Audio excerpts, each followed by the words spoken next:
Go. Hello everyone and welcome back to our live Pokemon card shop. Today I have this beautiful box of XY Phantom Forces still waiting to be opened. It's literally begging to be unwrapped. Isn't that nice? We'll show off the list today so you guys can see the progress on all the reserve lists. We have some TCC returns back there. Those are mostly express, well, they're all express grades. And then we have some new poker cards freshly graded by SGC.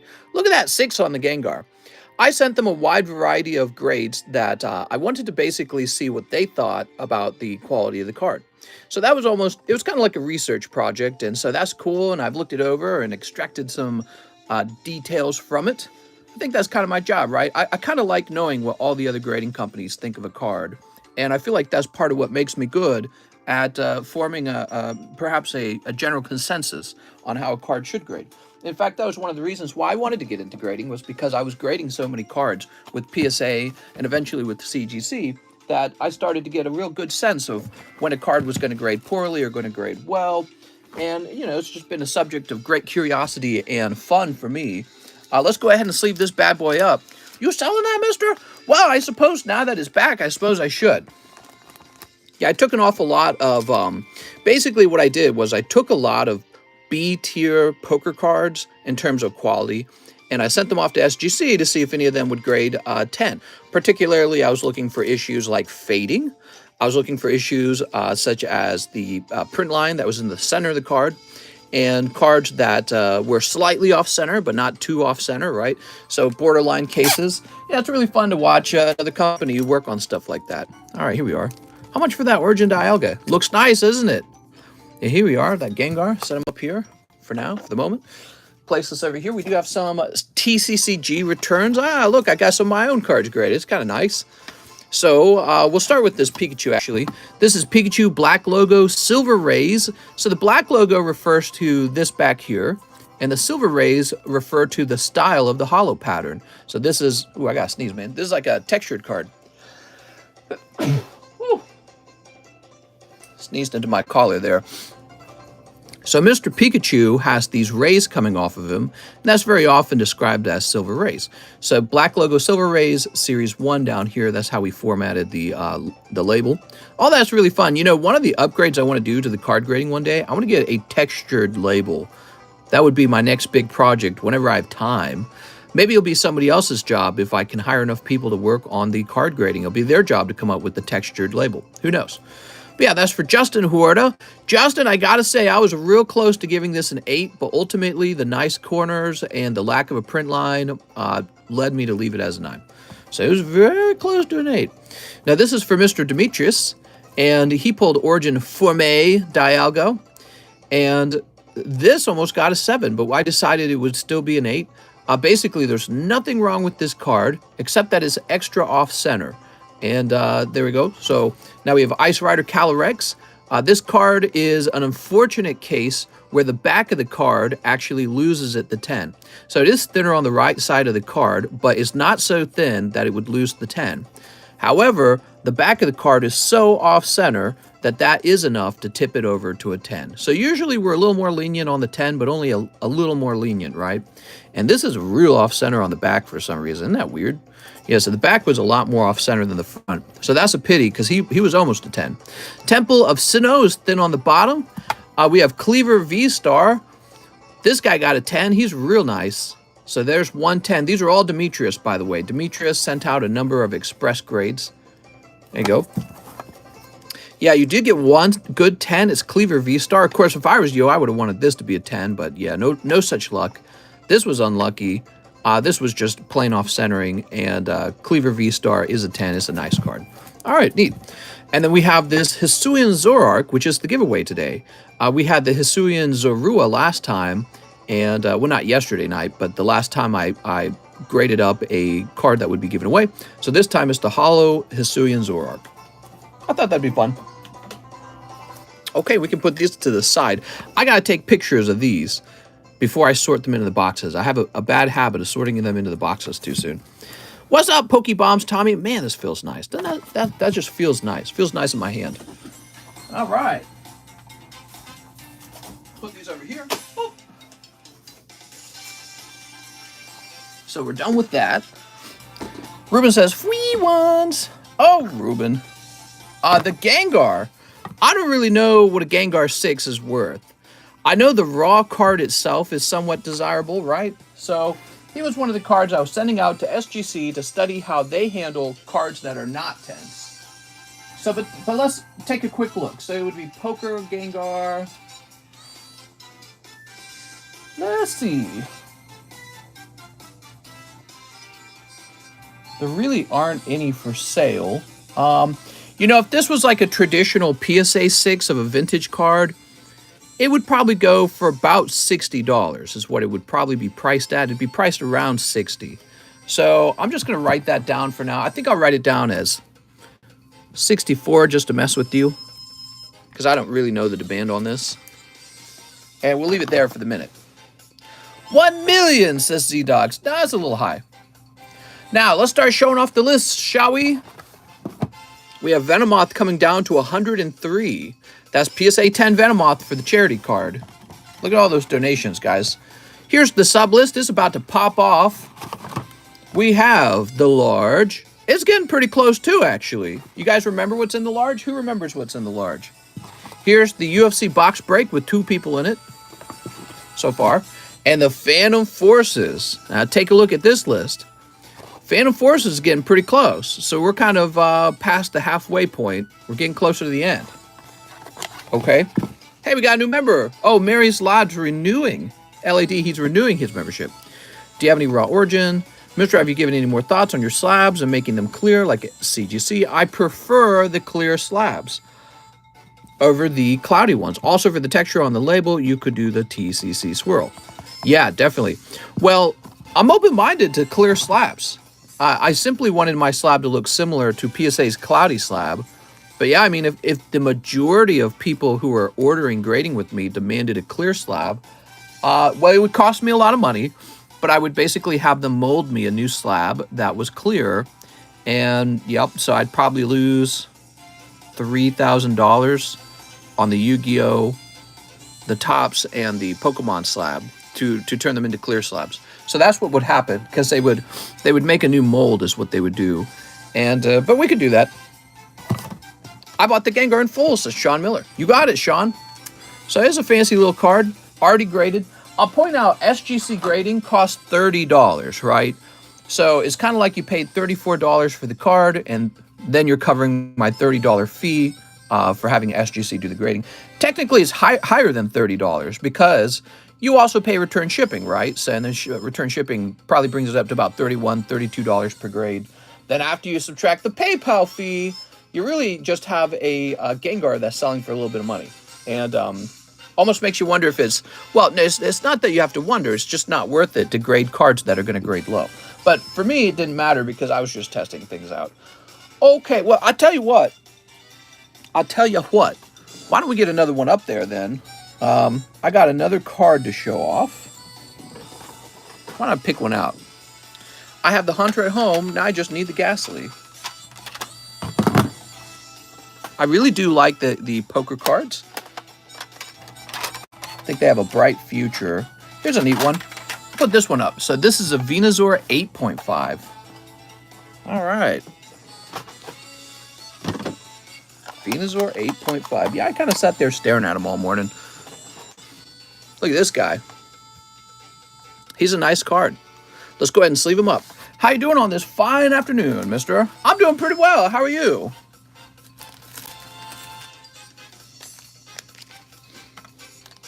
SGC has a very interesting slab type, don't they?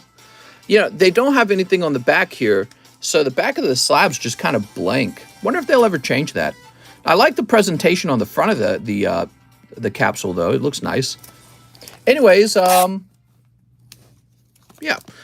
Their turnaround time was about a full month, but the price of grading was about $30. So it's kind of expensive. That's expensive. It's kind of expensive.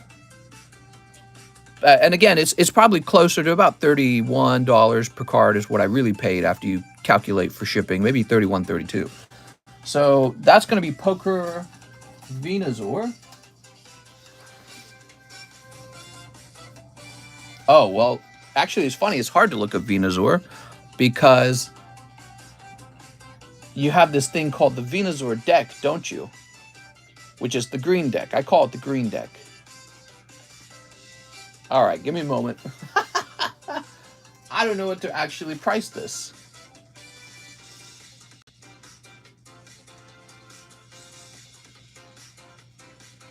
I'm having trouble. I'm not finding anything like it. It's actually kind of hard to look up. So I suppose we'll come up with the number. I don't know. Venusaur, huh? If I placed an 8.5 Venusaur from Red Deck into auction, God, I don't know. That's a tricky one because Venusaur is one of those more sought-after starter Pokemon, but it is an 8.5. So let's call it let's pretend in our minds it's about a PSA 8. I feel like it would probably fetch around 150. That's my bet. With it being a Red Deck Venusaur, that is a bet that it would go for around that much, or that I could list it for that price and eventually it would sell. 60 bucks. That's cheaper than what the Gengar just sold for, and Gengar, he's not a starter Pokemon. All right, so where did we leave off last night? Did we just log in? Actually, I think we just logged in. Yes, we just logged in. Last night, we had the Emiliano order, Dylan Jones order, and Mario Quintana said 2 Hololives out of the bag. Let's see, Dylan Jones, Pikachu Jungle Slab, Johnny Ceruzzi. So we stopped at Johnny Ceruzzi. Cool. Now we're on to... Oh, I know what we forgot. I know what we forgot. It's time. Totally forgot about this. It's time to do the giveaway for the vendor roll. I'm so silly. So vendor giveaway. Yay! Now I've got a bunch of slabs over here. I'm trying to remember precisely what it was. I think it might have just been this card here. All right, so we're going to do the vendor giveaway real fast. There we are. As you guys know, in Pokestan Marketplace, which is our Discord server, you're able to sell cards if you get yourself a vendor roll. But the vendor rolls aren't free. They're about $6 each. So what I've started doing is I take some of that money from the vendor roll, apply it toward a card that I grade up, and then I give that to you guys for free, and I kind of use that to advertise the channel a bit, okay? So we've been doing all these giveaways. Some of them are a bit more expensive than others. Well, I actually used the money generated from the giveaway rolls, people who are donating $6 for that roll, to do these giveaways. All right, so the giveaway was 1 in 160, which I believe is the number of vendors out there. Now, Mr. Deshaun, you only get one guess. Oh, I see. He's editing. Good, good, good. Okay. So I'm going to have to hide the channel now so that you can't make any more changes because we don't want any of the vendors to change their guess. And we're going to set up the random number generator. So this also means it's time for me to pick out a new card. We're in a new month. Pikachu's going to be given away. And then I'm going to pick another spicy card and give that one away. All right, here we are. So that's 1 in 60. 1 in 160. And the winning number is 80. So one of the vendors is about to win the vendor giveaway. Let's find out who it is. Okay, we'll do control find, 80. Nobody had 80. That's kind of surprising. 80 is an even number. 79, 78. There we go. We have Ardenan on 78. Ardenan's the winner. Woo! All right. I don't know if my guess even made it. I'm sure it did. So let me go ahead and contact Ardenan to let him know he is the winner.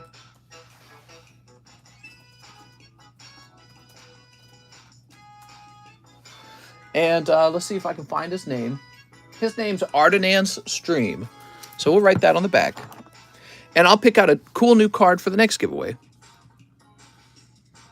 It's a monthly thing. And anyone with the vendor roll is automatically able to make a guess in that giveaway.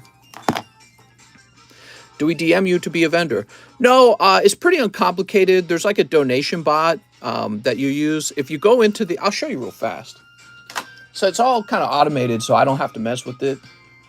So you need to be in Pokestan Marketplace, right? You can find a link to that in the description. There it is, Pokestan Marketplace. By the way, that's the GameConomist, and there's the Cardconomist, right? So I have 3 servers.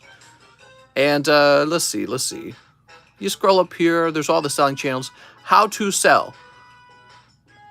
Type donate in bot spam channel to contact donate bot. Pay $6 to give yourself the vendor role. There's a subscription to the role. You now have access to all selling channels. So there you go. So that allows you to sell your cards, but it also does give you a chance to maybe pull a spicy prize at the end of the month. And that's how that works. Cool. Vendor role. I'm sorry, the vendor giveaway is over, and we can pick a new card out and do it again. Trent Caswell says, "Hi, mister. Hope you had a good weekend. I'd like 1 in the pack break and 20 to my slab away." You got it, Trent? All right, we're started, everybody. Mr. Trent. We're going to go to slab away. Trent Caswell. See if anyone has any money left after the weekend. I feel like, you know, when I stream aggressively for like 7 days, I feel like, how can anyone have any money left? How many spots on the Phantom Forces? Oh, okay, so it's less than 18. I don't know the exact number. Let's count it. So here's Phantom Forces. We got this chunk left and this chunk left. And it's 1, 2, 3, 4, 5, 6, 7, 8, 9, 10, 11, 12, 13. There's just 13 spots left. So about 1/3 of the box is left. 2/3 of the box has sold. We're listening to some Yoshi music today. So Trent, we applied your $20. Let me just double check that. Yes, we did. And then he also needs a spot in the pack break. Oh, that's one of the lists I didn't show off for the pack break. Am I prepared for hyperinflation? I don't know if there will be hyperinflation. Everything's always speculation, everybody. Could happen. Maybe it won't happen. Mister, want to take Lisa Sparkle out of my bag for a giveaway? I could do that. 1, 2, 3, 4, 5, 6. So we have, this is a light pack of Fossil, and Lapras is giving you that blush look. And these guys have a chance at pulling a non-hollow rare Dragonite, and he sells for about 400, which is why you would bother getting into a vintage pack break. Remember me? Of course I do. Greg Brown says, for economic concerns, please cancel my slab away and ship out whatever I have in my bag and any slabs I have. Take the shipping costs from my slab away cancellation fees and then refund the remaining funds. All right, guys, we're going to do a quick cancellation. Give me a second. First, I'm going to locate his card. Greg Brown. No problem, Mr. Greg. That just means we have more cards available to do for slab away. For economic concerns, I'm very concerned. Oh, wow, he has a nice card.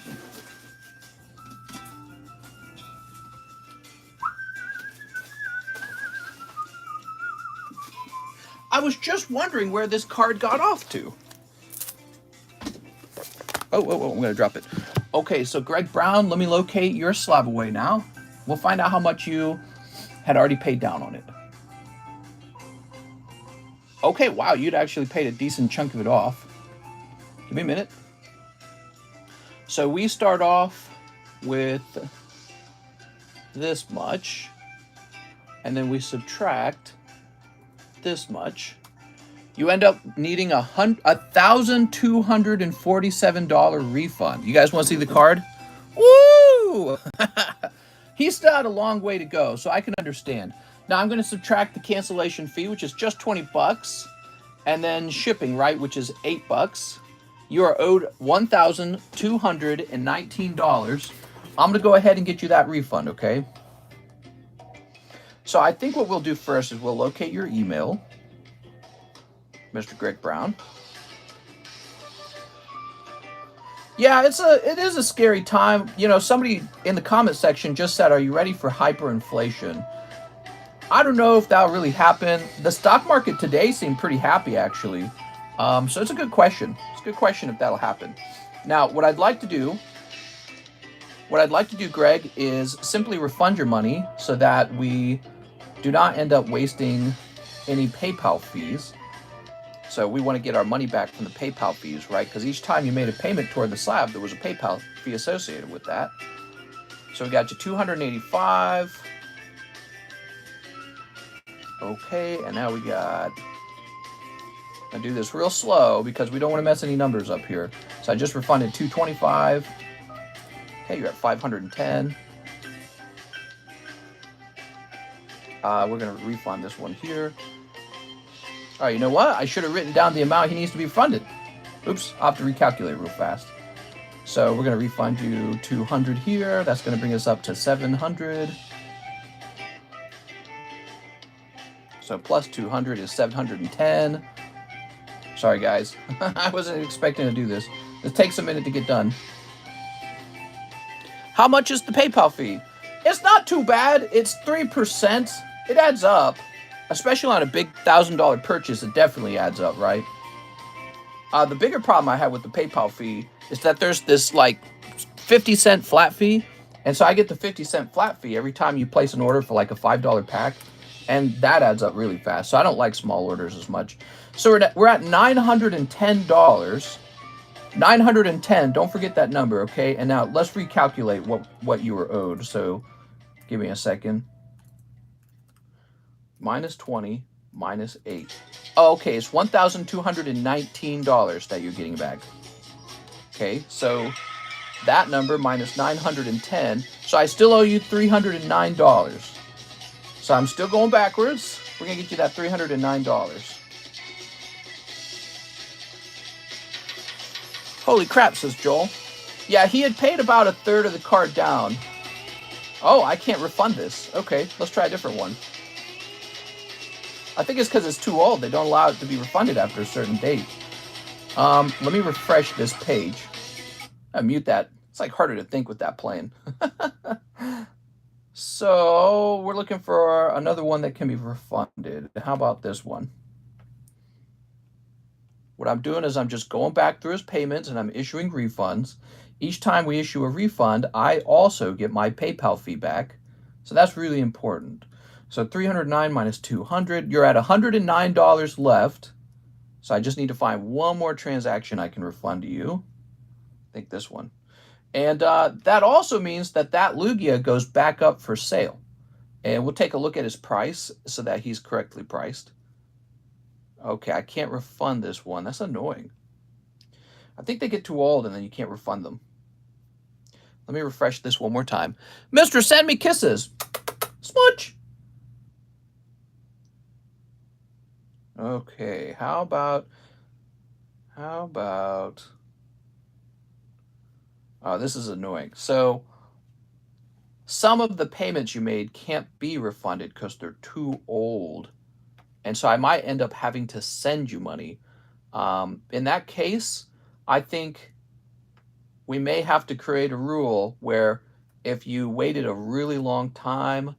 Okay, so you're down to $59 left.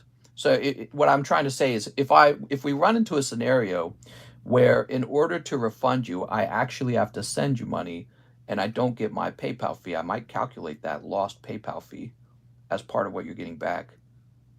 Let's try this. So, okay, we might actually be able to do it though. Hold on. We might actually be able to get this done. So I think in this case though, we're going to be all right. So refund amount, $59. There we go. Sorry to hear that you are needing to give up on the card. And I hope that you end up finding yourself in a really good spot financially soon and not worried about, you know, if there's going to be a recession. That's the same for you. Now, let's take a look at this Lugia because we're going to put him back up for sale. And he's the Neo Genesis Lugia. I'll go ahead and bring the music back on. What's going on? Just join the stream. How's it going, man? Welcome. What is going on? Come on, eBay. Let's try this again. Okay, we're going to go with...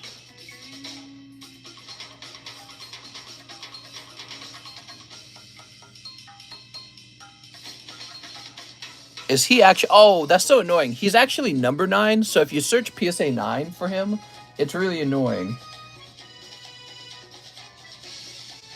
PSA 7. Because it gives you every grade of PSA. Okay, here we go. So for the most part, his price has actually gone up slightly. Nice. Wild, man. Well, it's a bummer that you had to cancel. And let me go ahead. And I'm not surprised. It's a beautiful card. Now, you know, the PSA 10 Neo Genesis Lugia is extremely expensive. So very few people own one. So most people end up owning a 9 of this Lugia. And so his price is going to be, it's $3,250 is what we're going to do.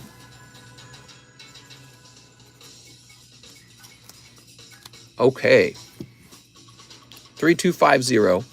Very fancy Lugia. Actually, what is the cost of the PSA 10? Because I'm wondering if I should try to get one for myself. Dude, there's so many cards to own.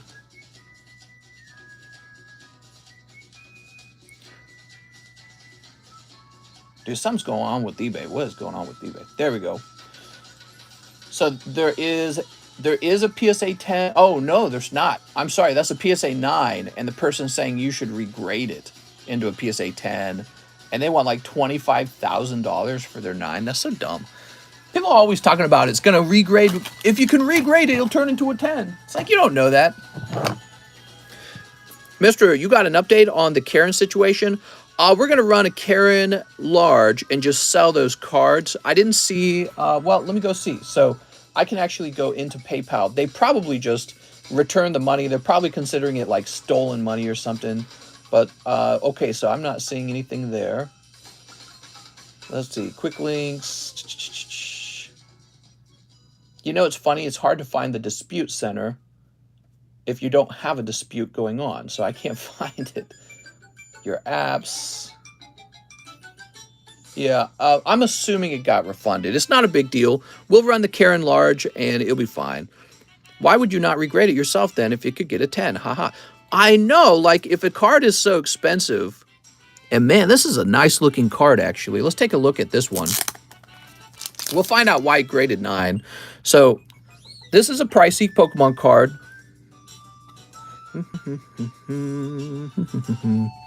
Good to see that its price is pretty stable at the 3,000 range. I don't know if that's on the card or if that's the plastic slab. I think that's the plastic slab. Oh, wait, there we go. Did we find it? Ah, there it is. See that?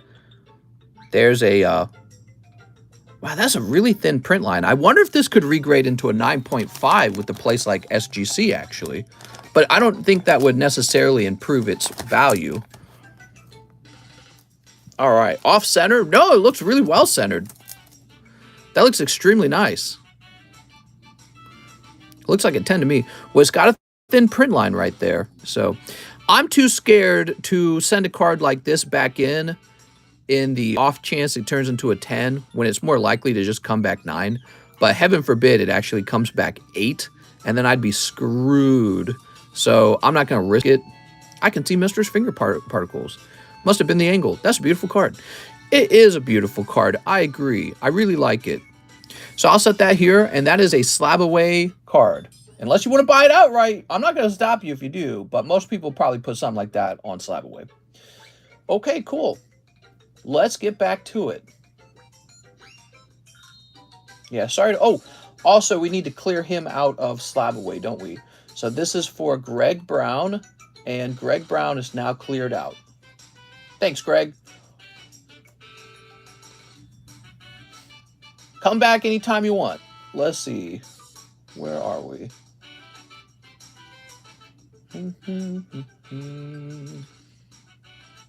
I was worried that the price on it will have like dropped a bunch, but it didn't actually. Because sometimes the reason people cancel is because the price on the card changed. Okay, now we have Brian Foucault. Slab away payment, $140. What's up, Bryant? Oh my gosh, we haven't opened any cards. We're still doing stuff with slab away. And so he sent 140, and that's going to bring you down to $400. Thanks, Bryant. After Bryant, we have Sean Miller, who says, for the Gengar. Ooh, there we go. So we have a little Gengar for sale. It's pretty cute. And this is going to Sean Miller. You should totally give away your bulk. Think of the kids. I know. I know. Think of the kids. I wish it made sense for me to do that, but it really doesn't. there's so much book that gets generated so fast. It's not worth my time to pack it all up. Not worth my time to pack it all in my car, drive it places, check it in. Here's all my cards, unload it. It's just not worth my time. I'm much better off just going live and talking to you guys and making card sales. It's in other words, there's just more important things for me to be doing with my time, and they don't get that. They don't understand that. The people in that comment section.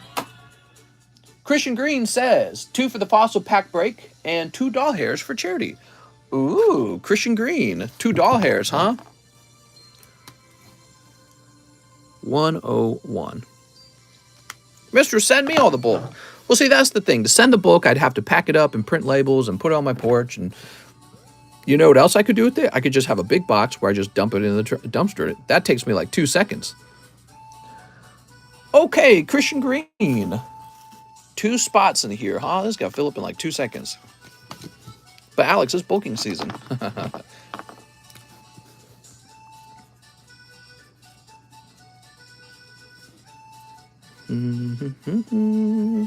I've Haunter, now Gengar, so need the Ghastly. True. Mister, you should wear the bulk.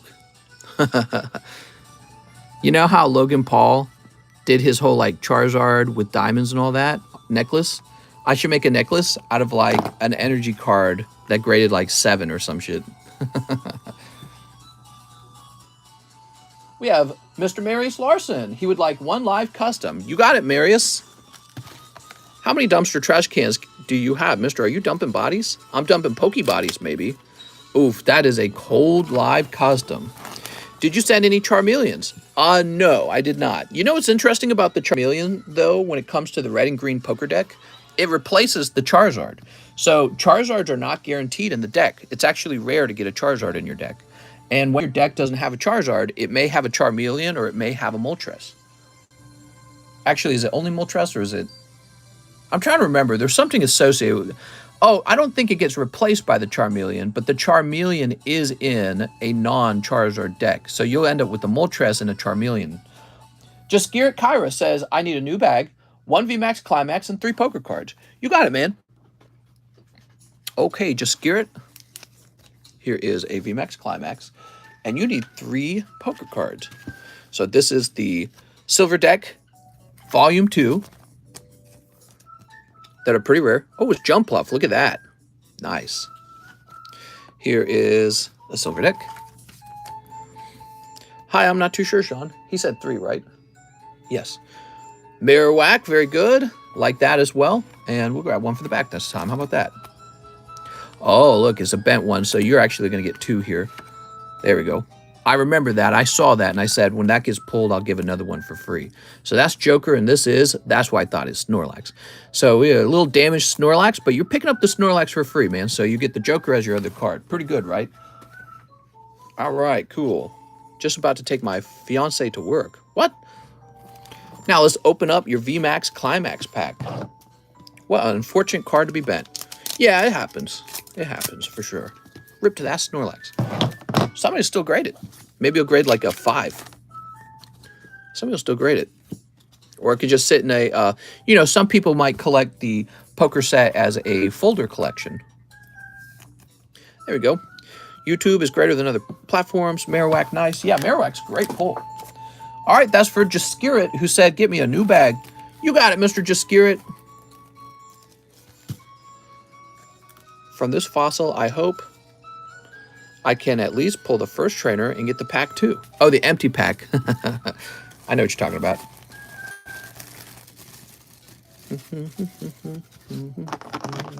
Yeah, definitely the person who pulls the second trainer card gets hosed a little bit. It's like a worst outcome.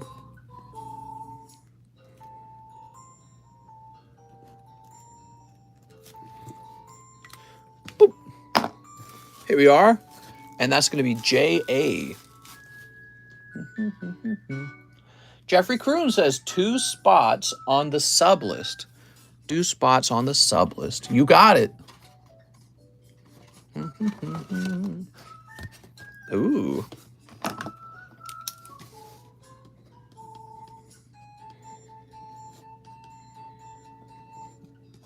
Boop. Mister, has there been any more signature polls on Holo Live? That's a great question. So Jeffrey says 5 dark phantasmas. Let's get you some dark phantasmas. Dot says, I don't get what's going on.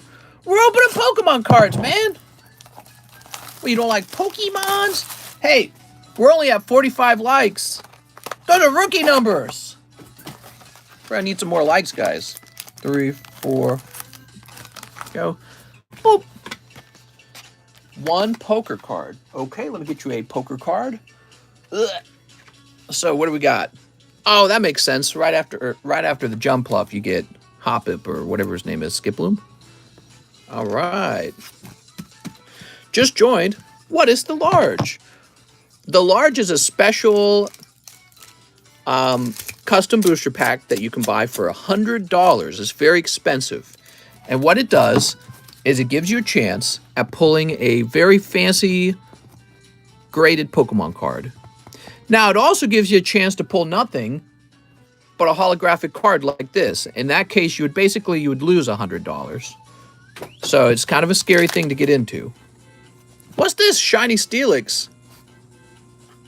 Now, the special card you might be pulling after might be like a PSA 10 Hidden Fates Shiny Charizard, right? So that's why people jump into it. But it's extremely risky to jump in at $100. So we have another type of booster pack called the Sub List. The Sub List gives you a 2 in 11 odds of getting into the large by paying $20 to be in the Sub List instead. So the Sub List is like a chance to get another chance. You know what I mean? A chance to get into the large, which is another chance to get the actual slab. Okay, Jeffrey Kroon says he also needs a bag. Welcome back, Jeffrey. Glad you're back. Yeah, I don't know. I don't think the economy is doing so badly. Who knows? I think it's in a fragile state. That's the problem. The economy is in a fragile state. I think it's fair to say all the inflation has probably pushed a lot of things into bubbles. And wages probably won't keep up with those bubbles. And the question is, do we let the bubbles pop? Or do we just kind of hope that the bubbles never pop and the price of everything now is just higher? And then eventually wages do catch up, to the inflation. So who knows? Who knows? I guess it would take really good leadership to handle something like that. I don't think we have really good leadership. I think Biden's approval rating was like 66% of people think he's doing a bad job right now. That means that all the Republicans basically and a fair chunk of the Democrats don't even like him. Next up, we got to refresh. Yay! Yes, we got Lugia back on the menu, huh? What if I should just keep him? Because there was no 10 for sale, and I don't think I could afford a 10 anyways. It's like a $30,000 card. I'd like to have a Lugia 10, but it's not actually that important to me to have a Lugia 10. I can't decide. Wait until the midterms, mister. I think the midterms will prove to be pretty rough on the Democrats. I do. The Democrats will be rough on themselves, Okay, so now we have Dylan Cranfield, 4 Astral Radiance. You got it, Dylan. 1, 2, 3, 4. Boop. But yeah, there's a lot of concerns about the economy. I'm not that concerned. To tell you the truth, all these worries about the stock market, worries about, the rise of gas, it has affected my food bill. But overall, has it really affected my ability to get work? My wife is working as hard as ever. I'm working as much as ever. So I feel like in the end, life has gotten a little more expensive. But if you get away from the TV, if you get away from the news, it hasn't really changed too much. Hasn't changed too much. And maybe it'll just stay that way. Maybe things will just be a little more expensive for a little while. We'll see. Let's overthrow the Federal Reserve Bank and make Pokies the new currency. No, because then they'll want to print Pokies. And they'll print them into the ground. Here's canceling Cologne. He's screwing the economy to the point where I was worried about a huge crash. Well, everyone's worried about a huge crash, but I don't know. I don't know if I'm totally concerned about a huge crash. And even if there was a recession, you got to remember, recessions aren't like the end of the world, right? Recessions are supposed to happen Recessions are the stock market's supposed to be cyclical, you know what I mean? It's just a natural up and down of the market. You have booms and busts. You have periods where people overinvest in companies that aren't actually making a profit, and then you have the bust where people figure out, oh wait, this company isn't making any profit, and then they sell out of those stocks and lose a bunch of money. I feel like it's a rich person problem, to tell you the truth. So Dylan Cranfield, let's grab your bag. You're in the back of this box. The problem is if we get into a depression. Oh yeah, what people throw that language around all the time. I was learning about what caused the Depression. Have you guys ever stopped to read about the Great Depression and what caused it? There were some unique things going on back then that caused the Great Depression that we don't really deal with today, precisely because everything back then was really new. People didn't really know what was going on in the market because it had never been done before. It was all really new stuff for them back then. And back then, the problem was actually that the dollar was pegged to gold, and the Federal Reserve didn't want to lower interest rates and didn't want to print any new money. And so everyone kind of glorifies that idea of being pegged to gold because, well, it's a different perspective on how perhaps business should be run.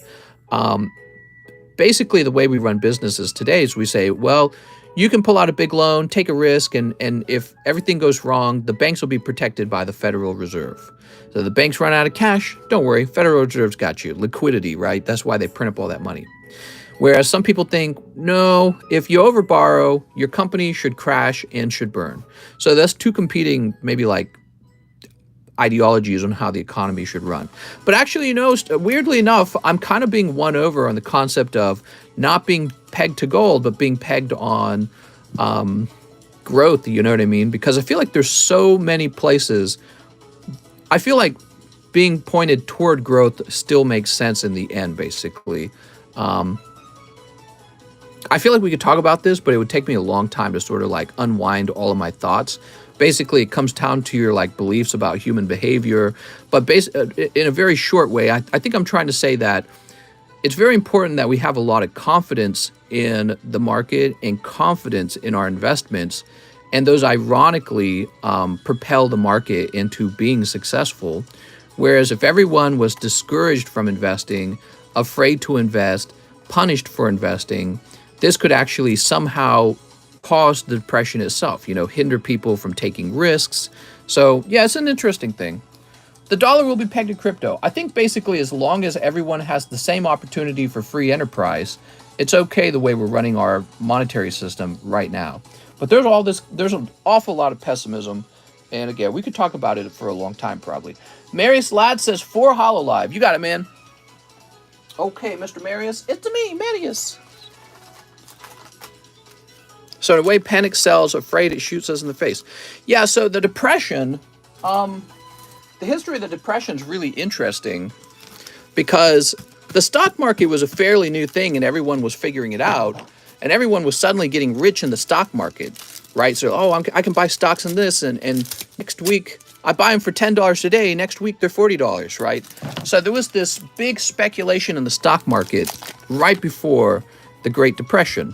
And people were borrowing money to buy stocks, which is basically gambling.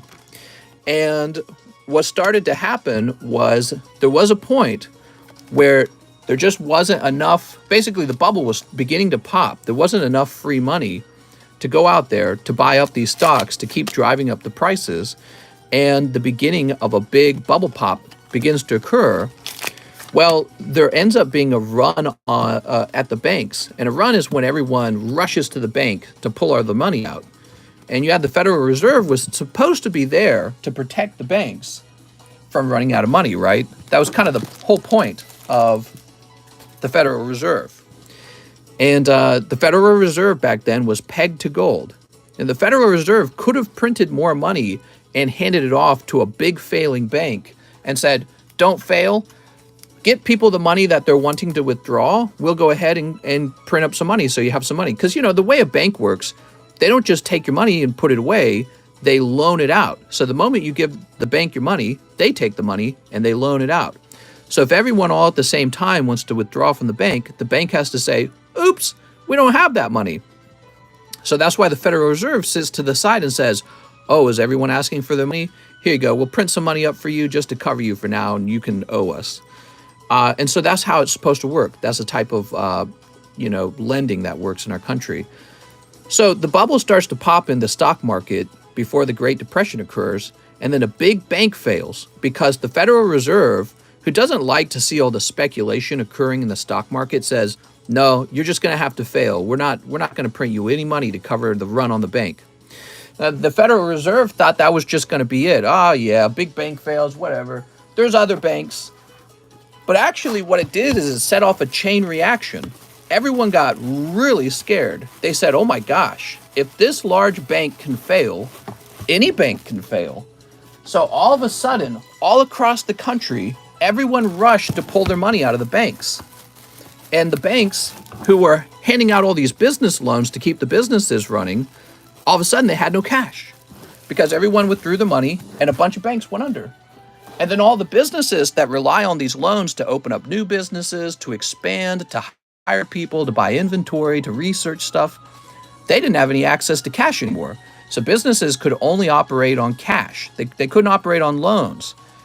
So growth was near impossible. So now these businesses, they got no bank loans. The banks have collapsed because of a chain reaction. Nobody predicted that would happen. Nobody knew this was going to happen.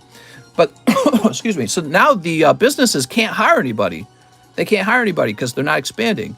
So mom and dad have no job. And so it was actually the lack of confidence in the market that made the Great Depression as bad as it was. All right, now we have Azadullah Popel, 1XY Evolutions. You got it, man. Also, what do you think about Pokemon poker cards, contact so-and-so? I like Pokemon poker cards. See, I'm a big fan of them. Big fan of the poker cards. Having confidence in the market's really important. Here's Electabuzz. Now, of course, you have to have confidence for a real reason. But it's interesting because you can set off a chain reaction with having a lack of confidence.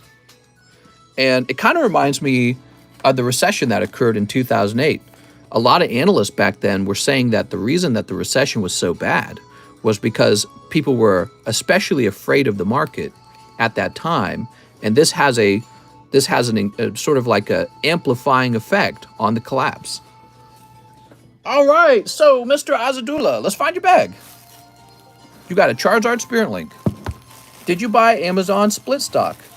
No, I did not. It's cool that they're doing that. You know why they're splitting the stock? Just because people are more likely to buy the stock if it seems cheap. Other than that, there's no reason to split a stock, especially now that you can buy fractional numbers of shares. So it makes no sense. But it's kind of funny because we were just talking about the psychological effect of human nature on a stock market. And here's a stock split happening at Amazon today, 20-1. Google's going to do the same thing, right? And it shows you that they're aware that you buy stuff based on your psychology rather than, like from a accounting spreadsheet. Okay, now we got Joseph Estes. He says 4 Astral Radiance. You got it, man. Ooh, aren't there companies that are so essential that it's a no-brainer to invest in them? I would never think that way. Yeah, everything can collapse. But, there's companies that are less of a gamble than others. That might be another way to phrase it. But then again, you usually don't make as much money investing in those companies. It's usually the companies that have something that you're gambling on. Those are the ones that get you faster growth, right? All right, here we go. Mr. Joseph. We got Magnezone and Kricketune. Here's Reggie Lecky. Ooh. And Featherball Samurat. And Walmart. Well, that company is huge. Yeah, like Walmart's considered a blue chip stock because it's so likely that Walmart's not about to go out of business and that people are going to keep shopping there. That is considered a special kind of stock that's just not going to fail. And yet, the price on a Walmart stock is already so high, you're not going to make any money on it if you buy it. So that's the downside. But then again, in the middle of a recession, you kind of go, yes, I've got Walmart stock. Walmart, people are still going to buy milk in the middle of a recession. Hopefully. All right, Joseph Estes. You got one bronze on, mister. There we are. So how you guys feeling today? How's work? There we go. I got some preparing to do for when John S. Pokestop arrives. I want to get that grading room really set up. Is it smart investing at least a few thousand in sealed product from Sword and Shield? Don't you think sets like Evolving Skies is going to go up? You know, you never know what's smart until hindsight gets you, okay? So sometimes you buy something thinking it's going to be smart, and it was actually a bad purchase. I had people stop buying for, I think we have a bigger issue, says Gabriel. Okay, oh, Joseph also wants 2 poker cards. You got it, Joseph. You're in luck, Joseph. It looks like the next card is a yellow card. All right, yellow deck. So we pull one from the front. Ooh, yellow deck, Nidoran. And you got a blue deck, too. That's really a lucky round. It's Professor Oak. So you got yellow deck and blue deck. Those are much more rare than the red deck and the green deck. Okay, Joseph, let's get those into your bag. Drop a like on the stream, says Peyton. Thanks, Peyton. All right. Let's go ahead and refresh. Once 12:30 p.m. rolls around and the stream starts, I pretty much stop working for the day. Oh, my God. Don't tell your boss. We have Brandon Galligan. He's got a large order. He says, finish off my slab away and ship the slab out. Thanks for the great card. No problem, Brandon. Brandon Galligan. Wow, you finished that up pretty fast, huh? Okay, and he has this card over here. Here it is.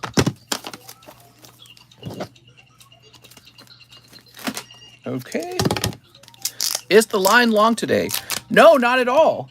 I think it's because we streamed on Monday, so everyone basically went pretty deep last night. I don't think people have a lot left. They don't got a lot of steam left. No one bought Lugia yet? No one's put Lugia into slab away. He's a pretty big commitment. You know what I mean? Yeah, he's a big commitment. So, Brandon, look at that. So, Brandon just picked up this beautiful Charizard. Literally everything has went up. I just wonder if it will happen again where everyone gets it in it like COVID, or the market's just going to die off. Oh, you're talking about Pokemon cards. I mean, even Steam Siege has gone up in price. So, but the question you're meant to ask yourself is what's going up in price the fastest, which nobody really knows. Okay. Oh, it's Brandon Galligan, right? Yes, Brandon Galligan. Let's make sure we spell this right. Brandon Galligan. You know, everyone might say, oh, Evolving Skies is the set that's going to go up, right? Well, it's already expensive, so maybe it's already correctly priced. You know, that idea that it's going to go up might already be priced into the box. Mister, what's wrong with Steam Siege? Nothing. It's a beautiful and special set. Is it allowed for slab away? This card, well, yeah, pretty much that's probably the only way you'd want to pay for this one is with slab away because it's so expensive.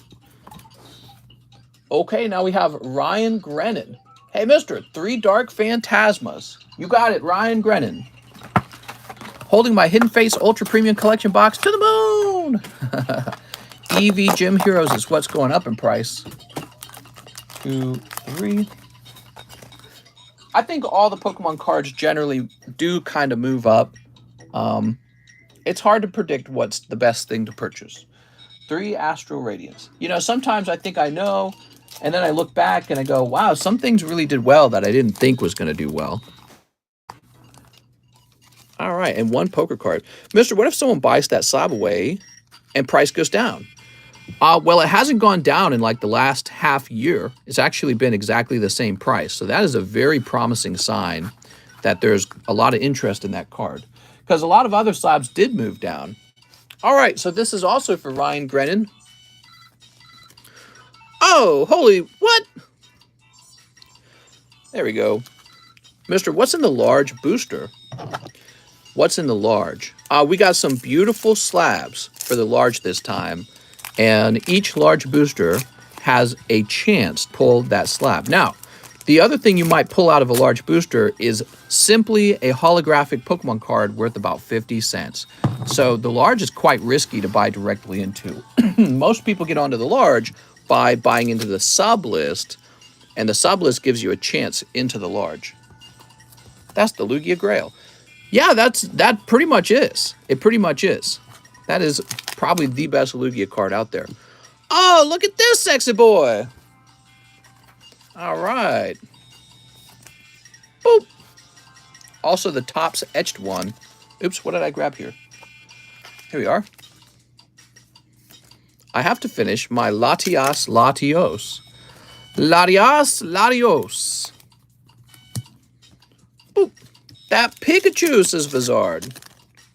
Here's Overquill.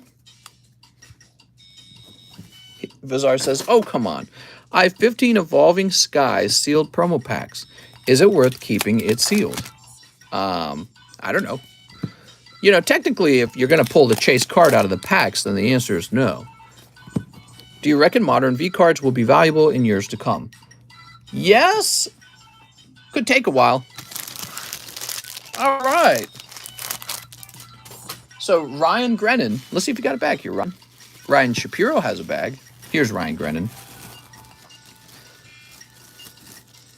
There we go. Best voice on stream. Thanks, man. The first appearance Lugia is the Grail card. Aha. Moltres Articuno promo sealed with battle stadiums. I don't know. I think that this is the actual Holy Grail card. This Lugia is because it's the one everyone remembers from the actual card set. You know how many people were opening up Topps cards by the time, you know, this Lugia came out? Like, hardly anyone was opening Topps cards anymore. Topps Series 1 and 2 came out, and people opened those to a limited degree, right? And the Topps cards had never really gone for the same value as, like, the actual TCG. And so this is easily the chase card. I mean, the other Lugia from the top set is nice looking and desirable, but, you know, that's like the base set Charizard is what I'm trying to say. Okay, now we got Nicholas de Annabelle. What's up? He wants one Shining Legend. Shining Legend, surprisingly popular.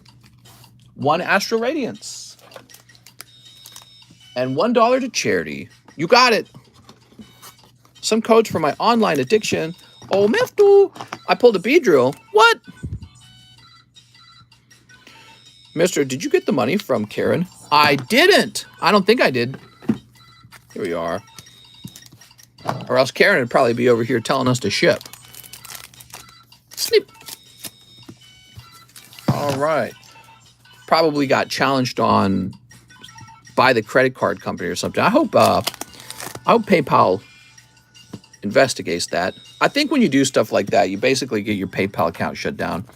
You print a label for my Charizard to ship, says Brandon. I didn't. I forgot that part because I was so busy admiring it. Brandon Galligan with an address that begins with 6. I was so busy admiring it that I did not make the label. So let's correct that.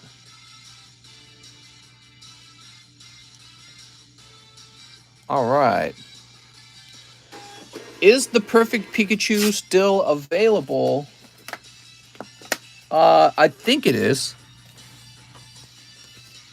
I just checked to my left to see if somebody had it in slab away. Okay, Brandon. So, Brandon, your card is being shipped to you. Now we're getting back to Mr. Nicholas de Annabelle, and he's pulled Radiant Heat Train and Virizion. Ooh. Mister, how's the line looking? It's a pretty nice short line if you wanted to open some cards today. Here's Latios and Venusaur. Yeah, we were live Saturday and Sunday, so we've been servicing people the whole week. No days off for me. It's unacceptable. All right, Nicholas, let's find your bag. Mr. Nick. Let's see, we got, Nicholas de Annabelle.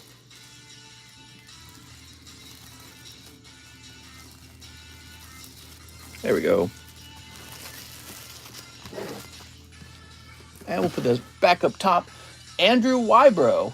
Andrew says, hey, mister, can I have 2 live customs, 1 place on the sub list, 3 brilliant stars? I am new. Nice to meet you, Andrew. So 2 live customs, huh? Oh, 1 and 2. Bring back $5 McDonald packs. Were McDonald packs ever $5? I don't remember that. So we have 19. Okay, 19 is going to be, oh, cool, man. You pulled this 1999-2000 rare Doug Trio from the base set. How nice. It's not bad. And that's Andrew Wybrow.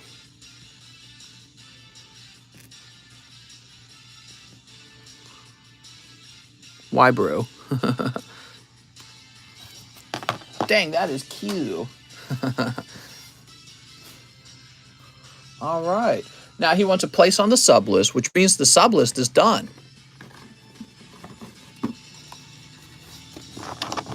Karen's really a Kevin. 4th print, right? Yep, that's 4th print.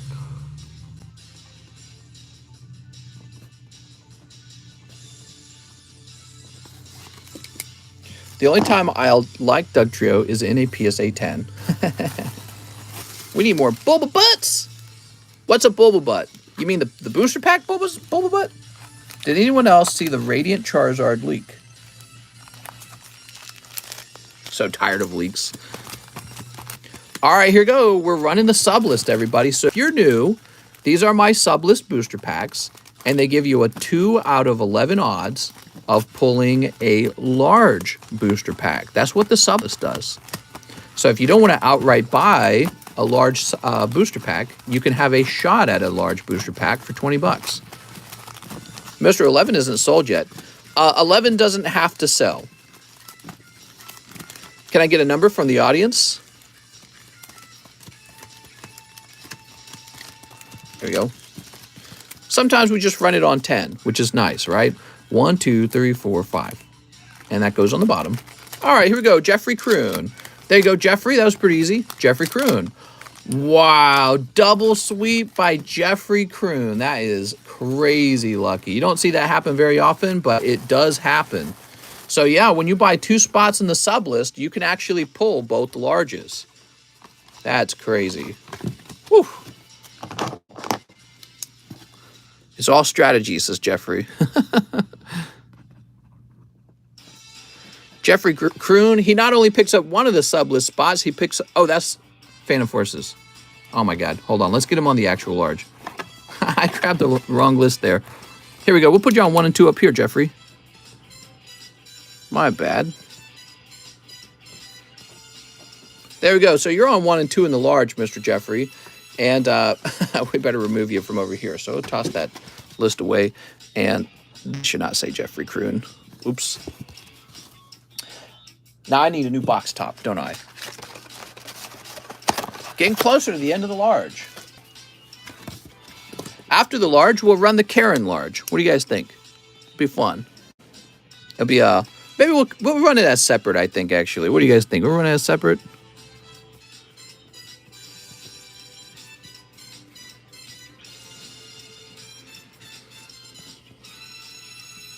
This is music, dude. I was supposed to be listening to Yoshi music. There's no way this is still Yoshi music. Let me see what's playing. Mister, you should buy Whiteout.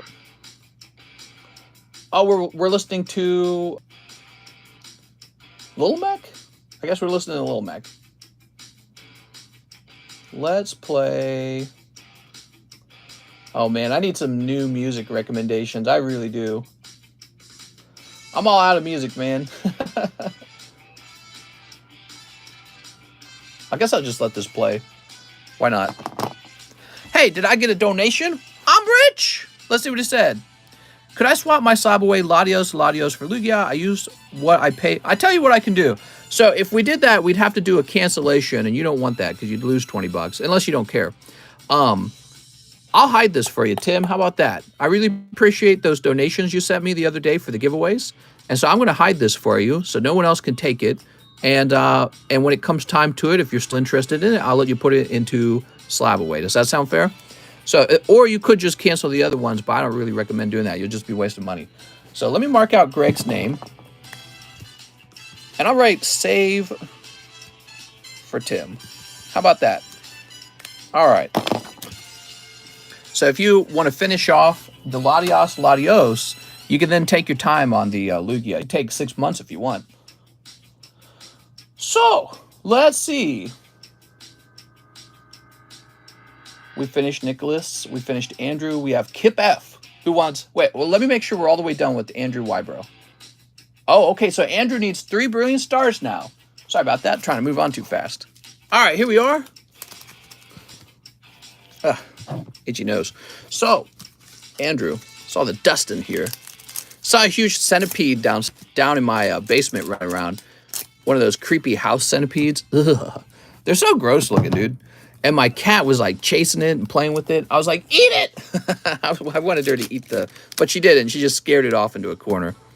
Ordered from the beach, Mist. You're ordering from the beach? Oh my God, I'm very, very jealous. That's one thing we don't really have out here. We don't have a beach, and we don't have that salty beach water, which is definitely different from lake water. I've been to the beach in Florida many times. Whoa, Andrew picking up a chase card, Cynthia's Ambition. He got that in 3 packs. Great job, man. There's the hits. It was just waiting for a new guy to open them up. Ordering from the beach. Man. All right, Andrew, let's find your bag. Oh, you said new. Let's create you a bag. Mister, I'm going to pay Mister to time you out. What? All right, very good, man. Your other pack was also like a character secret rare from VMAX. So you did good. Nothing but hits for Andrew. Yeah, now would be the time to hang out on the beach. It's a beautiful summer. Maybe one day I'll have my live stream set up where I take a whole month off to myself. But not today. I got to save up more money and buy up more Charizards. So Andrew, we'll place you over here. I'll wait till I have a heart attack, then I'll go on vacation. Kip F, he says, 1 Opus 1. You got it, Kip. Final Fantasy. Dan could be getting eaten by a shark and still get an order in. He'd be like, can we get a line shout out? Let's see what we got. Red Mage, Mystic, Devout, Archer, Dragoon, Dark Knight, Valifor, Legendary. Wow, man. Lucky. Kate, Alexander, and Cecil. Not bad. Picking up the Legendary Hollow Valifor. Ooh. That is a cool looking beast. What makes you so confident on the market of Pokemon? I'm not confident, actually. I'm unconfident. But here's the problem. If you wait for everyone to get confident in Pokemon cards, the price is already going to be too high by that point. That's how it works. And so the funny thing is, when I first started buying Pokemon, this was before Logan Paul. This was before the prices tripled. This is before a bunch of stim checks even came out. I was sweating when I bought those $2,500 vintage Rocket boxes. I was less confident then than I am today. So I think that's really how it works out. By the time people get confident in an item, it's too late. The price has already shifted. So you have to strike when people are not confident. You have to strike when your gut says, I don't know, man. And that's, I think it's complicated being a, quote, good investor. Because sometimes you need to be patient. You know, I should have been patient. I shouldn't have bought any cards after Logan Paul did his big box break and Pokemon was hitting the news and cards were going for record prices. I shouldn't have been buying anything during that time period. So during that time period, I should have been conserving my money, should have been patient. And then when there's a lot of fear and prices have fallen a lot, that's when I should be striking with that money I saved up. And it's always easy to say that in hindsight. Really hard to do that on purpose. Really hard to do that on purpose. Now we got Tyler Nix. Hey, mister, $20 to my slab away. You got it, Tyler. So the fact that there's so much fear and people are exiting their position or just waiting it out or something, right? That tells me time to take a risk, you know? And if it's not a risk, it's probably not a good return either, right? So same with, how about the guys who got rich trading Dogecoin, which, by the way, Dogecoin's done terribly over time. I just want to point that out. But there were guys who got rich trading Dogecoin. When they were buying it, nobody thought Dogecoin was about to go to the moon, and then it briefly did. It did go to the moon. So, and hopefully those guys were clever enough to sell out during that period as well. And so that's kind of how it works, you know. It's a tricky thing. It's kind of like being a crystal ball user. What I'm saying is I play with my crystal balls. 6 Astral Radiance for Tyler Nix. You got it. Here we are. I like the fact that there's so much nerves right now in the market. I like the fact that people are scared of the stock market overall. They're scared of a recession. And so I'm taking my chance now.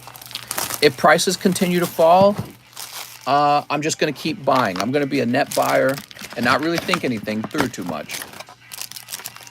ABC, always buying and selling. Cost averages, hit your margins. No, I won't be doing much of the selling, though. I'll just be buying, really. Like those Charizards will just go into a vault, pretty much. Are there any shiny Charizard VMAX slabs? Any shiny Charizard VMAX slabs? No. No, there's not. All right, here we are.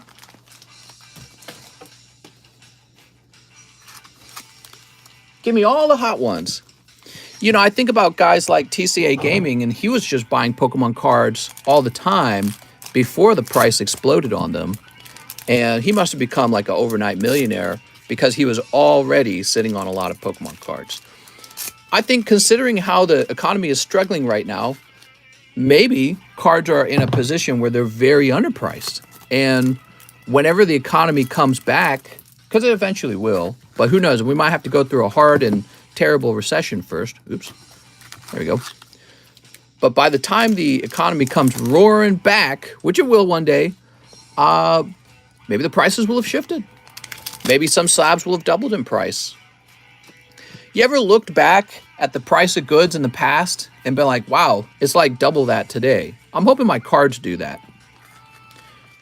Do you think the premium of Shadowless First Edition are worth it over unlimited prints in terms of investment? I'm very wary of base set right now. I don't like base set. I worry that too much of it has already been bought up by an investor class. And so I tend to look at stuff that people aren't talking about quite as much. That's why I like the poker cards so much. I think poker cards are kind of like maybe one of those unrefined gold, and I'm refining it right now, you know, kind of digging through it and trying to find something nice out of it. Hope all is well, Jack. Me too. What's going on? Oh, he's just saying hi. I mean, you're definitely selling. Well, yeah, but hold on. So I'm selling cards like, you know, this Venusaur. I'm selling this Wigglytuff. Well, this Wigglytuff was graded all the way back when Hidden Fates was first coming out. And I don't want to collect a $32 Wigglytuff PSA 10, but somebody else might. So there's different kinds of people buying Pokemon cards. I'm a certain kind of buyer. I have means. And some people are just wanting to buy something cute and fun and affordable. Just like in the stock market, some people want to take every single penny of their money and throw it into whatever, like Bitcoin. Other people just want to buy $20 of a mutual fund. So people have different needs and different interests. And so if my job is to trade Pokemon cards, to buy Pokemon cards with, this is how you might go about it, you know, by taking cards and getting them graded, which grading cards is kind of a job, isn't it? You know, getting them all sleeved up, getting them all listed, getting them all mailed out, you know, getting them priced up. That's kind of a work, right, that occurs. Okay, Tyler Nix. Let's grab your bag, Tyler. Tyler Nix. But I do refine my collection over time. One of the things I do is I kind of test how much I like a card. And if I like a card a lot, then I go, all right, you stay in my collection. And if I don't like a card quite as much, because I'm like, yeah, I'm not a huge Lugia fan, right? Like, for you guys don't see a lot of Lugias in my collection, do you? So I'm not a big Lugia collector. I'm aware Lugias go for a lot of money, but I'm not like a big Lugia collector myself. So I might go, all right, I'll sell this Lugia and I'll buy Gengar or something like that. You know what I mean? So that's just how Pokemon card collecting always worked. All right, let's see. Let's go ahead and refresh. But more recently, one of my changes to my collection is I want to sell off cards that are beneath $1,000 in value to buy cards that are only above $1,000 in value, so that I can hold on to $1 million of slabs and not have that take up a whole closet all by itself, because that's just too many slabs. I don't want to be like one of those guys standing in his closet with like 1 million slabs in the closet. It's it's too much work to categorize all those slabs. You know what I mean? To categorize them for something like insurance, or to categorize them on a balance sheet, or even to just get them out and look at them is too much. You got so many cards, you don't even know what you got anymore. So for me, being such a heavy investor, or collector, if you want to use that term instead, focusing on the more expensive cards begins to make sense at some point. I got $150 with your name on it for a nice little bundle. I put the perfect Pikachu on slab away if it's still there. I think it is. Here it is. Perfect Pikachu. All right. So, who's next? We helped Tyler Nix. There he is, Tyler Nix. Now we got Marcel Torres. What's up, Marcel? He says, let's do a poker card. Okay, Mr. Marcel Torres. You're picking up Mankey. That's a nice looking Mankey. You know what I noticed about this Mankey? So it's a Queen of Hearts, but where's the weird, QR code graphic to the background? It doesn't exist. That's because it's a yellow deck Mankey, and they don't have those on the yellow deck Mankeys. Kind of interesting, huh? Also, take Elisa Sparkle out of my bag for the giveaway. Thanks, man. I appreciate that. Let's go find your bag. Yes, I got the Primeape, too, from Yellow. Wow, that is very random and very lucky. So you got an Elisa Sparkle in here that you want to share, huh? Can we randomly run into it? That'd be nice. No. We're going to have to disassemble the bag a little bit. Where do you get those poker cards? Is there at least a desirable poker? Is there a least desirable poker? Ladybug? I'm not a fan of Ladybug. And it's annoying because Ladybug's in like every single deck of poker. Yeah, I don't think Ladybug will ever be popular with anyone. You ever wake up and go, man, I can't wait to get a Ladybug? Nobody does. In fact, Orbeetle's not popular either, and he's also a Ladybug type Pokemon. Here we are. All right, we got a little off-center Elisa Sparkle. It is like silver and gold. I want a pound of gold or a pound of silver for... Exactly, right. Well, and so you can store more money into gold and have that gold take up less physical space. And so that's kind of what I'm doing. I'm converting into a smaller currency, physically smaller, because you wouldn't believe it, but storage becomes an issue at some point. I mean, look at this again. So those are all my boxes up there, but there's also boxes over there, and I have about 4 boxes around my legs here that are now listed for sale. So there should be 4 more boxes over there. Just the other day, it would have been that way. And it's just physically, it's too much product to put onto a balance sheet and have to update, or to put into a tax return kind of thing. Is really way too much work. When I got back into Pokemon last year, I bought a Fusion Strike ETB. All right, so I'll place this back over here. Mr. Marcel, thank you for the purchase, and thank you for the donation. Go ahead and sleeve this up. Show us a box. What do you want to see a box of, huh? Show us a box, he says. There you go. Mr. Marcel.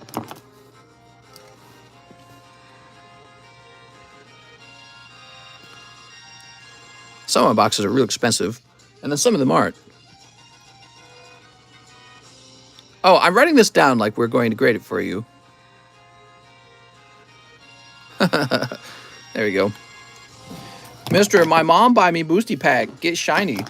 My mommy buy me Pokemon cards. We have Mr. Fuak Tai. What's up, man? 2 Evos. I have a bag. You sure do. Here we are. You guys want to see some of my Pokemons? What do you want to see? I got vintage Japanese. I got Versus Collection. Some base set first editions. I got some Ruby Pearl cards. I got Rocket Returns, which is one of my favorite ones to show off. I got some Topps cards. I got some XY era cards. Show us your waifu collection. I do have a waifu collection. Yeah. A very small one. Can I be mod? Sell us your waifu slabs. Think about it. How's my Monday? Pretty good. Right time to buy XY Evolutions? I don't know. XY Evolutions. When I look at the holographic cards from the XY Evolution series, the PSA 10s, They are very low pop still, and it's obvious that the majority of them turn into 9s when they're sent in for grading, and grading is a lot more expensive now. So, yeah, it's hard to say. Really hard to say with that one. That one's a mystery to me. So this is for Mr. Fuwak. Ty, let's find your bag. I can show you. I have most of them, actually. Right now, I'm just kind of speculating on them, holding them. Got any XY base? No. No, I didn't like any of the cards from the XY base set. Now we have Tim Koot. He says 1 Astro Radiance and a bag ship. You got it. How's it going, Mr. Tim Cut? Tim Cut? Want to trade your Charizard with me? Of course! It's time to buy Bofa! That's right, Bofa D's. Flashfire? I had a Flashfire Charizard, but I'm selling him because he's too inexpensive. I might sell off a decent chunk of my XY cards. Tim Cut, because they're all kind of that same way. Except for ones that I'm actually attached to. You know, ones I go, I can't stop looking at this. You know what I mean? All right, let's see. Tucker Zuli. Mr. Tim. Long line tonight? No, it's a short line today if you guys want to open some cards. Of course, I might talk it up a lot, so that could slow things down. If I talk a lot. Okay, and print. You want a sealed Flashfire? I feel that sealed Flashfire is already so expensive that it's very hard for it to grow in price. And I was basically right about that. I realized that a while back when I had the option to start buying Flashfire boxes, and I chose not to. Tyler Mondeau says, can I have 5 Dark Phantasma? I also have a small bag. You got it, Tyler? All right, Tyler, 5 Dark Phantasmas. Mister, you got the Mario Pikachus? I hate looking at those, so no, I don't have them. Dude, those are so dumb looking. I can't take it. It's like the most generic characters ever. And they don't even look good. They don't do anything like really cool with the card. Say says, wish I would have got in 2019. Well, you know, it only gets more expensive from here, in my opinion. Because as time goes by, people get older and wealthier, and the cost of goods go up from inflation. So here's Electrode and Snorlax. Ooh. You like Mario Pee-Pee? They're like 4K as a PSA 10. Yeah, I'd never buy those. I really don't like those at all. Also, the Pikachu ponchos. I hate the Pikachu ponchos. They're so dumb looking. And the Scream cards, too. The Japanese Scream cards. Not a fan of the Japanese Scream cards. Ouch, Mr. Hate's one of my favorites. You know, Pokemon card collecting is very personal, so you might hate one of the cards that I collect. You'll be like, that's dumb looking. That's what I was asking earlier about sealed product and investing at least a few thousand. It is a good idea. Whoop. I remember thinking 110 for Phantom Forces was too much. A box? What are you talking about, a box? They're crazy expensive now. You ever end up getting an Ivy Pikachu error from Jungle? I don't think so. All right, Tyler Mondeau says he's got a bag. Let's go find it. Here it is, Tyler Mondeau. Welcome back, Mr. Tyler. What makes you think that children will like to buy this when they get older? They own phones and technology. Why would they buy cards? Well, I think they already do, by the way. So, I mean, I grew up at a point where smartphones became a thing, right? So it's the idea that I'm not technologically interested in toys like Xboxes is just not true. I have a smartphone. My wife does too. I think what you're asking is, will kids 20 years from now, when they're 30, will they want to buy Pokemon cards? If you look at the sales figures for Pokemon Sword and Shield, it's quite good. You want me to look it up? Let's see, Pokemon Sword and Shield record sales.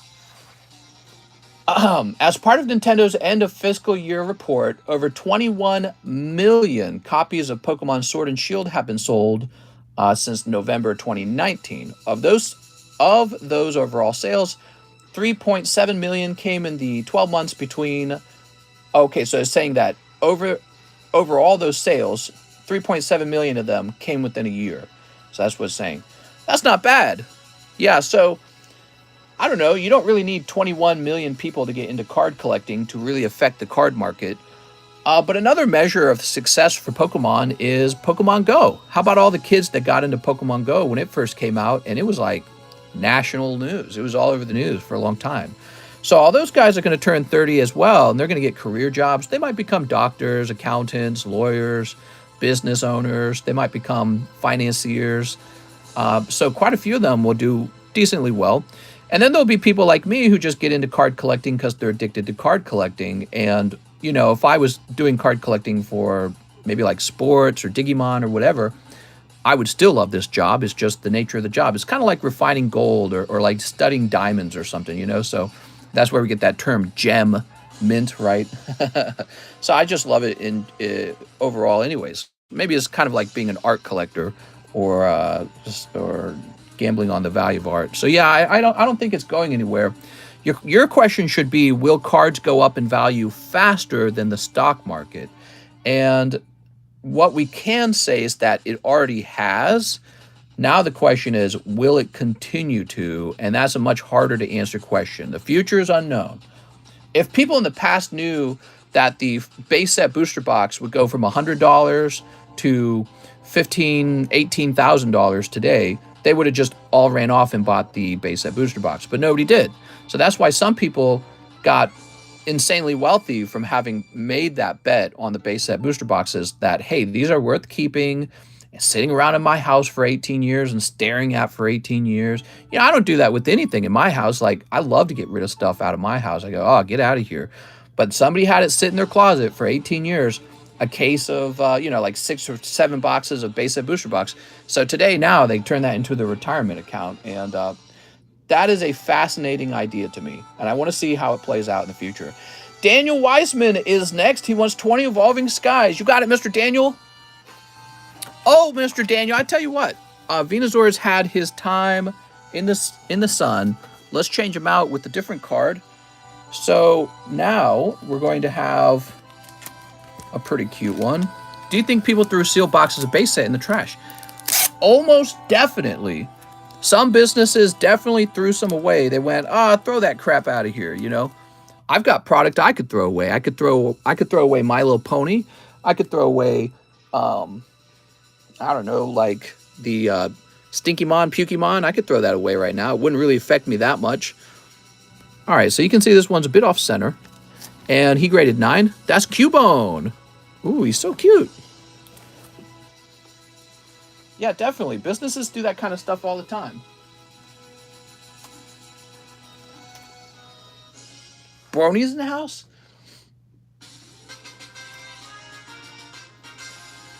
So there are no Cubone 9 slabs for sale. I can see that a raw card of Cubone is going for about $40. So here's the information I have on Cubone. Cubone sold raw for $56 in March. And that is a already graded one.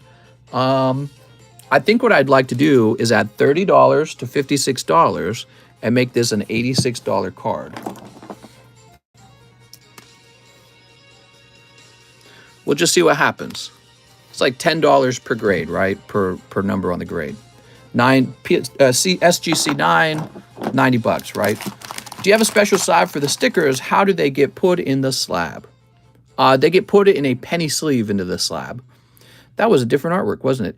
Yeah, so this is actually the older version of the Cubone. This is Green Deck. So this is 1996. The other Cubone that you're looking at is the more recent 1999 Silver Deck Cubone. So this is like the base set Cubone, and that's like the set that came later. Okay. 20 Evolving Skies for Daniel Weissman. You got it, man. Get these 20 packs out. 1, 2, 3, 4, 5, 6, 7, 8, 9, 10, 11, 12, 13, 14, 15, 16, 17. So that's 17, and you need 3 more. 18, 19, 20. There we go. Love the Evolving Skies. He wants 24 Digimon Next Adventure, 1 more Phantom Forces, 2 spots in the Fossil Pack Break, and 3 live customs. Woo! He says, thank you from the beach. All right, we're going to do this one at a time, all right? We'll start here.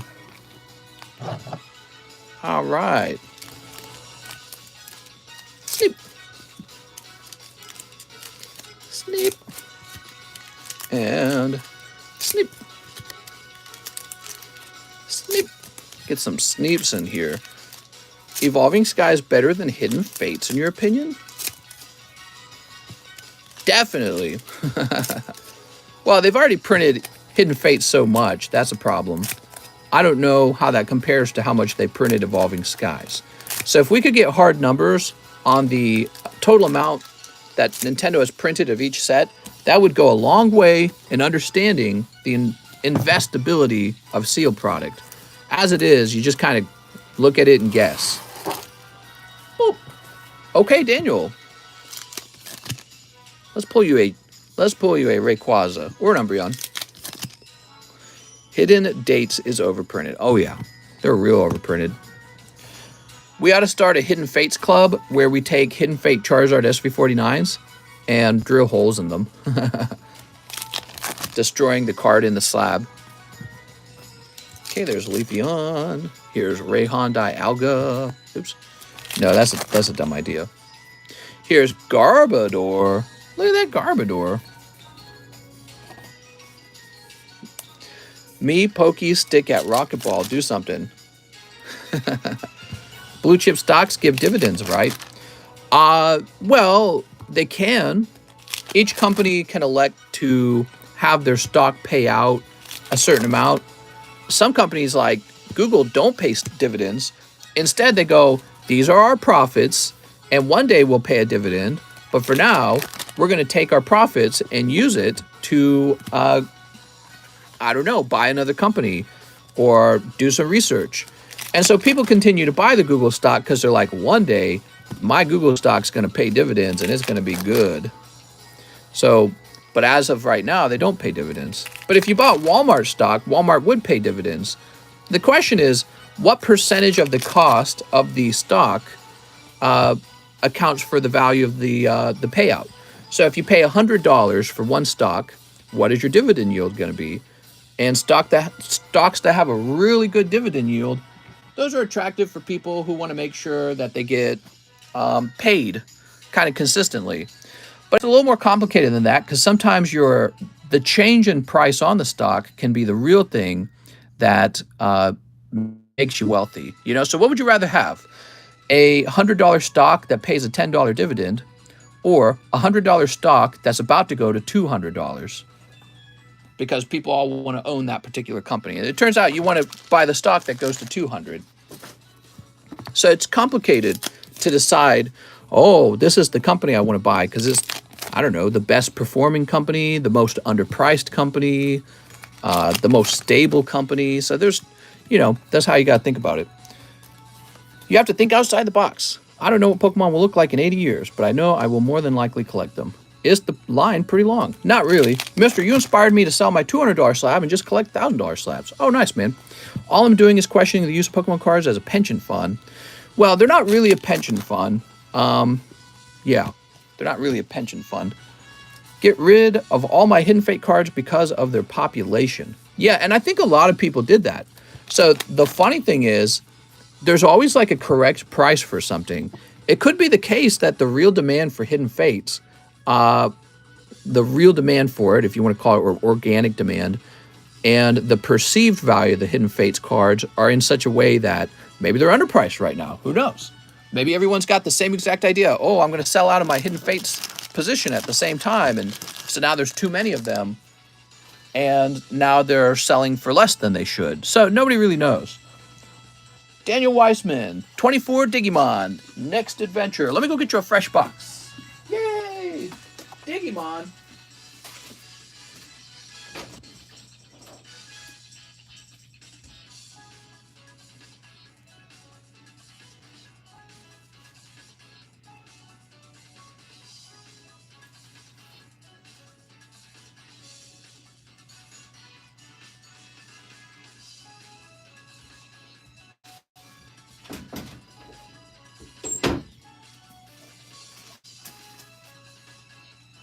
Oh, here they are. I was going to say, I think I'm out. We are nearly out of next adventure. We're getting close. Whew. After the 9th hour, it becomes a drag. Yeah, work can be a real drag, man. The original Baby Shinies from Platinum Base are way better than Hidden Fates. Okay, so you're going to pick up. Speaking of Hidden Fates, remember when Rand cut the Shiny Zard and Cheese cut the Shiny Mewtwo? Yes. So there's your promo. How many spots left in Fossil Pack Break? Probably it's sold out. Your mom is a drag. Queen. That's very progressive of you, Cheese. There we go.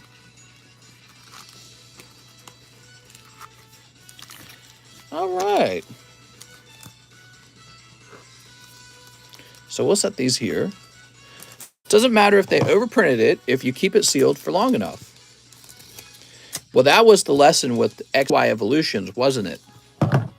Everyone said XY Evolutions was overprinted. Back then they were saying that. And yet today it has still gone up in price. So hard to say, man. This is hard to say. I think people just enjoy opening cards. It's fun for them. And they don't always open a booster pack based on some cost risk analysis. Sometimes they just feel like opening a pack of something, seeing if they can pull a cool card out of it. We sit around like finance nerds trying to figure out, okay, what's going to change the most in price, right? And, you know, the funny thing is we're probably wrong half the time. That's what they found out in the stock market, right? They found out that these hedge fund managers typically don't outperform a simple mutual fund, right? A mutual fund that just takes a slice of everything. Isn't that funny?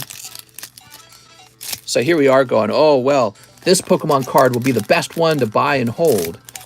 Probably if you took all Pokemon cards and just bought a slice of them, you would do maybe just as well as a collector who thinks they're buying only the best ones. You know what I mean?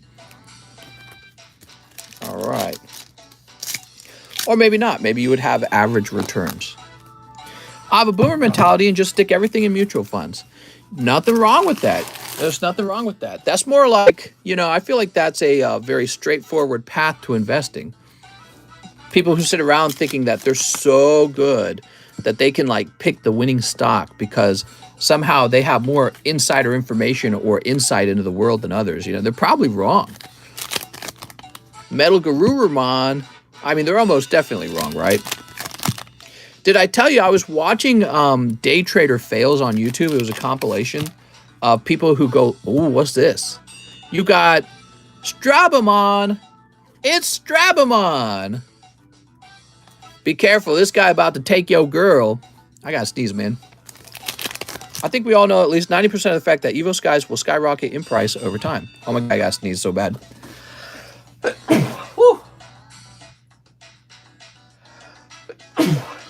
Oh my God, there must be too much dust in this room or something. I don't know. All right. Sneezing it up. What's this? It's the War Greymon. That is a textured War Greymon. Strabamon wears a strap-on. Oh my God. Here are your hollows. We'll sleeve up your hollows. Place them over here with the Pokemon hollows. Here's Takuya and Lopmon. Woo. Sistermon Blanc. We've got Koto Damoto. Emperor Greymon. Holy. That's a straight up hoochie. Wow, that's a cool looking card. You guys want to see it up close? So this is textured, is it not? Yes, this is a textured card. You can see the texturing around the glossy area, right?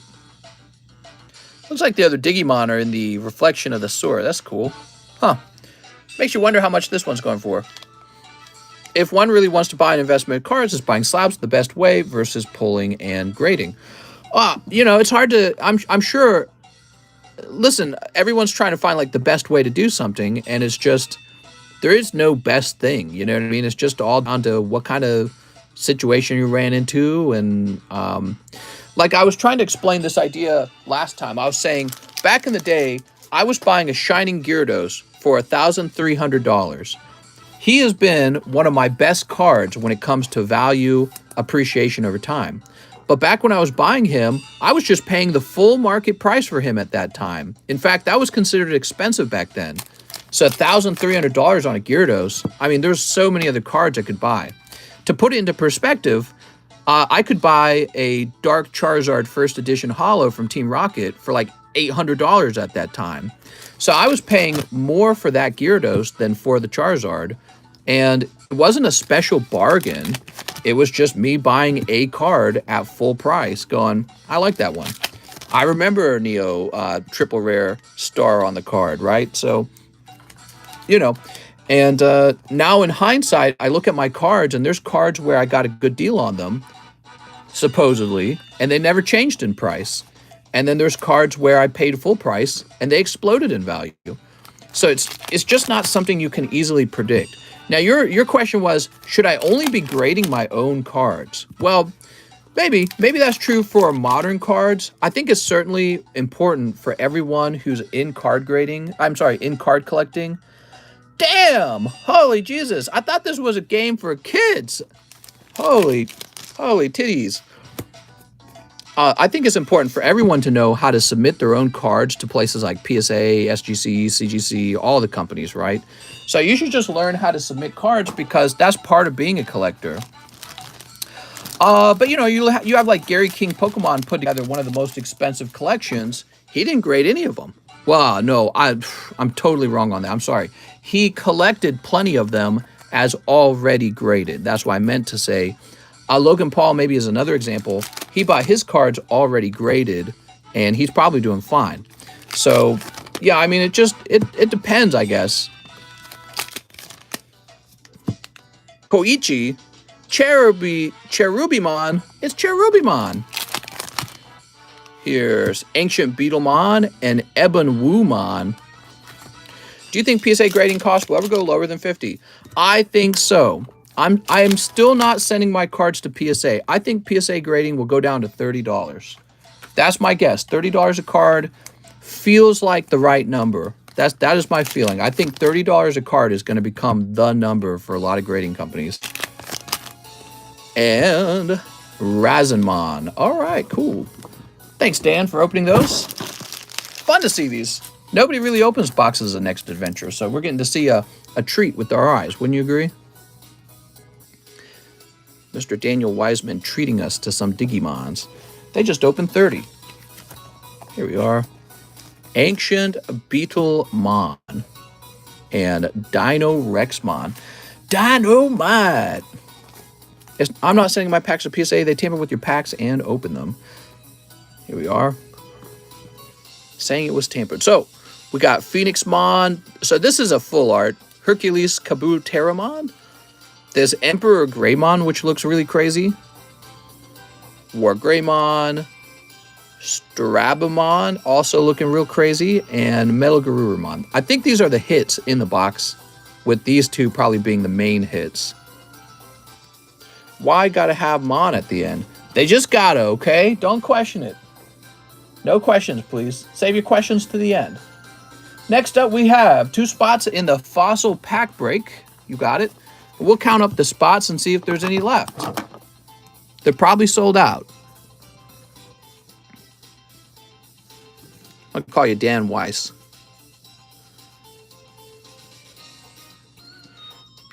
Mr. Was it a good idea to buy Dark Phantasma? Are they good sets? I guess so. 1, 2, 3, 4, 5, 6, 7, 8, 9, 10. We're very close. And then he says 3 live customs. Good luck with your live customs, Mr. Dan. 1, 2, and 3. Oh, 1 Phantom Forces in there. All right. That was perfect, Mr. Daniel. Congratulations. So let's get you. You're going to have 2 spots in Phantom Forces then. That was perfect. You'll take these 2 right here. We accidentally wrote Jeffrey Kroon there when he was supposed to go in the large. We'll write Daniel Wiseman now. Okay, so 27 and 28 are Daniel Wiseman. So that means this remains and this remains. Mister, have you ever had PSA damage a card and offer you market price? I've had PSA damage cards and, yeah, do precisely that. I've had CGC. They've damaged a lot of my cards, so I'm not a big fan of them on account of that. Sadly, I'll probably still end up using their service, but I was really unimpressed with that. Unimpressed with them for multiple reasons. Okay, let's get that into your box. Whew, what an order. Thank you so much, Mr. Daniel Wiseman. Dan, we gotta ship you out soon, man, because I don't think I got room for all this. So let me just take a look at what we can do here. What can we do? We are quite full. I mean, you don't have to ship out if you don't want to. We'll find another box for you, and you'll have multiple boxes. You can build as big of a box as you want. Save yourself some money on shipping. All right. Wow, you've got a lot of cards, Daniel. Holy moly.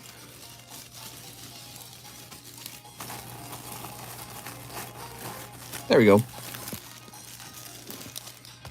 All right, so your boxes are full, and next time you order, if you want to keep building up your cards over here, I'll get you a brand new box, and so you'll end up with 2 boxes. Holy Jesus. Cole Kokoschke, he says, hi, Mr. Payment for my slab away. Cole Kokoschke sent $125, and Cole Kokoschke has $250, so that would mean you have $125 remaining. Thanks, man. Robert Lopez, it's my first time buying. Don't get mad if I get it wrong. $25 to put the perfect Pikachu in the slab away. Here we are. So we write your name down, Robert, like this. We write Robert Lopez. I might start a new policy where I get the last 2 digits from your email and write them under your name, because our address book is getting so large. Both Lopez and Robert are common names, so I'm starting to think kind of into the future. It might be a good idea to have a unique number in the future. So then he says, $5 toward the slab. If it's gone, please put it as credit. You're good, man. So the original price is $300, and let's go get that into slab away. Robert, you'll be put into the R list, and we've got right here. So we're going to say June, Robert Lopez, Pikachu, 300, and then they'll say 295 because you've already made your first payment on it. Thanks, man. Oh, dang, it got chopped in half. Yeah, so the price I picked out was just made up. It was just a made-up price because I think I was the only one selling it. And then a new one got listed at 300, and I immediately matched it. So, yeah, sometimes the price goes down. It's a speculative price. Next up, we got to refresh. Let's do it. Mistra's best channel, better than Logan Paul. Oh, nice, good deal. Wasn't that 600? Yes, but nobody was buying it at 600. Psycho Crusher says, hey, Mister, could you show those Sarge slabs you showed yesterday, please? Might do a cheeky slab away. I think almost all of them got grabbed already, so everyone had the same idea to slab those away. I don't think there's any left. Speaking of having cards left, let's get a price on this Black Kyurem. That Black Kyurem needs a price again. So, give me a second here. Black Kyurem 101. He is for $260. That's because he's from 2012. He's actually black and white era Black Kyurem. So that is a card that came. Black and white was the set before X and Y. I'll make mine. Oh, I see. There's one for 225. So I'll make mine 220, I think. Just a little bit more of an expensive slab. Doesn't say anything about the population on this card, huh? So that's cool. Black Kyurem. Quite the undercut. Here's Larvitar 5 from Team Rocket Returns. Graded 5 with CGC. Place that there. And, ooh, look at the cute. So this is Lopunny and Jigglypuff 10 for $50. Some Lopunny action over here. And this is Shining Legends Mewtwo. You guys know those Shining Legend packs are real expensive. And he's graded 10. All right. We're logging back in. Let's see what we got. We have OSM. He says, 5 chilling rain. I'm not sure if I have a bag. You got it, OSM. Not sure if you got a bag. I think you do. 1, 2, 3. And we get a fresh box. How do you make money on low price slabs? Doesn't it cost as much to just get them graded? Yeah, so you can lose money when grading. It's possible to lose money. You hope overall to break even on slabs that did poorly, and that the slabs that did really well are the ones that drive profitability. Back then, grading was very cheap, though. Do you understand? So back then, I graded this card for probably like 12 bucks. So when it sells, I end up making, I don't know, like 34 bucks, something like that. There's a lot of other factors like shipping cost and PayPal fees. So, did you see my question, mister? What's up, badass Joker? I don't think I did. Yeah, I probably missed it. All right, OSM. Let's get you some cards, man. I appreciate you being here. Maybe we pull you a golden Snorlax. I haven't seen a golden Snorlax in a while. Is that the sign that we're close to one? Or is it just because he's really rare? Let's see. Sneasel. Looking very shifty. Here's Tornadus with the mustache. Joker was asking where my girl Mary went. Mary was there last night. She popped in for a minute. She said good morning. Here's dealing. Because we were up till like 3 a.m. I was falling asleep. Here's Shadow Rider Calyrex. Making those late night Sunday sales. There we go. Shadow Rider Calyrex.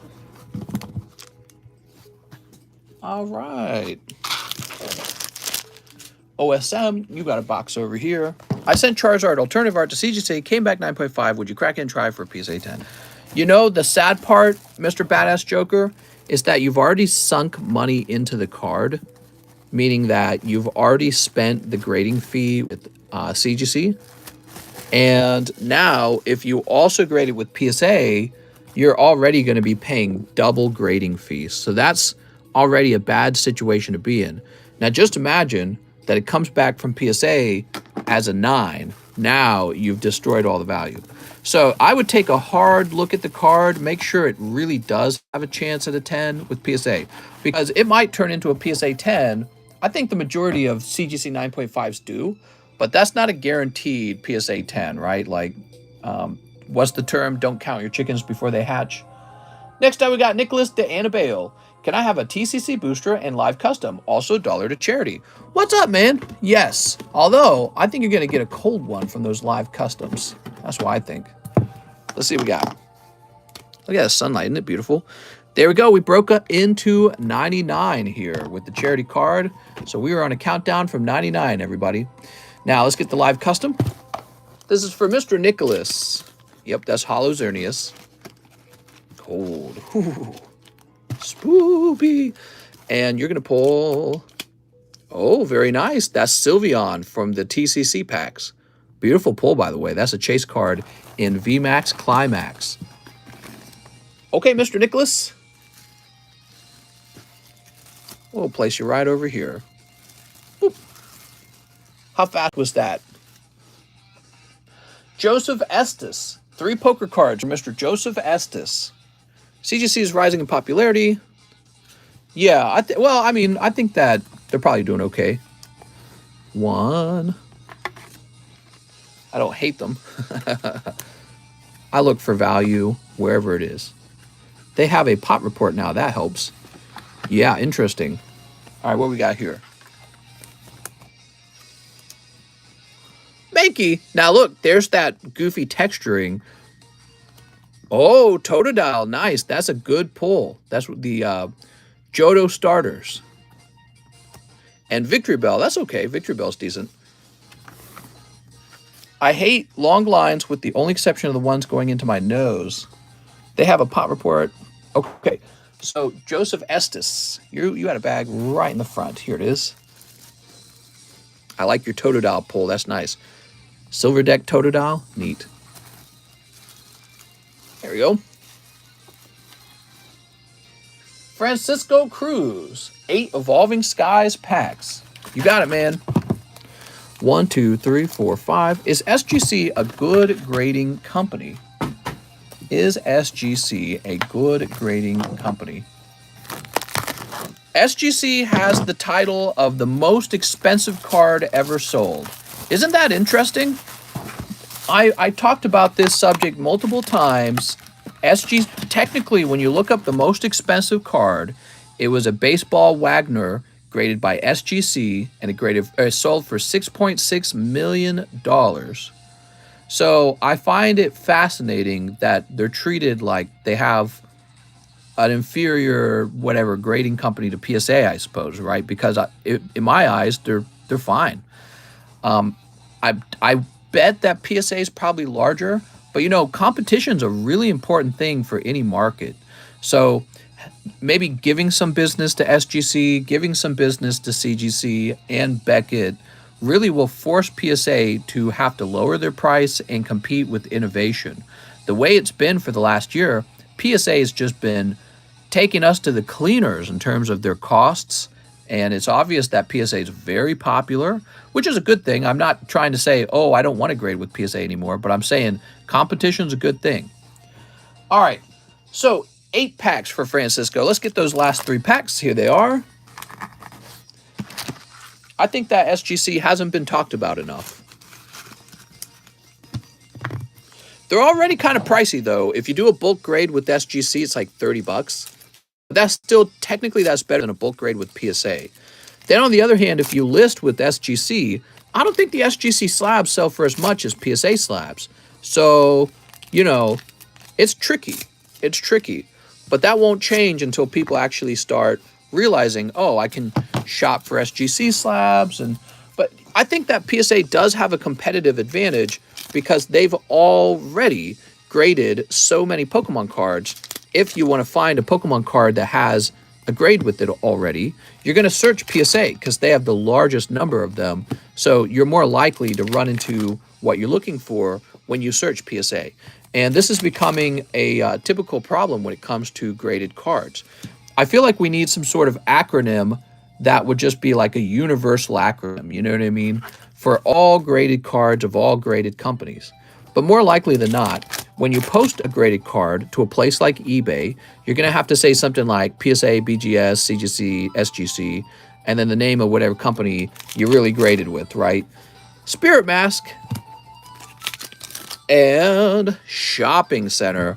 Woo! Nice to meet you, Francisco. This time, Francisco, it's a little bit cold. Sorry about that.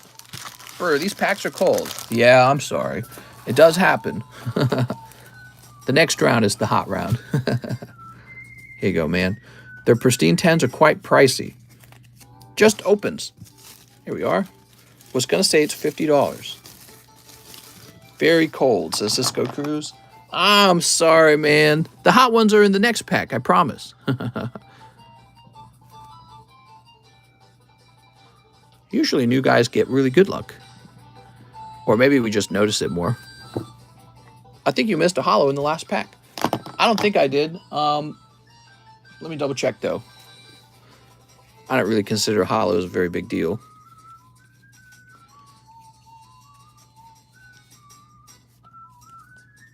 All right. So I just throw holos away if I don't even like them. I throw all the holos coming out of the live customs. They just get thrown away typically. Not a big fan of holos. They're just as bulky to me as the non-holos. Maybe just slightly better.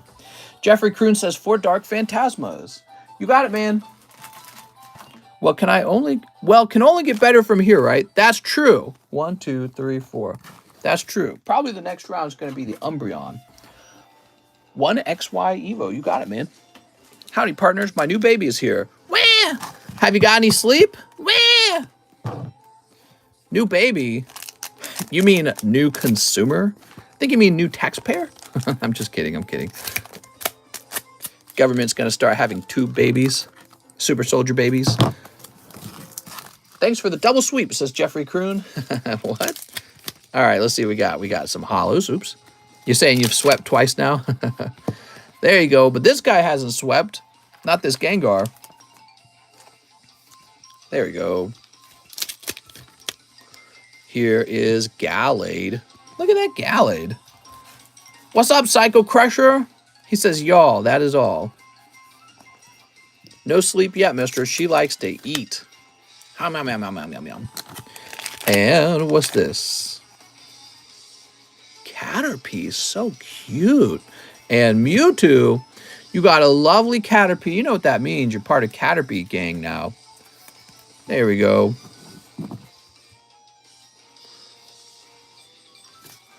All right. Boop. Jeffrey, let me find your box. Your bag box. They launched the news outlet today, and we'll be launching to members. What, PSA? They have a news outlet? There you go. And here we are. Woohoo!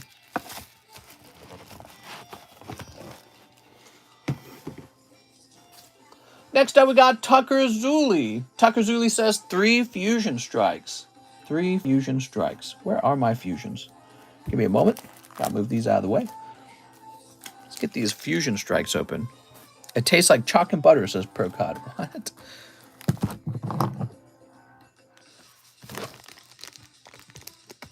Oh, so you have to pay $30 to be part of the news? What? How can they get away with that when you have like YouTube where the news is literally free?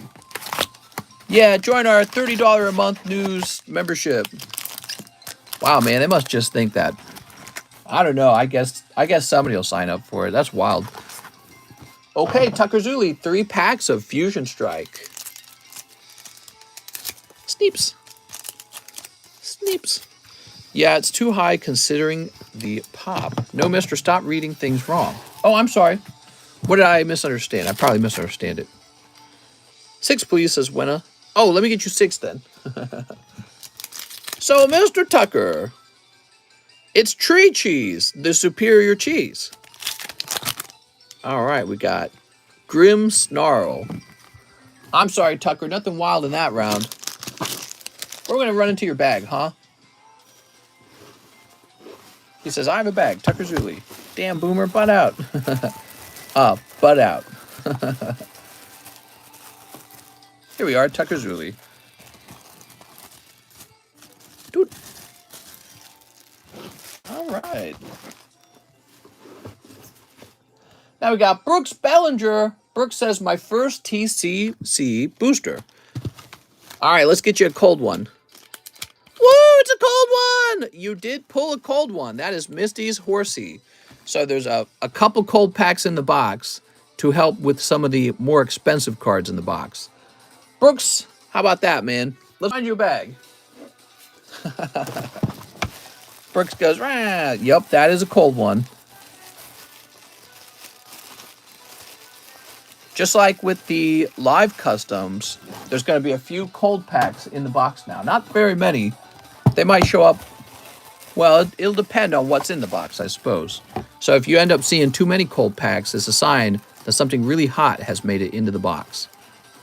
I need a new bag when you do my order, says Steve.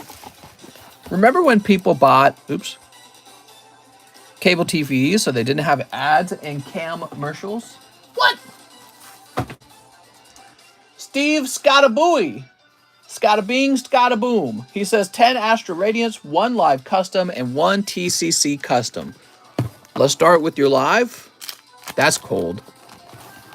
So that is a cold live custom. But let's check out your TCC pack.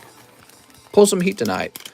Oh, that's really nice. All right, perfect example of pulling a cold pack and then a hot pack. Look at that. Very nice. That's a chase card in VMAX Climax. The Ultra is an ultra rare, right? Yep, the ultra rare Rayquaza. Beautiful. Really nice. Now he wants 10 Astral Radiance as well. 1, 2, 3, 4, 5, 6, 7, 8, 9, 10. All right. So close to it too, man. You guys ordered only a minute apart from each other, Brooks. If you had ordered a minute later, Brooks, he'd have gone first and he would have pulled the horsey instead of you. Palky incoming, says Ronaldo. Maybe. Find out what we get.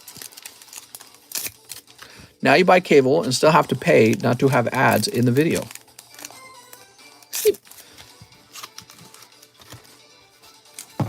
Exactly. Wait, people own cable still? I thought cable went out of business. I haven't really liked Astral Radiance.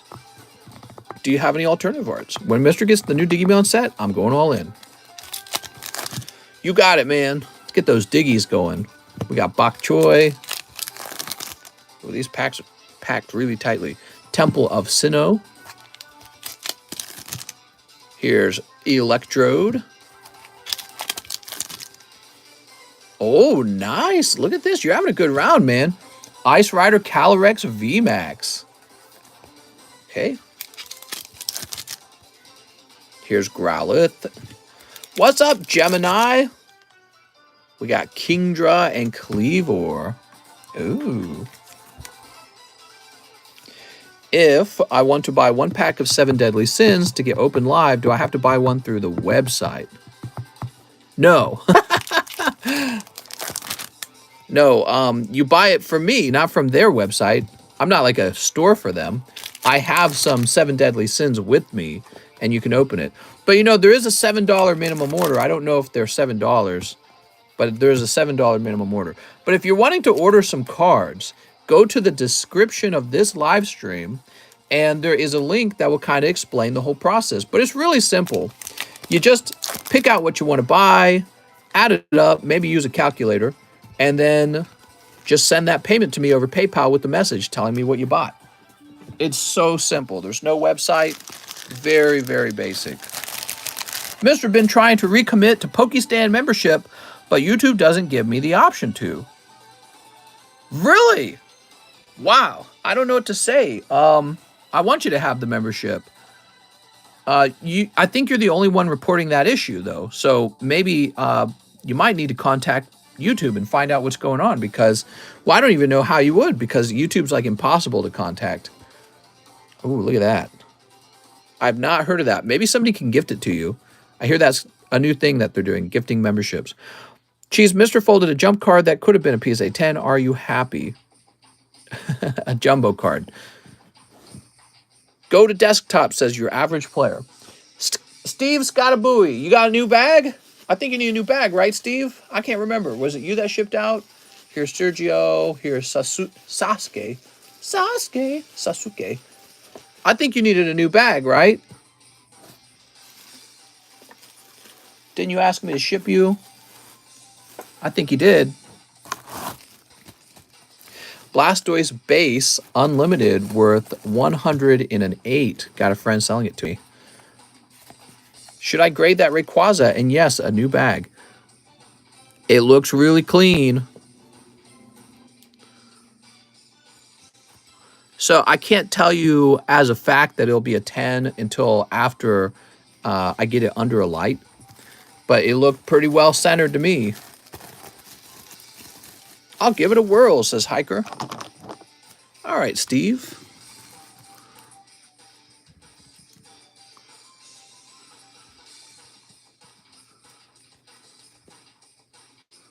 This is going to be 6.22. Give my pee-pee a whirl. It would look better in my bag. Mr. New Member. Oh, I missed it. I'm sorry. Looking at what I was doing with my hands.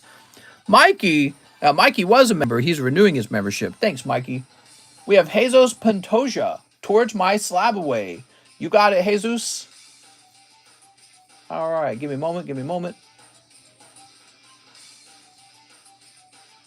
Here we are. So this drops down to $120. Now we got Colt Hicks. Let me get that 8.5 first edition Shadowless Voltorb if he's still hanging around. Now I'm pretty sure he's sold. Yeah, Voltorb is sold, mister. I'm sorry. I'll write you down for $30 of store credit, though. If PSA mislabeled my cards and I want to correct it, is it free? Or do I have to pay? I'm sure they'll do it for free.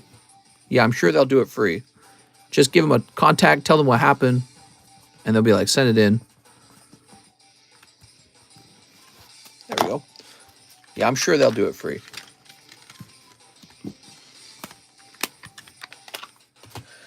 There we go.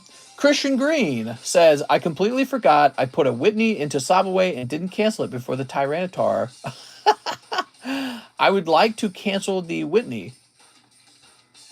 Didn't cancel before the Tyranitar. So what are we talking about? Let's see. Oh, you have 2 listings up here. How did that happen? All right, give me a minute, Christian Green. I will go locate the card now. How did you get away with that? I didn't even notice that. I must have put your name not in the correct alphabetical order, so I never noticed. Yes, let me go grab Whitney.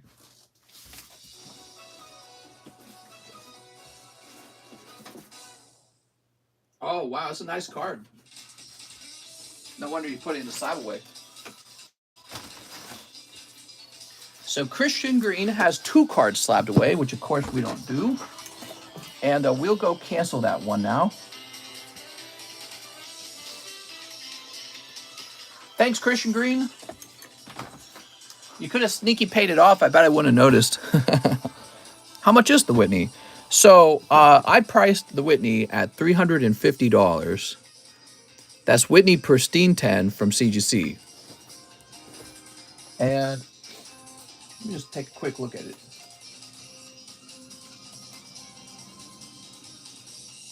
Well, let's just look at it like this. I'm double checking if I want to do this price, okay?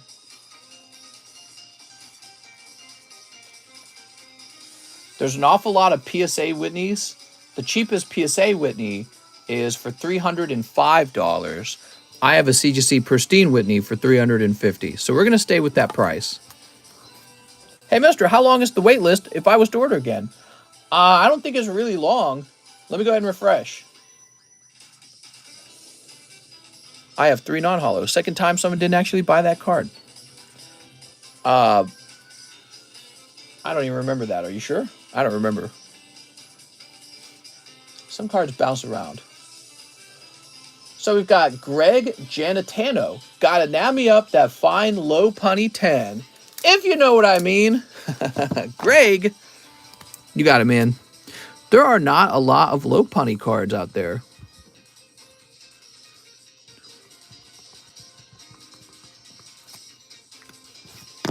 I'd buy it, but I prefer my waifus in English. There you go, Greg. That is very racist. How could you? Nathan Longoria, 1 Fusion Strike. Okay, Nathan Longoria. Boop. 1 bag shipped to address beginning with a $4 tip to you. You're the best. Oh my, Mr. Nathan. Why, thank you. Let's go find your bag. Nathan Longoria. And let's get your pack opened. Let's see. You got Clay Doll. Wow. Not the super snipe that it could have been. And let's create a label for you, Mr. Nathan. You just pointed out that your address begins with 52. Oh, guess we haven't shipped for you in a while. Let's go see. Oh wait, this is an international shipment, isn't it? No, it's not. Okay. Grab this. Okay. And a $4 tip, huh? Grab your email.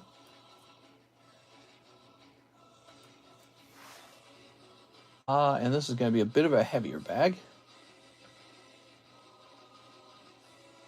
Print. All right. Hiker says, I did it. Woo! All right. I'm celebrating. After Nathan, we have Gabriel Lear. He says 2 TCC Boofties. You got it, man. 2 of them, huh? Oh, that is the chase card currently. Well, no, there's a card more valuable than this in the box right now. But this is the second best card you can pull. And the second pack is a very cold pack. All right, so it evens out a little bit after that. That's for Gabriel Lear. Mr. Gabriel, congratulations on your Pikachu VMAX. Let's find your bag. Gabriel says, oh my God, that's a great card. That's why I picked him out. Really pretty. All right. Whoop. Nicholas de Annabelle. He says 2 live customs and a TCC boosty. All right, this is for Nicholas de Annabelle. Mister, I got Whitney on slab away. Okay. So 1 and 2. Those are cold live customs. Let's see what you get out of your TCC boosty, though. Can you buy breast milk? Oh, nice. You got a beautiful Typhlosion.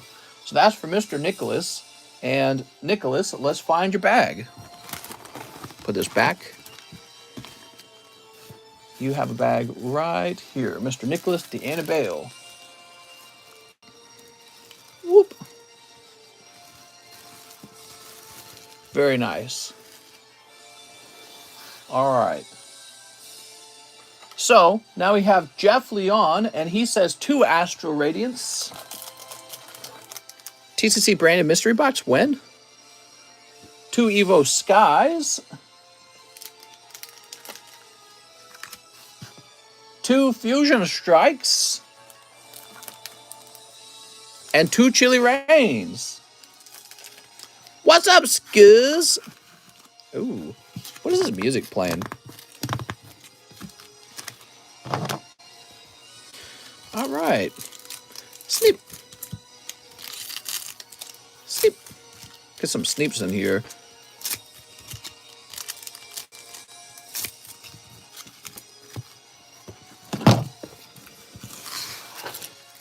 Jeff says, I got a box. You do have a box. That's true. Here's Glaceon and Beedrill. Buzz Buzz. Oh, Beedrill. Silly Beedrill. It's got some crazy wings in that artwork. Here's Full Art Jirachi. That's a nice pull. I like Jirachi. I feel like vintage cards will have a better chance going up in value because there is going to be a time when everything stops getting pulled. So now I'm a vintage hunter. Mister, I just ate a burrito. A burrito? Here's Alisa Sparkle. Here's Panpour. Urshifu and Frostlass. And Agatha. She's so crazy. Crazy Agatha. She's a witchy woman.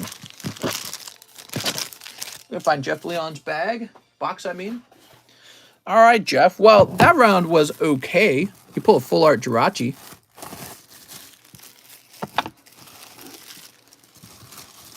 There we go. What is this music playing?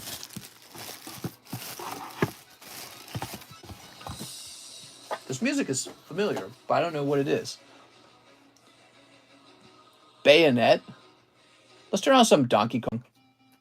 So, I'm going to take a moment and leak my one-eyed lizard. I'll put some pretty cards up on the table for you to stare at for a moment. I'll be right back. We'll get to the next order in about a minute.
Aha, I'm back. I'm back. What are you going to do about it? That's what I thought. Hopefully, 5th season, Mike's third sister joins in. What? What are you talking about? Some nice no rarity symbol cards. Ooh. Do you think you can do no hand streaming challenge? Feed only? Yeah, definitely.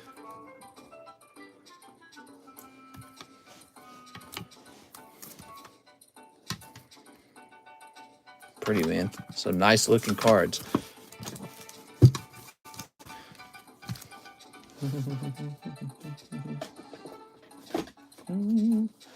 Okay, we're back at it. Jeff Leon is done. Thank you so much, Jeff. Daniel Clark says $25 to slab away. Oh, to my Gengar Mimikyu. I got you. Okay, Daniel, 25 to your slab away. So this drops down by 25 to become 130. There we go. And actually it becomes 131.25. 131.25 because of the 75-cent fee. He says 2 poker cards and a fusion strike. Oh. Here's the fusion strike and 2 poker cards. We got 1. And pull one from the middle. 2. Any fire pulls today? I think so. Has to have been. I can't remember now. Sand Slash and Bay Leaf. Hey, I cook with Bay Leaf. Come on, Fusion Strike. Graveler and Pikachu V. Look at that Pikachu. Play the Buck Bumble 64 OST. I promise is a Buck what? Boop. So Daniel Clark. He's going to be in a D box. Probably over here. I have a small bag, says Daniel. Have you ever revealed your face? I've never revealed my face. It's totally secret. Here we are. Boop. It's an N64 game. It's me, Nintendo 64.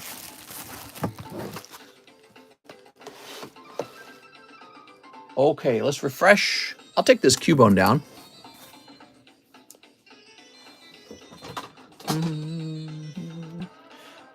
Here's a nice card. One of the most unique soundtracks based on UK Garage. They have garages in the UK? I thought they all rode buses. Starting a CGC 4.5 Shining Pokemon collection. Play Great Mighty Pooh from Conkers. All right, now that sounds like a good song. Okay, let's try this.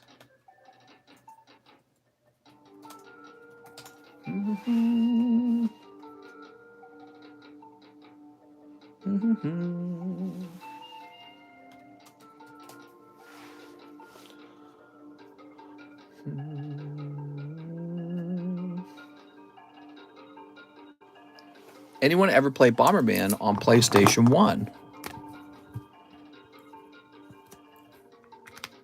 Play Hose Mad by London Yellow. Let's see what we got. 100 billion.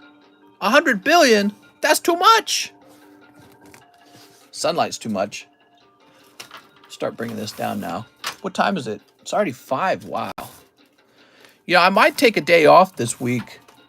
There's some, I'm going to do some cleaning around the card grading area. Get it ready for Mr. John S. Pokestop to arrive.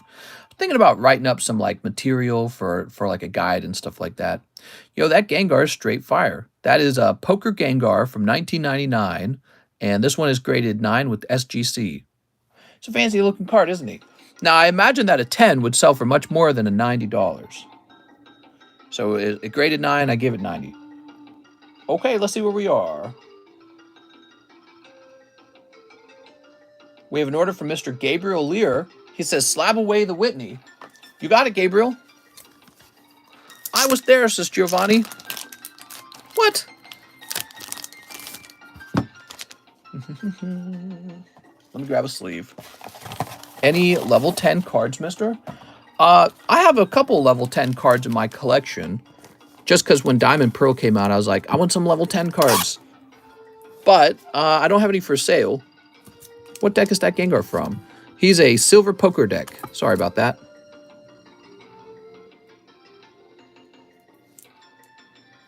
Pretty neat, right? Okay, Gabriel Lear.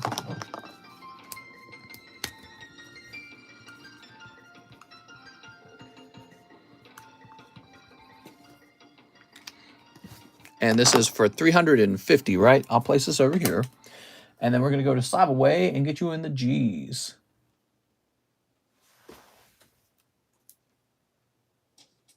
You would go right here. And it would say Whitney 350. Okay, there you go, Mr. Gabriel. It's been updated. Now we have Steve Scataboo. Need to hit that live custom. 2 live customs, he says. You got it. 1. Oh, there we are. And 2. Look at that Groudon. Yo, hey, bro. I'm back. How are you, says Ben. What's up, Ben?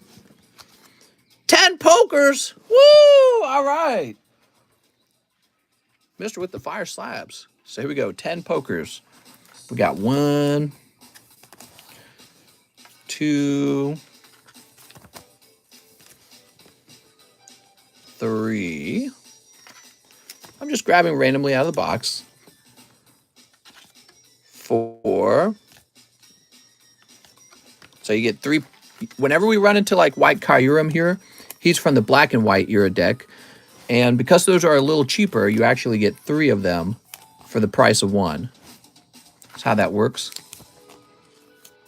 They can be nice too, by the way. They can have like Eevee in it. Let's see. Arcanine right there. That's nice. So 1, 2, 3, 4. Oh my gosh, you ran into it again. All right, well, we can't avoid it because that... Oh, but there's only 1 White Kyurem there. Oh, all right. Hold on. Let me find another round of White Kyurems. Not allowed to do that. We got to get you 3. There we go. All right, we'll sleeve these up as well. So this would count as 5 for you. You got to get a whole deck of White Kyurems in a second here. So that counts as 5. Here's Ruby. This is going to be 6. 7. 8. 9. And 10. Woo! So that is your round of 10 of the poker cards that you just pulled out of the live customs. Let's see what you get.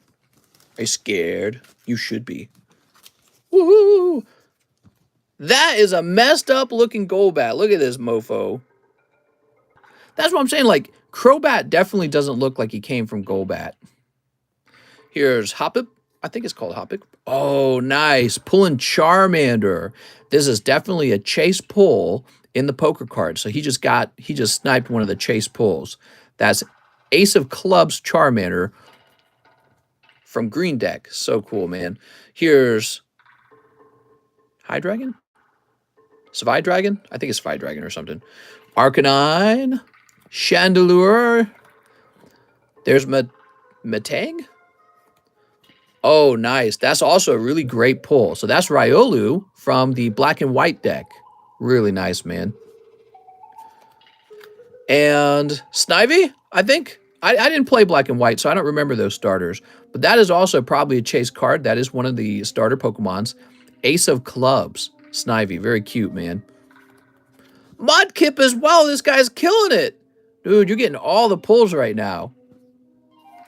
That's from Ruby. Bro! That is a chase card out of Silver Gold deck. Suicune, King of Hearts. Wow. What a lucky round. There's Primeape. The red, who's a joker here. I'm sorry, the Jack. And Amistar from Green Deck. Wow, that was a great round. Steve, look at that. Some chase pulls in here. I think these are actually quite fine. And Arcanine, Charmander. Yeah. Whew. What a round. So, That would be his whole turn. He just wanted 2 live customs, and it turned into that. Let's grab his bag.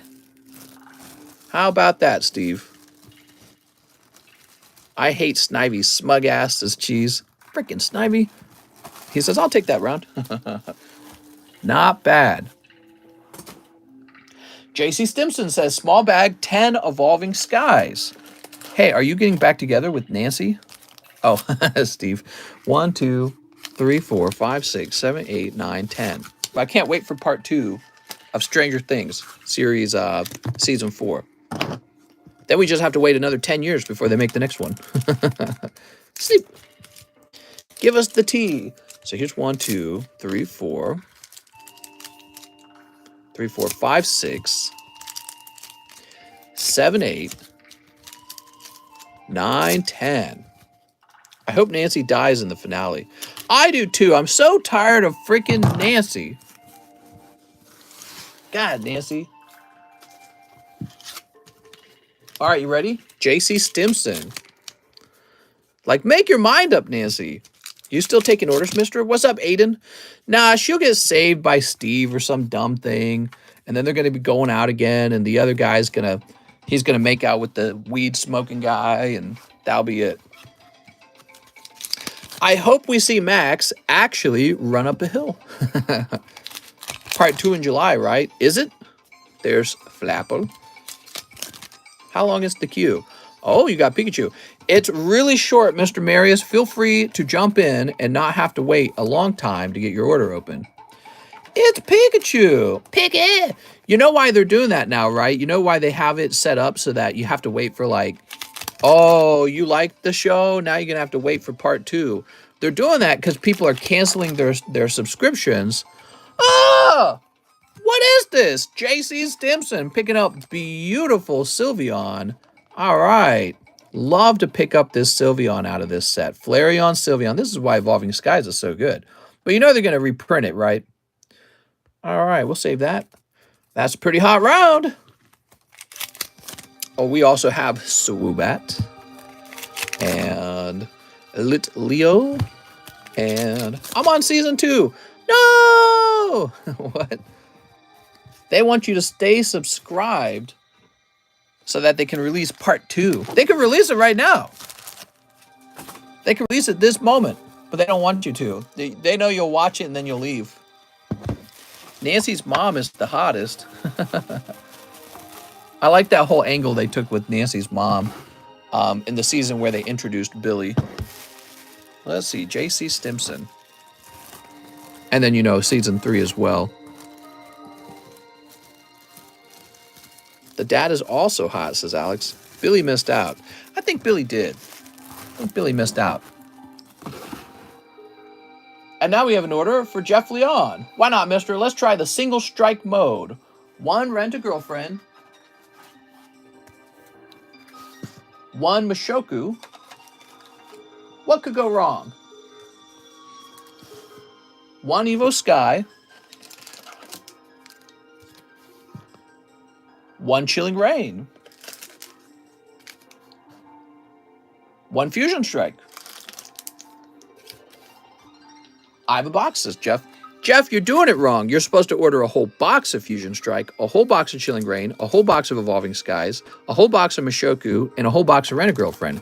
That's the real way you do the single strike mode. You're single striking 1 whole box, right? Rather than 2 boxes at a time.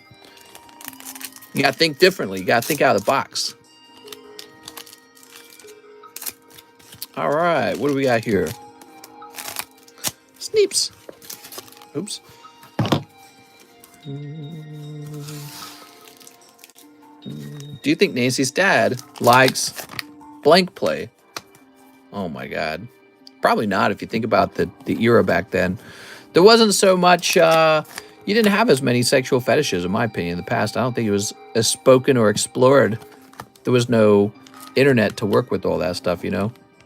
Law, not many, but my friend knows loopholes. What are we talking about? I like holes. Holes with loops in them? Okay, Jeff pulls Lilligant and Garbodor. And finally, How's it going, Ben? The time for me is 5 p.m. Look at that Tornadoes. So nice. Love from Madrid. How's it going, mister? All right. So Jeff has a box. Jeff, I don't think you got the super sniping. Take me back to the 80s, says Alex. Yeah, the 80s. The 80s were way better. You remember? Remember? I remember. Beautiful Spain. The next Pokemon game's supposed to take place in Spain. Is that right? Based on Spain? That's cool. I like that idea. Okay, we're refreshing. It's 10:12 a.m. Here, Sunny, is still cold. What? You're giving me the cold shoulder? I want that Gengar. Can I buy it, mister? Yeah, you can buy that Gengar. That is the thing you could do, definitely. So let's go ahead and get some more slabs up on the table. Awesome Gengar looking sinister.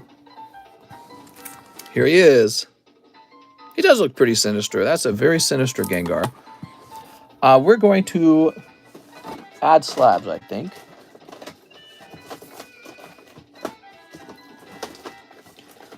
See if I can dig down here. There we go. Try and get some new ones up here. Oh, I didn't even know I had this. Wow. So, haha, lol, nope. The weather is cold here, but sunny. What is it like in Missouri? I can't spell. Missouri's very hot right now. It's a nice hot though. It's a bearable heat, and as the summer approaches, it will get much hotter, and then it'll become unbearable, and our air conditioning unit won't be able to handle the heat, so it'll be hot indoors and inside, and I'll be like, oh my. So this is Snorlax from Fighters. Doo-doo, ba-doo-ba-doo-ba-doo-bee. Let's try CGC. Oh, wow. The price on this card went up. No, wait. Did it? Oh, no, it didn't. It stayed the same. I got it. Okay, so this is the correct price. So we have a beautiful golden Snorlax being added to the table right now. That's Matchless Fighter Snorlax, 9.5. And it says it got 9.5 on edges and 9.5 on centering. That's not too bad. Surface and corners are 10. Lovely card. Scooch over there, Mr. Gengar. Oh, this is a neat card. Wow. So here we have a 9.5 Sceptile from Ancient Origins. Tempted to hold that one. I feel like if I regrade it, that would be better. But let's grab some sleeves. Been stuck on level 39. We got one spot left in the fossil pack break, by the way, guys. I feel like nobody's grabbed it because this is a typical thing that happens. Nobody likes to grab the very last spot. I have a Shining Rayquaza. I thought you said I hate Shining Rayquaza. I'm betting with PSA this would be a 10. But let's go take a look at him.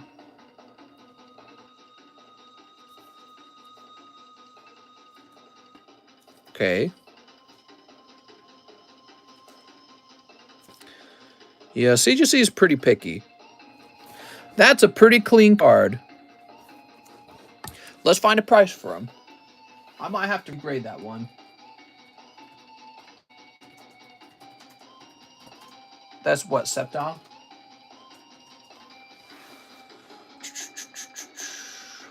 Let's see.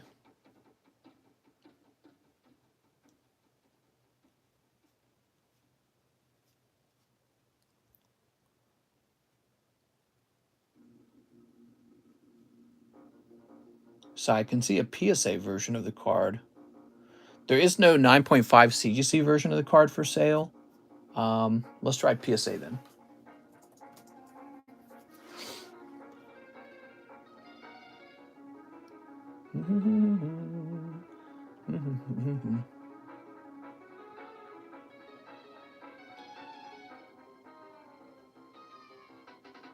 All right, so we're going to price him accordingly. Same paint. My first game was Emerald as well. It's legit more than gold. What? Get a little sticker on him. Oops. And we are going to price him at 135, I think.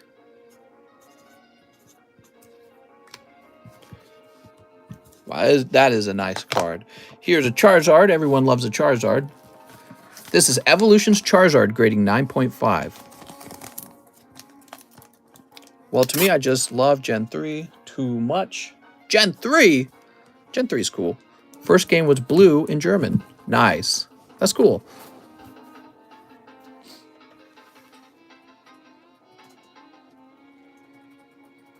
Charizard 13, right?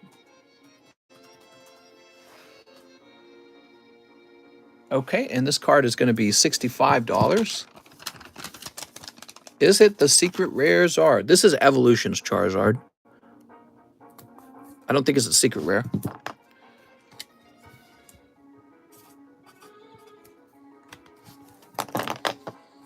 Okay, so he's a 9.5 for $65. And was that it? No, there was another one. Look at this. Training Core Mint 9. I did not choose to grade this card. They must have found it in the submission, and they probably charged me for it too, is the stupid part. They graded this and probably charged me for it. I just watched my pulls from Evo Skies. Woohoo, thanks, mister. You pulled a nice card today. That is a nice card you pulled. Here's a lovely Magneton from Awakening Legends. Now, what that really is Neo 3. It also has a nice swirl on the side, but it only graded 9.5. And let's take a quick look at what it would go for as a PSA 10, though.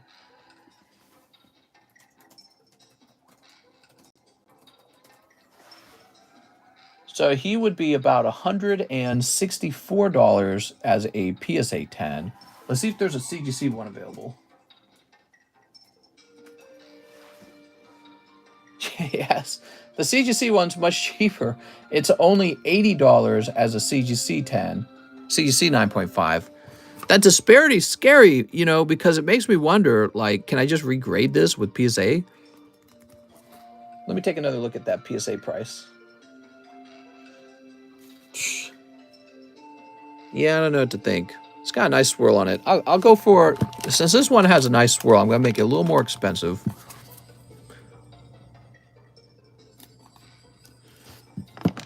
That's a nice Magneton. I'm going to place this one at 90. All right. There we go. We added some new cards to the table. I want to grab one more, actually. You want to get one more? Let's get one more. What do we got? Ooh. So here's a real cheap one. This is base set Squirtle. Now, this is not a no rarity Squirtle. This is just base set. There we go.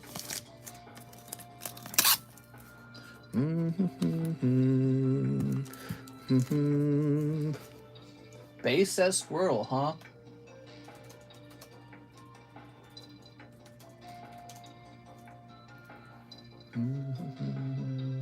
He's going to be a whopping $19.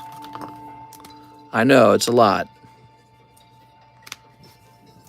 So that is for $19. Mister, why do you grade some of the cheaper cards you grade? I don't know. Don't question my methods. Look at this pretty Charizard. There we go. I'll take that Charizard, says Juna. Juna, are you saying that you're buying it? Is that what you're telling me? What do I do with this? I had to give this one away, or we had to like blow it up with the firecracker or something. I like the idea of blowing it up with the firecracker. Speaking of which, I saw you feature my pull, Dark Magneton, in a short. Oh, nice! Well, that's up to Mike's side. Mike's side makes those decisions. He does the shorts. Can we get a couple codes for the code kids? Come on, man. We want some codes. All right. Hey, mister, can you change my slab away order? I just put in from Gengar Poker to Snorlax. Yeah, I can do that. If we haven't set it up yet. So we'll put the Snorlax over here. And let's go refresh. We can sacrifice it to the pond. The pond! Send it to the pond! What if I was like, no? Okay, so we got a JC Stimson order. No, we already did that one. I'm sorry. We have a Marius Larson. He says he would like to slab away the Gengar. Okay, Marius.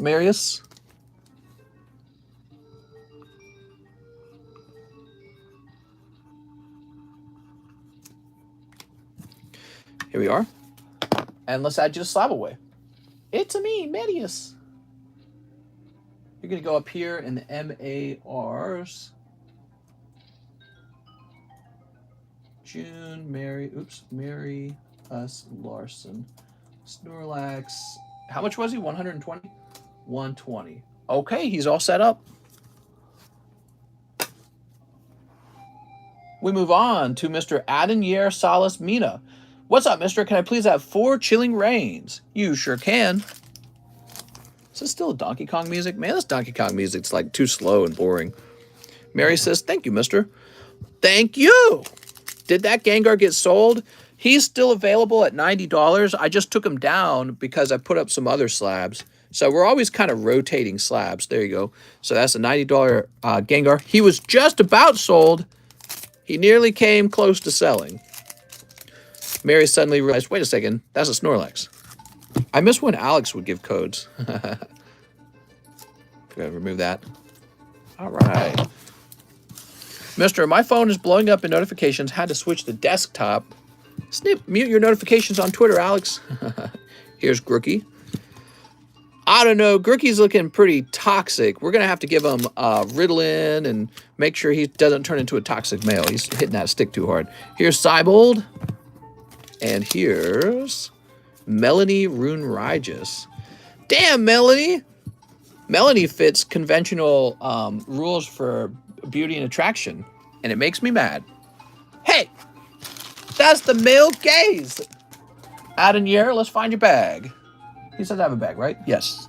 So I bet you're over here in this completely full box. Let's see. Ah, here you are. So nice. SGC return come in? Yeah, I got my SGC return in. Grooky obviously has a lot of experience, if you know what I mean. What, smacking sticks? I think so too.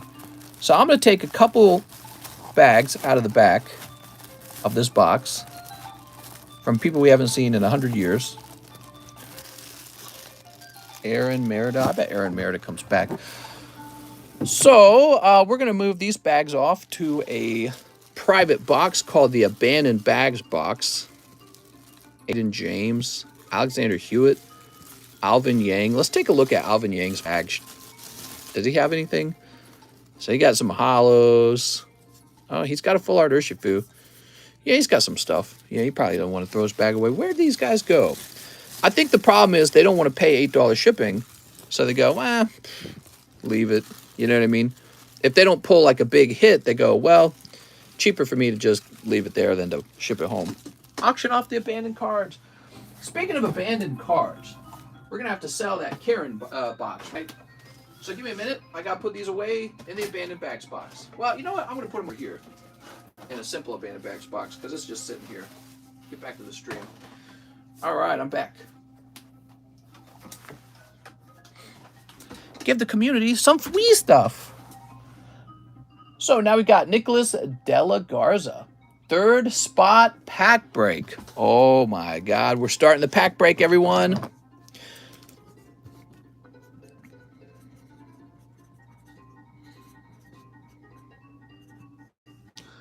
De La Garza. Sweet. Anyone want Co's I Legit Haste 400 unused? Here we are. Wow, it's so nice out. You guys want me to take the camera out to the deck now?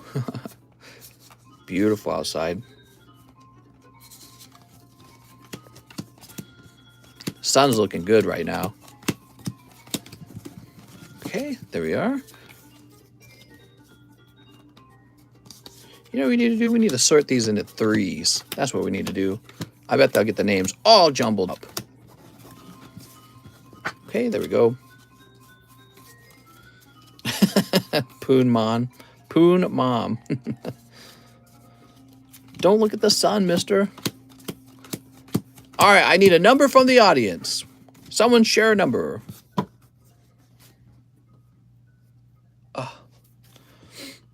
5. 1, 2, 3, 4, 5. All right, someone's destiny has just been decided. Set that there. Hopefully this pack was good like the last one. Last time we got first edition Articuno. I'm hoping this time we get Gengar or Dragonite.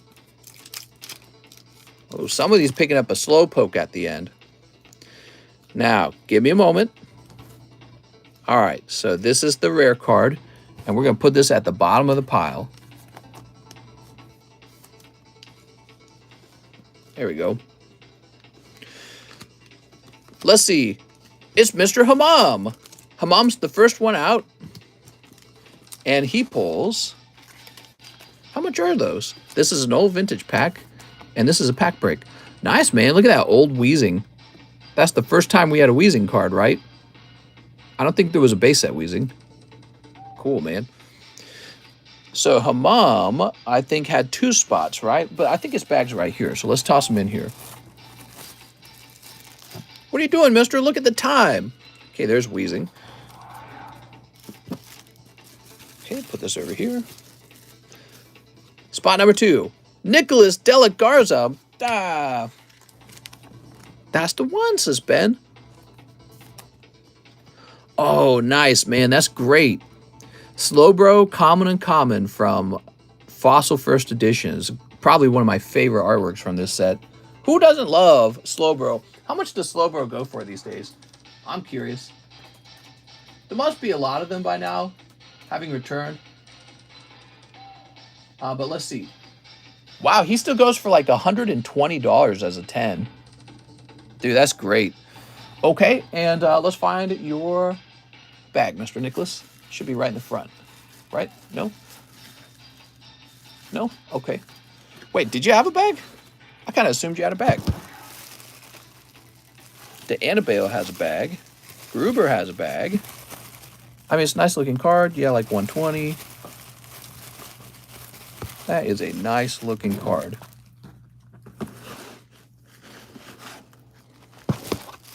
Nick Cool. Wait, did you need a bag?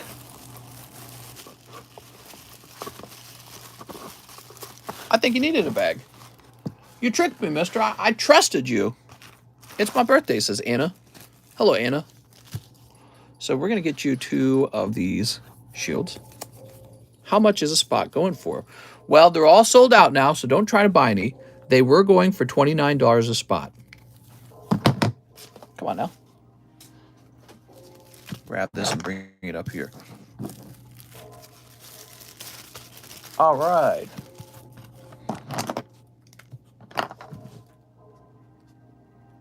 Nicholas De La Garza. So you pulled one of the best common commons from the set.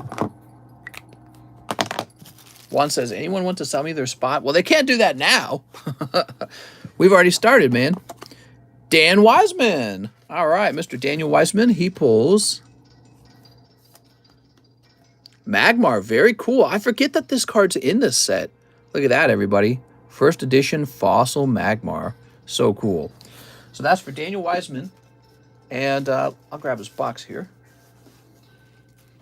It's got a real full box now.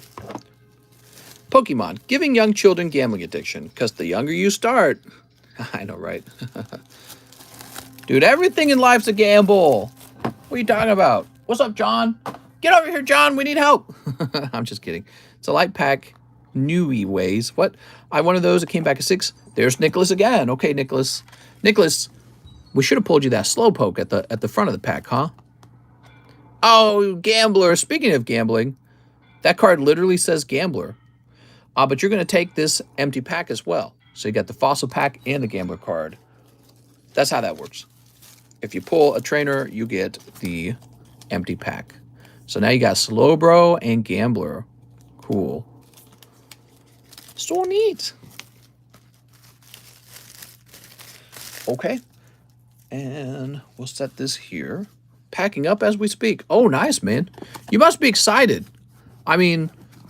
my life's kind of boring. I'm not really going anywhere, doing anything exciting. But for you, you get to do some moving around, some exploring. So you're having a little adventure. I'm just going to work every day. Christian Green picking up Horsey. All right, so that's a little bit better than last time. Now we've got Christian Green picking up. I am first time leaving the island. Really? That's very fascinating. Wow. What does it feel like? Because I know Hawaii is quite small, and the mainland's like, yeah, it's massive. What does that feel like? Hammam! Okay, so that's Hammam's second spot, and I think he just had 2 spots. Ooh, Grimer. Dude, Grimer's got a big freaking mouth. Did anyone else notice that? That guy's got a big mouth and a big tongue. Had to ship my car and pack my whole life to get there. Here we are. Whew. So we'll place this over here. Now we've got... Are you the one moving to work with Mr.? He is. He's coming from Hawaii. From James O'Brien to Alex PSX. How nice. That's very generous of him. And Alex, you get Ammonite. That's a very cute card. Wow, man, I can't get enough of these. These are so neat.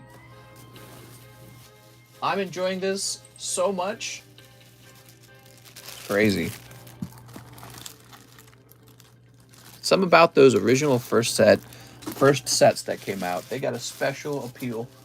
They got the nostalgia feeling. Okay, whoops. What do we got here? Oh, it's my slab box getting pushed around. Okay, next up we've got Nicholas Della Garza. All right, so you didn't get the rare Nicholas. Oh, you didn't get the Slowpoke either. That's so annoying. But maybe this could be Psyduck. No, it's Mysterious Fossil. That's rough, Nicholas. That is a rough round. I'm not going to lie to you. We're going to put you in the end box now. I don't know who this last name is, actually. Who's this? We got 2 people left, and it's Daniel Wiseman. Daniel, on the one hand, you missed a rare. On the other hand, you did actually pick up first edition Slowpoke. He's really nice. So he's one of my favorites that comes out of the set. So let me grab your bag, Daniel. Shoop. Does that mean Christian Green actually pulled the rare? I can't remember if she had 3 spots or 2 spots. Should have looked before we started. It's Trent Caswell. Well, congratulations, Christian, on your Horsey Zubat. Let me toss them into your bag. Let's be honest, that is better than pulling the trainer card, which is what happened to you last time. Still, that's not the rare. Trent Caswell is going to sneak away with the rare, and he only got 1 spot. All right. Shoot, Ditto! Woo! All right, everyone wants the Ditto. Where is he? He's like in some kind of Bill's PC kind of situation. It's kind of weird. He looks like he's in VeggieTales. All right, Ditto first edition for Trent Caswell. Thank you so much, Trent. Well, Trent, it could have been worse. You could have gone super deep to pull the rare, and the rare would turn out to be Ditto. But that's certainly not Dragonite. Come on, Dragonite. I liked this pack for the commons because it came with both Slowpoke and Slowbro. Love those cards. Where's Trent Caswell? We didn't like just ship him or something, did we? Oh, here he is. Trent Caswell. We need a new vintage pack break. You guys ready for me to pick it out? Yeah, what happened to Karen in the Netherlands? I think that Karen's whatever thing chargeback went through, and so I'm just going to have to sell off the cards now and never trust somebody like that again. There were red flags not to open those packs. Like, they were asking me to ship to a different address than the PayPal account, and that's a huge red flag. But also the amount they decided to spend. Most people don't just come in on their first purchase and spend $1,500. Like, maybe you're like the Prince of Wales or something, but most people just don't do that. The fact that it was international too, so there were all kinds of red flags. I ignored them like a dummy, but they did pull Ghost Rare, Magic Girl, and some other nice cards, so we will just get them sold in a new large. Damn, mister, you lost to PayPal? Well, to be honest, I didn't really fight it. So I just kind of said, what did I say? So I told PayPal that Karen was telling me that she thought it was a security override and that it was being fixed on their side. And then I actually said I still have the product. So I didn't say anything like threatening or anything like that. But to be honest, I didn't want to fight it because I don't want to make... Here's how it is, guys. Like, sometimes with PayPal, you make a stink over something, right? In this case, why make a stink? I'm just going to be able to sell the cards. So if I don't have to fight with PayPal to fight with Karen, then I'm not going to. You know what I mean? That's kind of how I am. I kind of choose my battles is what I'm trying to say. Okay. So, new pack, right? I choose my battles wisely. And that is not really one you need to protest so much. You just be like, yeah, I'll be okay. You guys want it to be cheaper or you want it to be more expensive? We could have a $7 vintage booster pack of Fossil. Let's have a Fossil booster pack. I think that sounds fun. Cheap, fun. What if we did pack break that for $7 and each spot was like a couple, it was like 50 cents or whatever it would be, whatever it works out to. A little more than 50 cents, 70 cents each. That would be crazy. I mean, the PayPal fee would be more than that. Okay.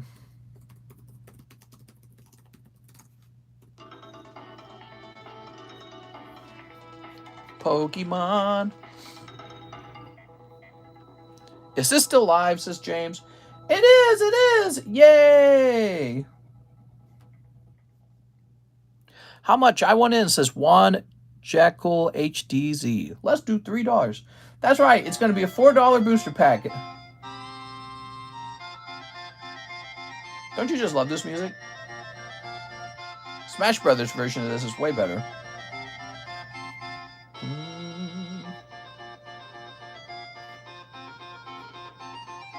I got hundreds of code cards. What do I do with them? Says D's nuts. You give them both a D's. Problem solved. Still spot for light pack? Nope, it's all sold out, okay? So for those of you who are curious about the Fossil pack break, it is probably going to be $30 per spot. Now that pack has a guaranteed holographic card in it. So you're not really risking pulling anything but a holo. You're probably definitely going to get a holo.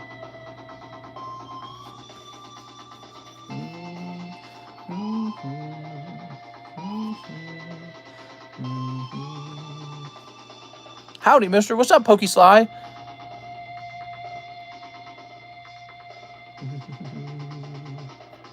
Toss him, I guess, with the base Pokey. I sell my code cards.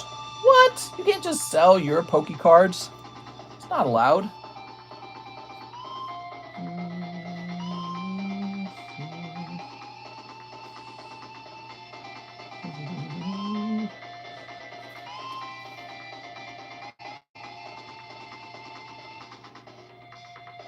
All right, we're good. Yeah, it's going to be $30 a spot in this case. It's a part of his job. I'm sure the TV guy at the TV shop feels the same, answering everyone's question about TVs.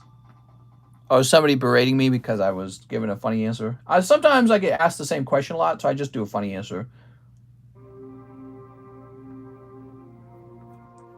I mean, after 3 years, I wonder how many times I've been asked the same questions. So we're going to change the pack break to say $30.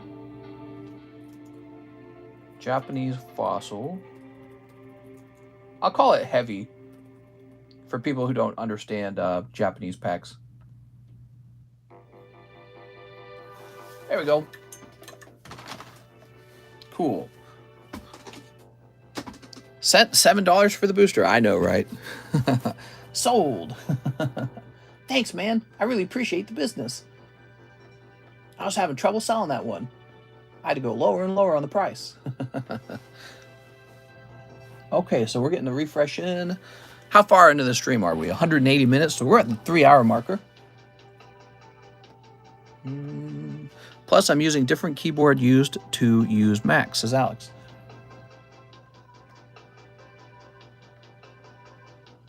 So let's see. Where do we leave off?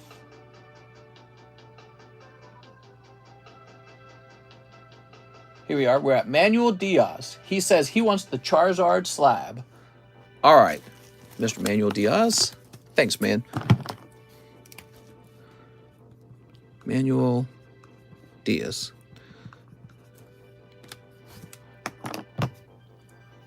Now we have a Jeff Leon order. He says 3 Chilling Rain, 3 Fusion Strikes. $30 per spot is a pack break. 3 Chilly Rains. So that pack has a guaranteed holographic card in it. You could pull Gengar, you could pull Articuno, you could pull Dragonite, and many more cards. Hopefully it's a good pack. We don't know what'll come out of it, but it will be holographic.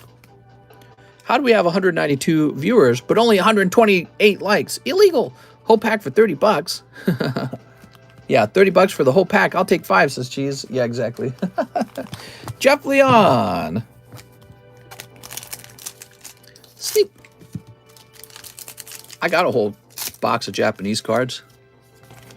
Why would you buy those packs? Oh my gosh. How about me? Auction off 1/3 of each card in a pack. That's right, and then you slice them by the thirds. Do you have advice on how to grow your channel faster? Make a sex tape? All right, here we go. Jeff Leon. That's what Kim Kardashian did. We pull... That was Fusion Strike. Here's Slugma Balls. Here's Howlucha. And Greedent. Ooh, look at that, Zapdos. Boop. Sleep 1. Step 1, sleep with Ray J. Yeah, get it together, man. Sometimes you gotta pay the price. Beauty is pain. All right, nothing crazy there, Mr. Jeff. Whew. And Jeff, we'll grab your bag over here. All right. And we'll slide those cards in the back. And we're set. Now we have Juan Hernandez, who says Fossil Pack, $3. That can't be right. He said $3 Fossil Pack. I don't know what you meant by that, Juan Hernandez. Juan, you have $3 with me, okay? $3 of store credit. Manuel Diaz says $6 for the Fossil Japanese pack break. Oh, that was a joke, Manuel. Manuel, you have $6 with me. And that's it. The line's empty. I'm going to go ahead and refresh and see if there's a new order after that. Slow day, huh? So, after Manuel, you have Ivan Ramirez, who says 2 spots in the Fossil. You got it, Ivan. Alex says, no, might be a good thing. May I take off early. Early days. There we go. People need stimmy checks ASAP. There are Democrats calling for like a 4th stimulus check. You know what I mean? Makes you think, right? It is Monday, says Dwight. There you go. Thomas Smart says, I have a bag and I'll take a spot in the pack break. No, don't print more money. Thomas Smart. There we go. You can just print your way out of a problem.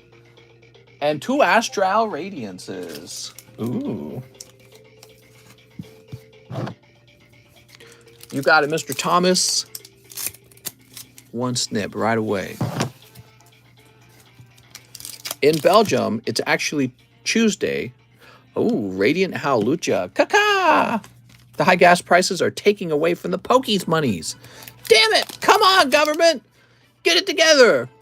Well, that's why I'm saying, like, we still do a lot of great business despite the fact that people are basically out of their stimulus checks, and now you're paying higher prices at the gas pump and at the grocery store, maybe higher energy prices for heating your home, cooling your home.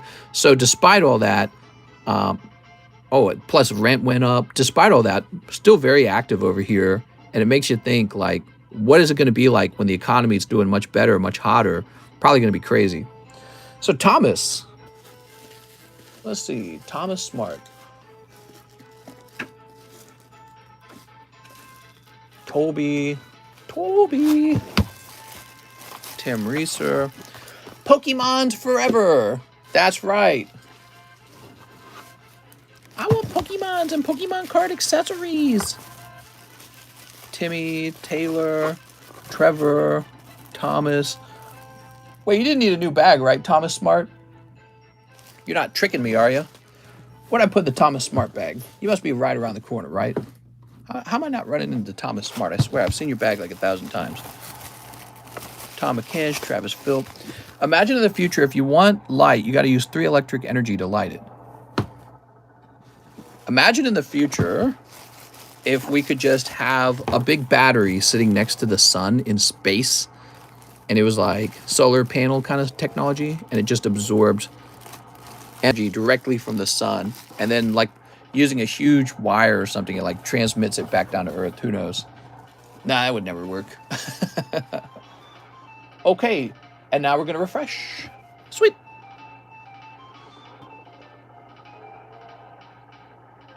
No line, guys. There's basically no line. If you want to open cards, you can open them instantly. Colt Hicks says, Mr. My Fat Bag is up top. Please bulk grade my Charizard Full Art from Brilliant Stars and 1 in the Fossil Break. You got it. Yeah, there's currently no line if you want to open up some cards. I guess I could price every single one of my graded cards, but I don't feel like doing that. That's too much work. God damn, my wallet be dry now. Is that sort of geothermal energy on a big scale? Have you ever thought about Whatnot? I'm never going to Whatnot. Whatnot can go die. I'm not a fan of that place. All right, so Charizard. Not a fan. Mister, now there's no line. You could open something for yourself. I got to save that kind of footage for TikTok because I could always use more TikTok content. So we already see a lot of product opened, and I will save opening product for myself for TikTok. Okay, if you want to see me open stuff, be sure to follow me over there and keep up with my posts because I post stuff pretty frequently. Sometimes I have a really good opening. This guy right here. There we are. Nice, man. I cut packs on TikTok, says Cheese. You're a menace. Why not a fan of Whatnot? Just curious. I'm sure the platform like charges you the seller a fee, and I'm over here on YouTube paying basically no fees. So why the heck would I go over to Whatnot? All right, Charizard. It's just silly. Something about Whatnot just feels like opportunism almost. All right. Ban the word. I think I will, actually. Give me a minute.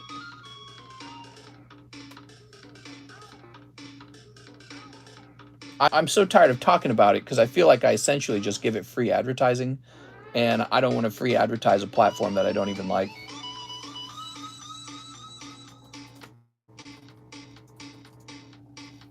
All right. There we go. All right, so this should say Colt Hicks. And this is going to say 6. Oh, this marker's dying. Oh, let me get a fresh marker. Did someone buy the Shadowless Voltorb? Yes.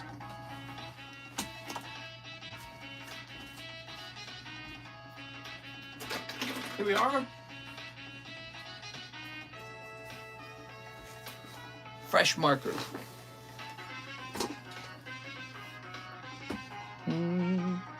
Cheese, I think you're allowed to say it because you're a moderator.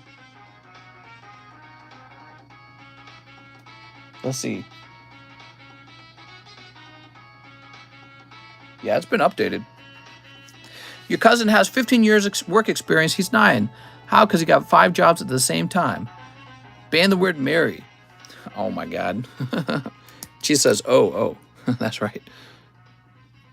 There you go. Look at that. Was it Colt or no? Yes, it was Colt. Colt Hicks. Okay, and now we have Evan Stanichuk. 3 brilliant stars for Evan Stanichuk. What's up, Evan? 2, 3. Ban the word Metapoo.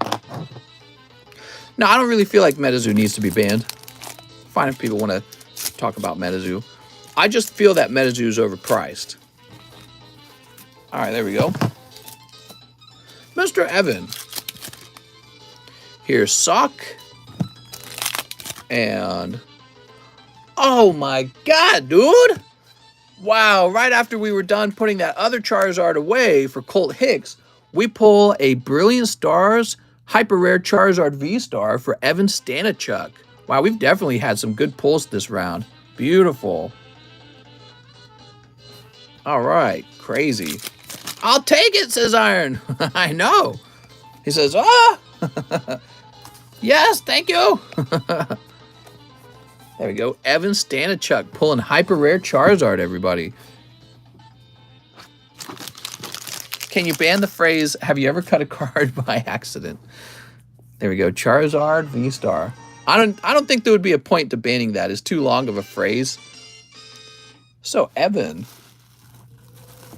It's a very common question, though, isn't it? Top pull. Pug. Nice, man.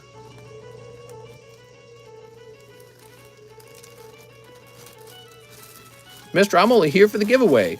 We do have a giveaway today. So I hope you guys will stick around for it. We have a lovely Hisuian Zoroark. Doesn't that look nice? There we go. You either have to have full sunlight or no sunlight. Coming from a seller on there, that platform sucks. Trust me, getting out ASAP. Can we ban Cousin Diego? Hey, bestie.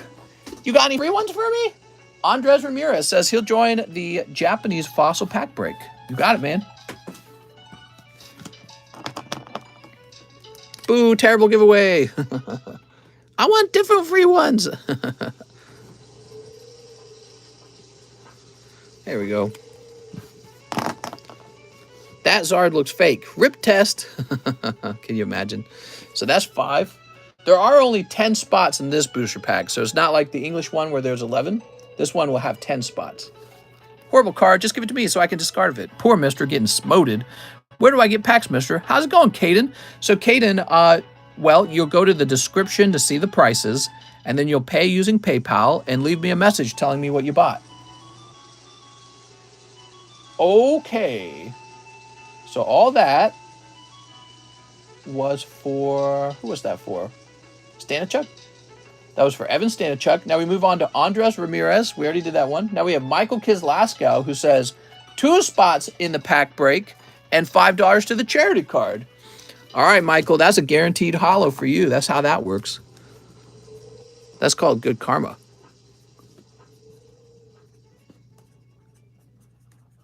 I'm joking, of course. There we go.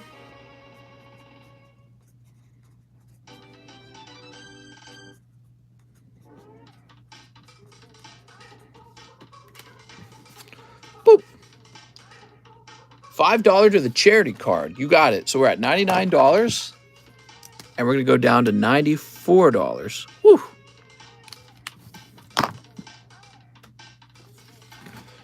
My friend also did Minions at Universal. Pretty sure this channel ain't family friendly. What? Of course we are! Evan Sticker says 1 live custom, 1 spot in the fossil break. All right, that's a cold live for Evan Staker. But we're going to toss you in here next, Evan.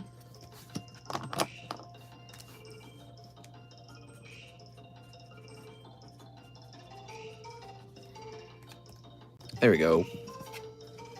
1, 2, 3, 4, 5, 6, 7, 8. We're at 8. Florida Fortress still have PTSD from it. Can we ban the word taxes? All right, we're banning taxes in Pokestan. What if the government did ban taxes? How wild would that be? Okay, now we have, a very large order all of a sudden from Mr. Emiliano. He says, I'll take a spot in the UFC box break. Oh, very cool. That'll bring the box break up to 3. All right.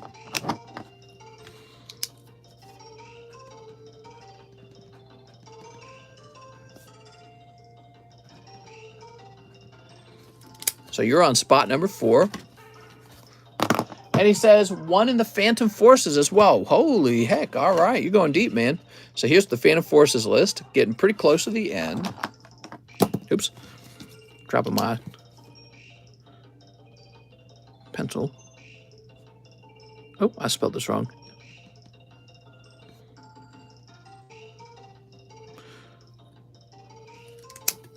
All right. Very good. Wow, man. Going deep, huh? It's a potty word. Ban me, says Ben. We're at just about 200 minutes, huh? So now we have a Colt Hicks order. He says, 1 celebrations. Can you see if I have store credit? Okay. It says, Colt Hicks, you have $30. There we go. So 1 celebration. Here we are. Time to snip. Snip. Ew, water parks, says Alex. Alex isn't into water sport. Oh, very nice. Picking up Venusaur. Look how bright he is in the sun. Isn't that nice? So that's for Mr. Colt. Picking up a lovely Celebrations of Venusaur. It's Venusaur. That was 1 clean snip. Oh, man. It is wildly clean. Your kid card game is better than your kid's card game. Oh, my kid's card game is better than your kid's card game. Those tins at Walmart got Comic Eclipse inside of them. Mister, what you going to do with Misty's Seadra pre-release? So I got 2 of them, and they're just sitting there in the donation pile. So I have like a pile of cards that have been donated, as well as cards I've selected for the giveaway.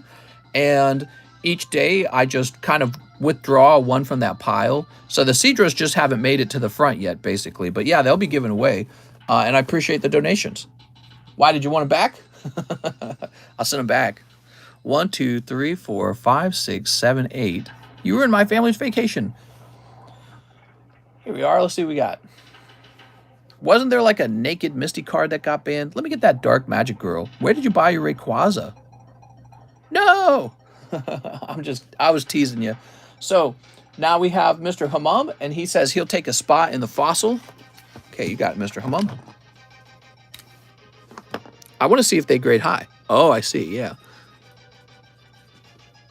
I haven't looked at them. We got Cinna Afshar Zadigan. 2 live customs. You got it, Cinna?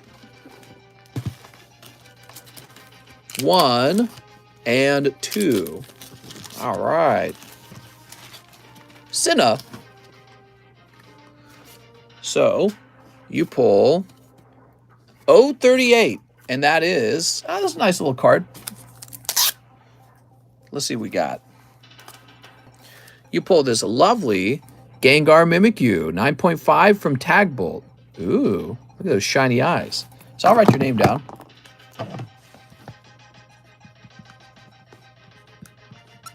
Half Charizadigan.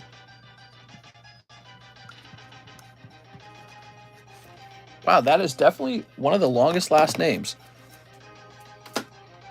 Ryan Shapiro's here, and he says he wants into the Fossil Japanese. Okay, we'll put this back. And we're going to write down Ryan Shapiro.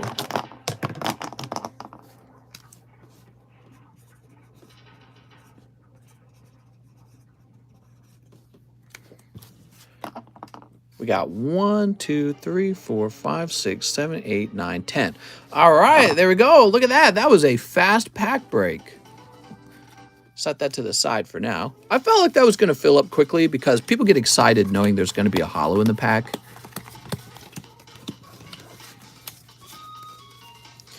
Dude,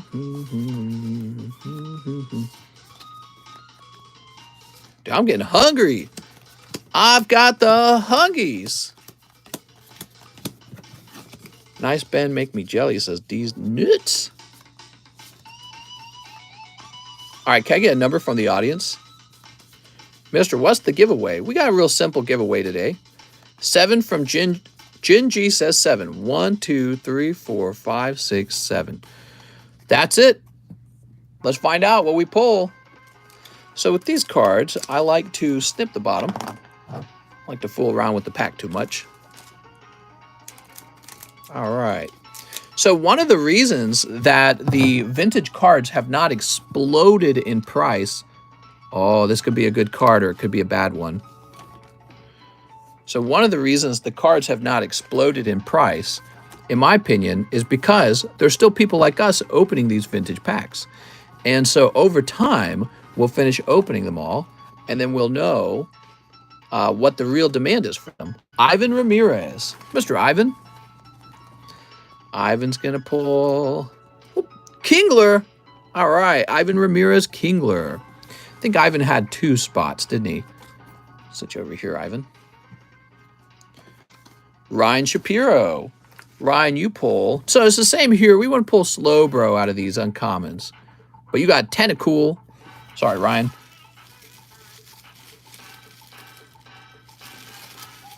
Let's see. Ryan Shapiro. Here you are. Don't you love that? I like how the eyes are like, not the eyes, but those red lobes are like glowing. It's cool.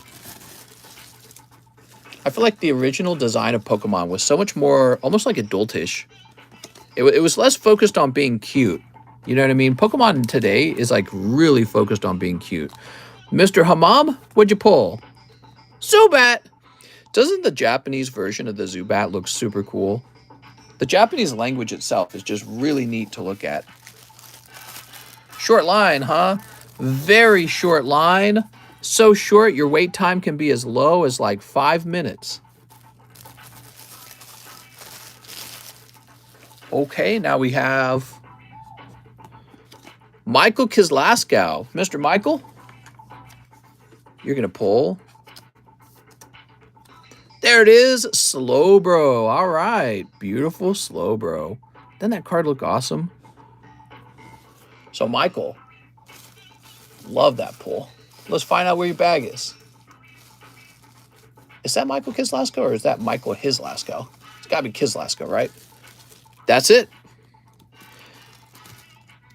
Whoop. Vintage Icon. Okay, now we have Michael Kislaskow again. Sorry, Michael, no hollow for you this time. Could you do a face reveal after the pack break?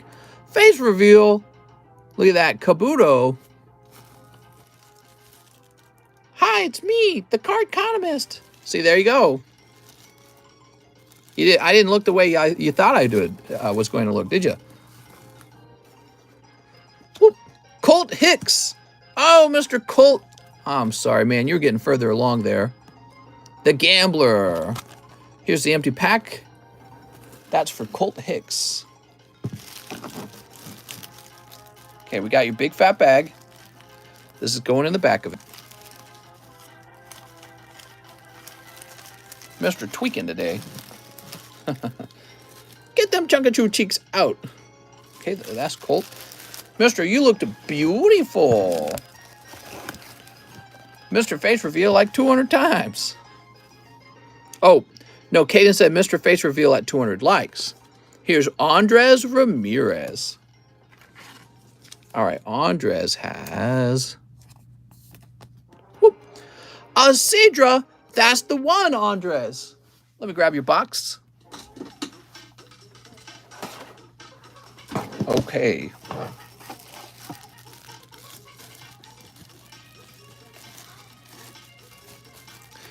Boop. Thank you, Andres. And we'll put that back up there. Okay, now who's next? Ivan Ramirez. Ivan, you're really getting far along, but I'm afraid that was cold. It's Pog Grimer. He's so happy. Mr. Ivan, let me find your bag. Palmella Henderson. What? Ivan Chiquilo. Ivan Ramirez. You got a really fat bag, Ivan, so I'm going to leave it in the box. But I confirmed it's yours, so I'm not going too fast. Sometimes I go too fast and I don't look at the name properly. Now, this guy missed the hollow, and it's Evan Staker. Oh, but you got a lovely looking Slowpoke. Look at that, Evan. Evan Staker. I'm liking your Slowpoke. My first pack break says 7 Taker. Okay, and then finally, whoop, Thomas Smart. Oh, that must have been such a smart move for you, Thomas. Here goes. Damn it, it's Ditto. I saw the white and I thought that could be Dragonite or it could be Ditto. Congratulations on picking up the holo, but not the holo we wanted. Come on, Pokemon, stop messing with us. They're playing with our feelings. Ditto twice. Oof. Get out of here, Ditto. Transform into Dragonite for us. God. Double Ditto. More like dildo. All right. So, we got to pick out a new vintage pack. That was fast. So, we've got a couple different sets to choose from. Here's Gem Heroes. It gives you a chance at the Misty's Tears. Here's Hidden Legends and some Rocket Returns. That gives you a chance for the Reverse Holo Dragonite, by the way. Here's Team Rocket. We got some Neo 1s and some Neo 2s. So that's box number 1. And then we have some over here, too. What do we got over here? So we have another round of Fossil. Oh, I didn't know this. I have another light Fossil pack. Here is a light Gym Heroes pack. So this can give you a shot at Rocket Snorlax. That's real cool. A couple more of these Gym Heroes and an extremely expensive Neo 4, which we probably will not pack break. I'll probably hold that one for a couple years. I don't know. Will I? So that is what we have. I feel like what I ought to do is split the English and the Japanese into their own boxes. So much money. Yeah. But then again, it's also my job to have these in stock, so otherwise I wouldn't be able to host pack breaks for you. It's my job not to run out of these. I'm supposed to have these on hand. He says Neo or Gem. What do you guys think? What would you like to see? Japanese Gem or Neo? What, like Neo 1, Neo 2?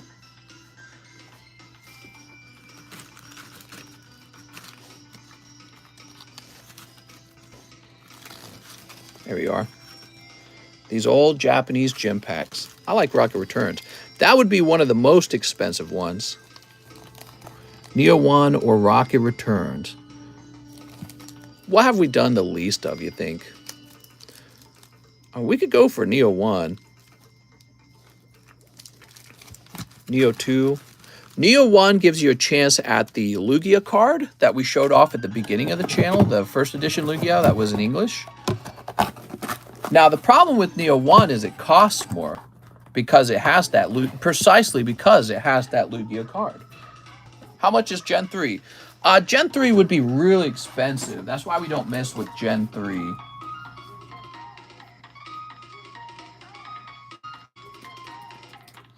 I've done your mom the least, but I'll be changing that. What?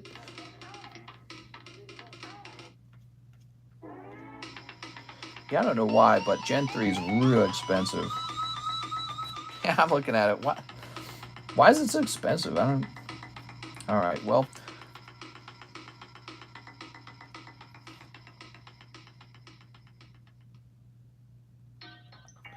Two of each starter Evo. Donkey Kong. This Donkey Kong music is trash, man. We need some other music. What am I even listening to? Sounds like... This sounds like a bad Nine Inch Nails opening. Let's change this up. So let's turn on, let's see. Super Mario Land 2 OST. Yes, Super Mario Land 2 OST. And is it really short?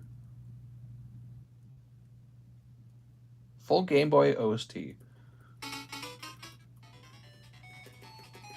All right.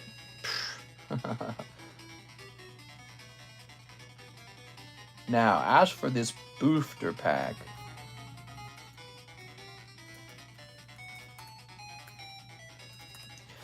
the Neo 1 booster pack is $36 a spot. As I was suggesting, it is more expensive to get into this booster pack break. So let me go update the details. It's a higher risk, but then again, the actual chase card is much more expensive than average. And so that's very likely playing a role. So this one's going to be called Neo 1 Japanese I'll call it heavy. Because once again, there are people out there that don't understand it's a guaranteed holo in the pack. So you're hoping to pull that Lugia right there. This is what you want to pull. And if you do pull it, you're doing very well. All right, cool. That says $19, by the way. It's all smudged now. So that's why we started using those stickers, because the stickers don't smudge. Where are we? We finished with Ryan Shapiro, and then we move on to Manuel Diaz.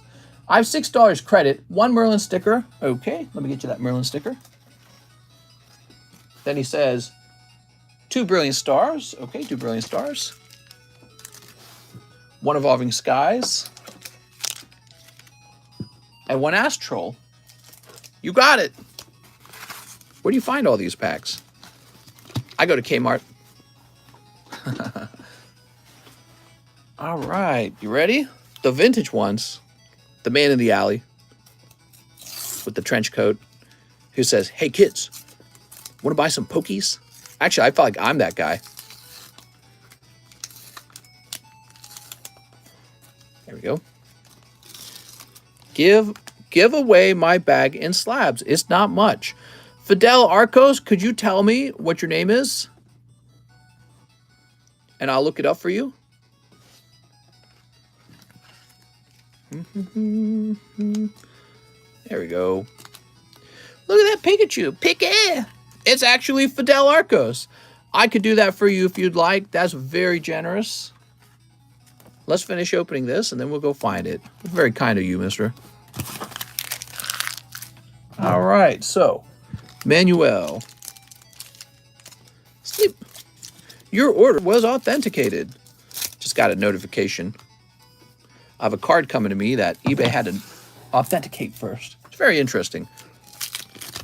Manuel, you've got Clink and Moltres.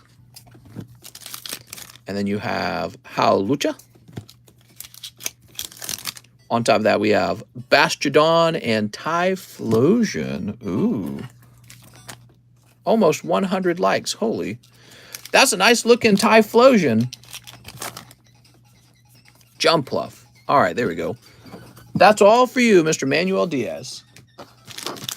My cat's name is Evie, and I can't even spell it. What? Mr. Manuel. Where are we going to find you? Marius, Matt, Maxim, Matthew. Okay, I don't think you're back there. Check the next box. All these boxes, man. Damn, that Typhlosion's sexy. That's what I'm saying. He does look sexy. No bag. Oh, let's create a bag for you then, huh? Let's do it. So we'll put these back here, and we'll put these here. Eevee and Pikachu, huh?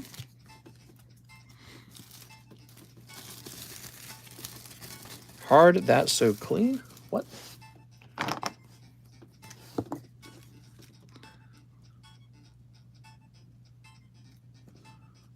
All right. You know, I really ought to start adding numbers to names because I am worried about duplicate names. So you're going to have a number, and your number is going to be 13. You can mention that in the messages next time you order if you feel like it.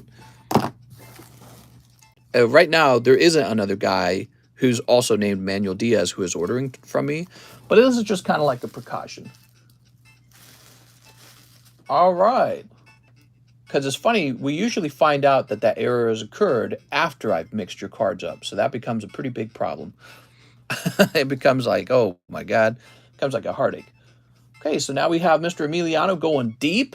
1 box of Panini NBA and 12 Fortnite packs. Damn, dude. All right, we're on to Emiliano. 1, 2, 3, 4, 5, 6, 7, 8. 9, 10, 11, 12. Whew. These guys are going deep. Manuel Diaz.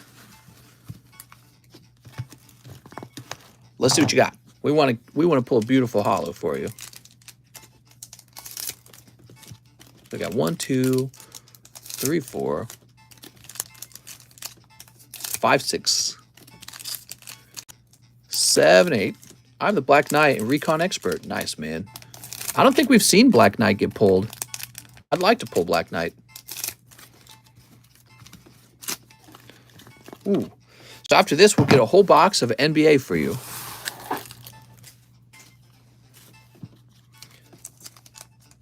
On the game. So here we go.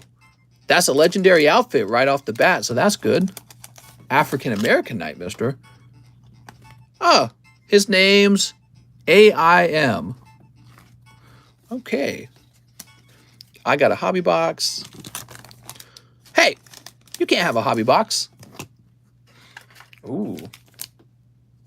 TCC, watch NBA? No, I'm afraid I don't have time to watch. Really? Oh, is that Nutcracker? I think I've seen that card before. Oh, look at that, everybody. He just pulled a holo. Let's get that sleeved up. Nice, man. And his name's Crackshot. Of course, I wouldn't know that. Wow. So that is a holographic legendary outfit. Oh, man. I've seen him before. I didn't know that was his name. Now, is that on the card or is that on the sleeve? So the sleeve has a dot on it. I'm gonna swap sleeves. Nice, man. How much you think this card's going for as a 10? Whew. That's a great pull, man. Let's look it up real fast. That looks like a card that would sell for a lot. PSA 10 Crackshot. Holographic PSA 10 Crackshot is listed for $1,250. Wow. Well, good luck on your grade, Emiliano, because I'm sure you'll grade that one. And hopefully no print lines. These cards tend to have print lines in them is one of the things I noted. Crazy. All right. That's a big pull, everyone. That's one of the top pulls today. All right. Move this off to the side. Slide this back in here. Trainer Cap says, WTF? This is base set Fortnite that we're opening. It's actually really popular. When I first bought this set, nobody would really buy it from me. And lately, I'm having trouble finding out how we're going to manage to keep a stock of these and wondering if I should hide a box or two in my closet of this. Here's Tomato Head. You guys got to remember, Fortnite's been like a top game for all these years. And especially when it came out, it became the top game and basically changed shooter games because now they all want to do the same thing. Free to play. You know, they all want to be free to play, royal. What do they call them? Battle Royale games. So Fortnite was the top game by a lot. Really nice pull, man. That's a rare outfit. Okay, I'll trade you my Pokies, says Juno. Here we are. Oops, come on now. There we go.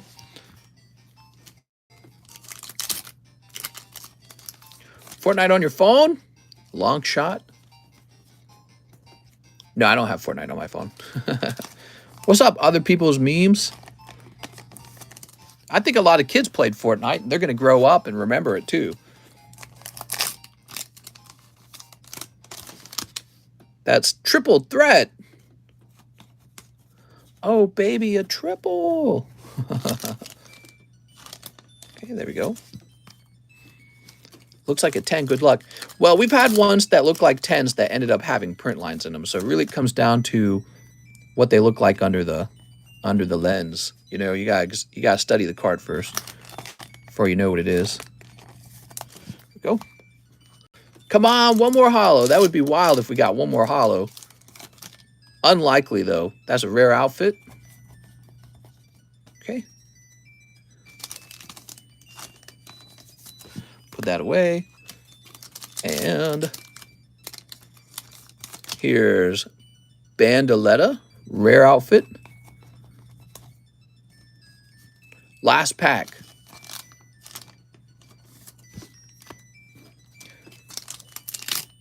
Oh, that's cold. And that's Mayhem, a rare outfit. All right, just one legendary and one holo. That shows you how difficult it is to pull a holo in this set. It's not like Pokemon where every freaking pack is a holo. With Fortnite cards, you're lucky to pull a holo. And then the other thing you look out for are legendary outfits. So we went through 12 packs and we found this legendary outfit. I think this holo is special, Emiliano, because it's actually a holo and a legendary at the same time. So I think people are going to really want that or prefer that. I know that you're the kind of person where you would probably want this graded. I'll sleeve it for you ahead of time. There you go. So cool, man. All right, now a box of NBA cards. Let's do it.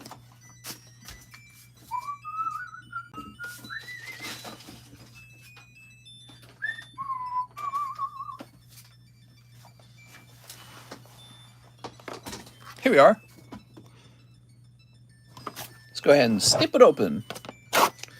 Man, this music wasn't as good as I thought it would be. It's okay.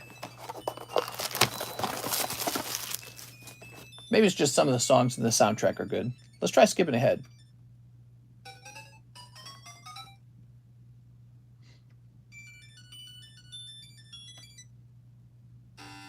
Oh, there we go. That sounds good. Woo!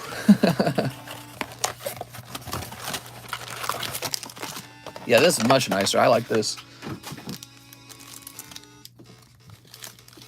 All right.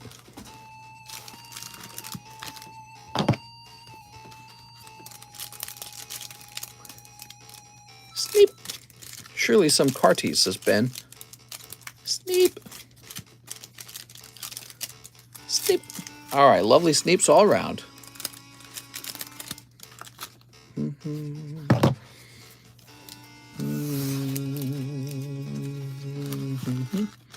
Playboy Cardi. How much to grade it? I never done it before, says These Nuts. Oh, you mean have me grade a card for you? Is that what you're referring to? Here's Killian Hayes.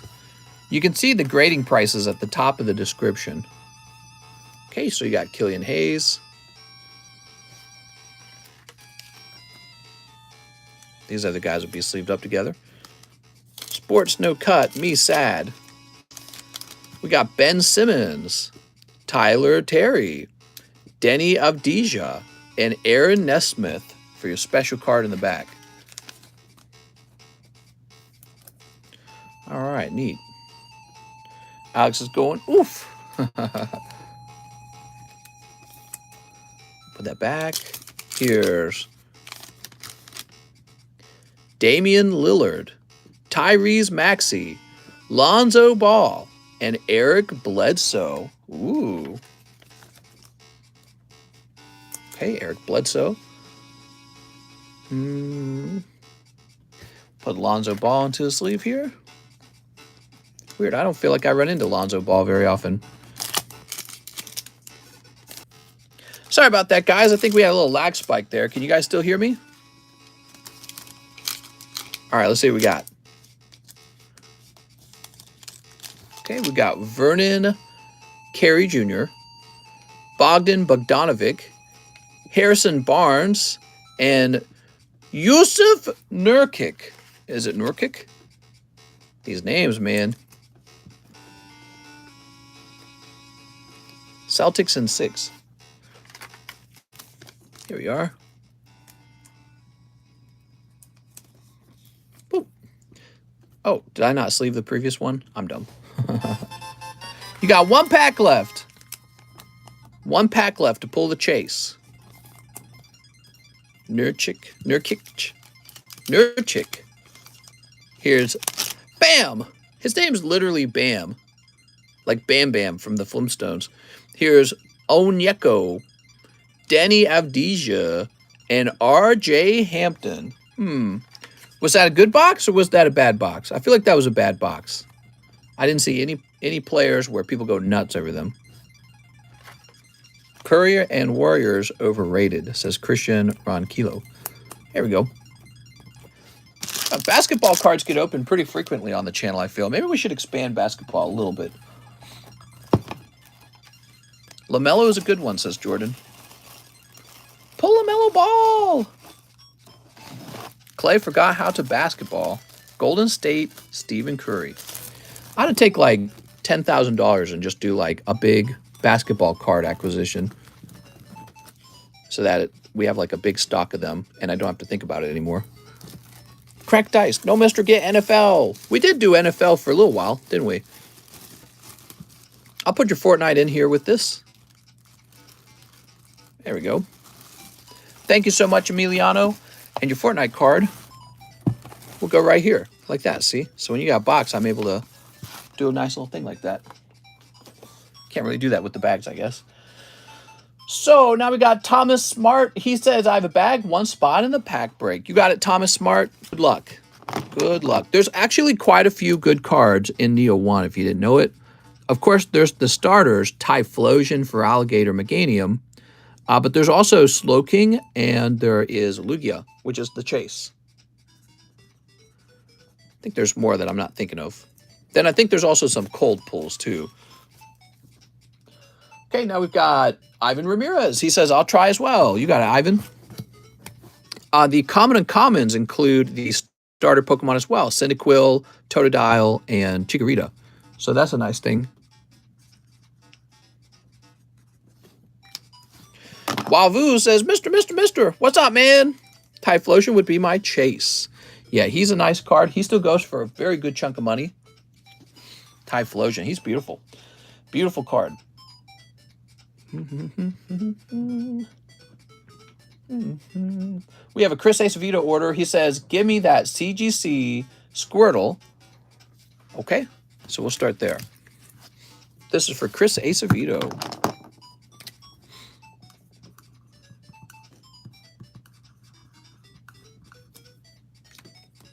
How's it going, Orange Jesus?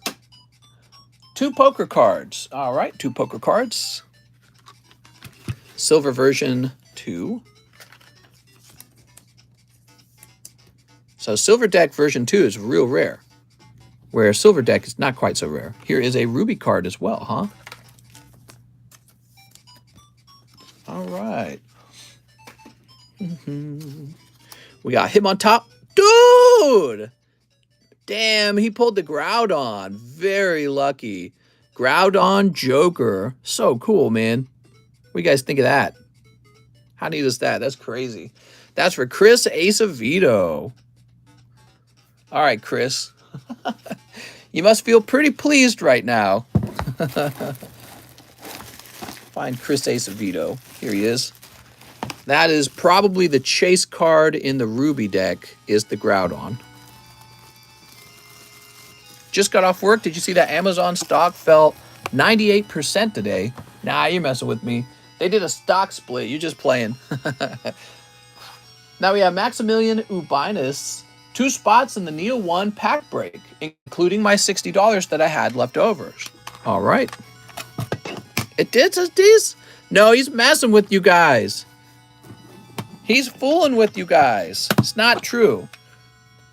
Amazon did a stock split of 20-1, which means they divided the stock by 20, but essentially each stock pays out the same amount it would have if you combined it back into a 20.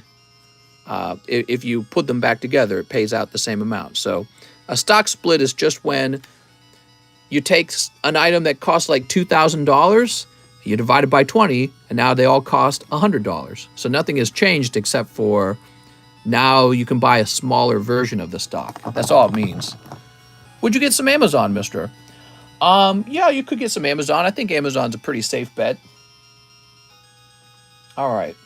Amazon is one of those blue chip stocks, in my opinion. Now we got Stuart Clark. He says 5 Astrals. Mr. Stuart, I don't got anything against Amazon at all. 1, 2, 3, 4, 5. I think with companies like Google, I own some Google, and Amazon, and Microsoft, and Apple, the thing is we all already know they're like the best companies. So I think they're a bit more of a safe choice, but at the same time, they're not going to grow as fast as like, let's say like the way TikTok grew, right? Like TikTok exploded in value because it suddenly became used. You know, it suddenly became something everyone wanted to actually sign in and create an account on. So if you can pick the next big tech stock for whichever company is about to grow, you would become wealthier. But whereas Apple and Microsoft, that's like for people who are just wanting to park their money somewhere. Okay, Stuart wants 5 Magic the Gathering. You got it, man. Where is my Magic the Gathering? Here it is.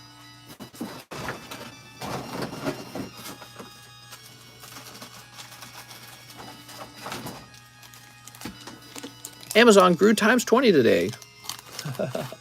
A live custom and a poker card. I have a small bag with the sand/slab. You got it. So one poker is... Oh, you got Ty Rogue, huh? That's Silver Deck 2, Ty Rogue. I'll go ahead and move these out of the way now. There we go, Ty Rogue. And let's start snipping it up. Wonder if you can get stocks in grading companies. No, they're all privately owned right now. Maybe you can buy private equity or something like that. And I don't know. I don't think they need you to. It's a good question, man. Maybe PSA will go public one day. Wait, is PSA public? PSA was formerly public. Was that right? And then they became private? I don't remember now. Sleep. I can't remember.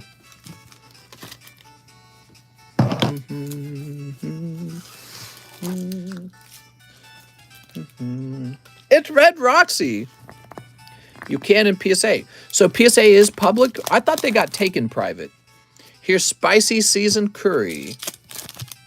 Here's Hoot Hoot. Here's Cleavor. How cheap does PSA have to be for you to consider regrades? I want PSA to hit like $30 a grade. I think they can do that.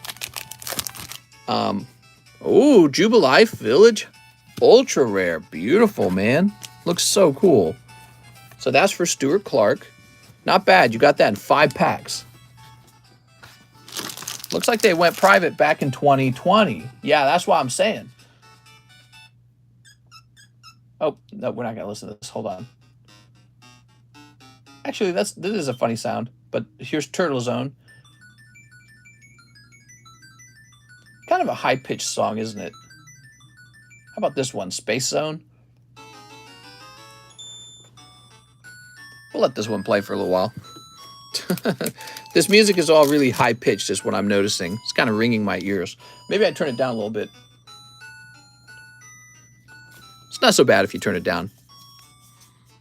All right, what do we got? What do we got? Oh, I love this song, actually. I remember this. Ooh. We have an uncommon Hieko Yamazaki, the General. What? And what is this? Creature Zombie Lord? Dude, I'm so lost when it comes to Magic cards. You should check out the Pokemon TCG for Game Boy OST. Oh, yeah, good point. How do you private after having stock out there? Well, you go private by buying up all the stock, I'm pretty sure. Okay, here we are. Here's Thundering Raiju. Thundering Raiju. Boast Jew Who Endures. Eater of Virtue. That's going to be a holographic rare, huh? Cool, man. Butter chicken or korma? Butter chicken all the way. There we go. Actually, I'm not going to lie. I'm not a huge fan of Indian cooking. It's nice every now and then. I feel like the problem I have with the Indian cooking is that it's too much yogurt and cream. I really just want to eat the chicken, you know what I mean? I don't want to eat so much seasonings. That's Windscarred's Crack. But, you know, it can be nice to have something different. So, it's nice when you're, like, tired of eating regular chicken. There's Moonfolk Puzzle Maker. Ooh. Recently, I've really been enjoying food that is seasoned with really plain seasonings. I feel like we put too much stuff on our food, and then you really just taste the seasonings and not the food. You know what I mean? And the Japanese, I feel like they understand that. When you look at how the Japanese cook, they cook really plain food, but they do it really, really well. And so it ends up being delicious anyways. Here's Tezzeret and the Modern Age. The food's not plain, but you know what I mean? Like, they don't add a whole bunch of seasonings to it. Typically, their food's very uncomplicated. There we go. Actually, what's interesting about Japanese cooking is how hard they work to make the food, like, presentable. Like sushi. You ever think about sushi? You don't need sushi. You could just have some crinkled up seaweed, a scoop of rice, and a scoop of raw fish. You never needed to make sushi. But they go through all the trouble of making the sushi because it's, like, more enjoyable because it's a small morsel and it's presentable. You know what I mean? So that's really just them going through all the trouble of turning their food into little bites, little bite-sized whatevers, right? There we go. The Long Reach of Night. Ooh. Really, I'm a huge, huge fan of Asian cuisine. But when I say Asian cuisine, I'm kind of just speaking about Japanese cooking. And, you know, the Japanese share a lot of cooking with Korea and China as well. So they all kind of blend in. But I couldn't get behind Indian because Indian was just like, here, pour half a bottle of cream into this. Cool. Now cover it in tons of spice. And the spices are good. But it's like, I couldn't eat that every day. It feels like I'm just drinking spicy milk. And, you know, there's all those jokes like, oh, I just had Indian food, so now I've got diarrhea or all that. I don't ever have that problem. I've never eaten Indian food and, you know, gotten an upset stomach, even when you get like really, really spicy Indian food. And that's just because I got like a really strong stomach for some reason. But it's actually just like flavor.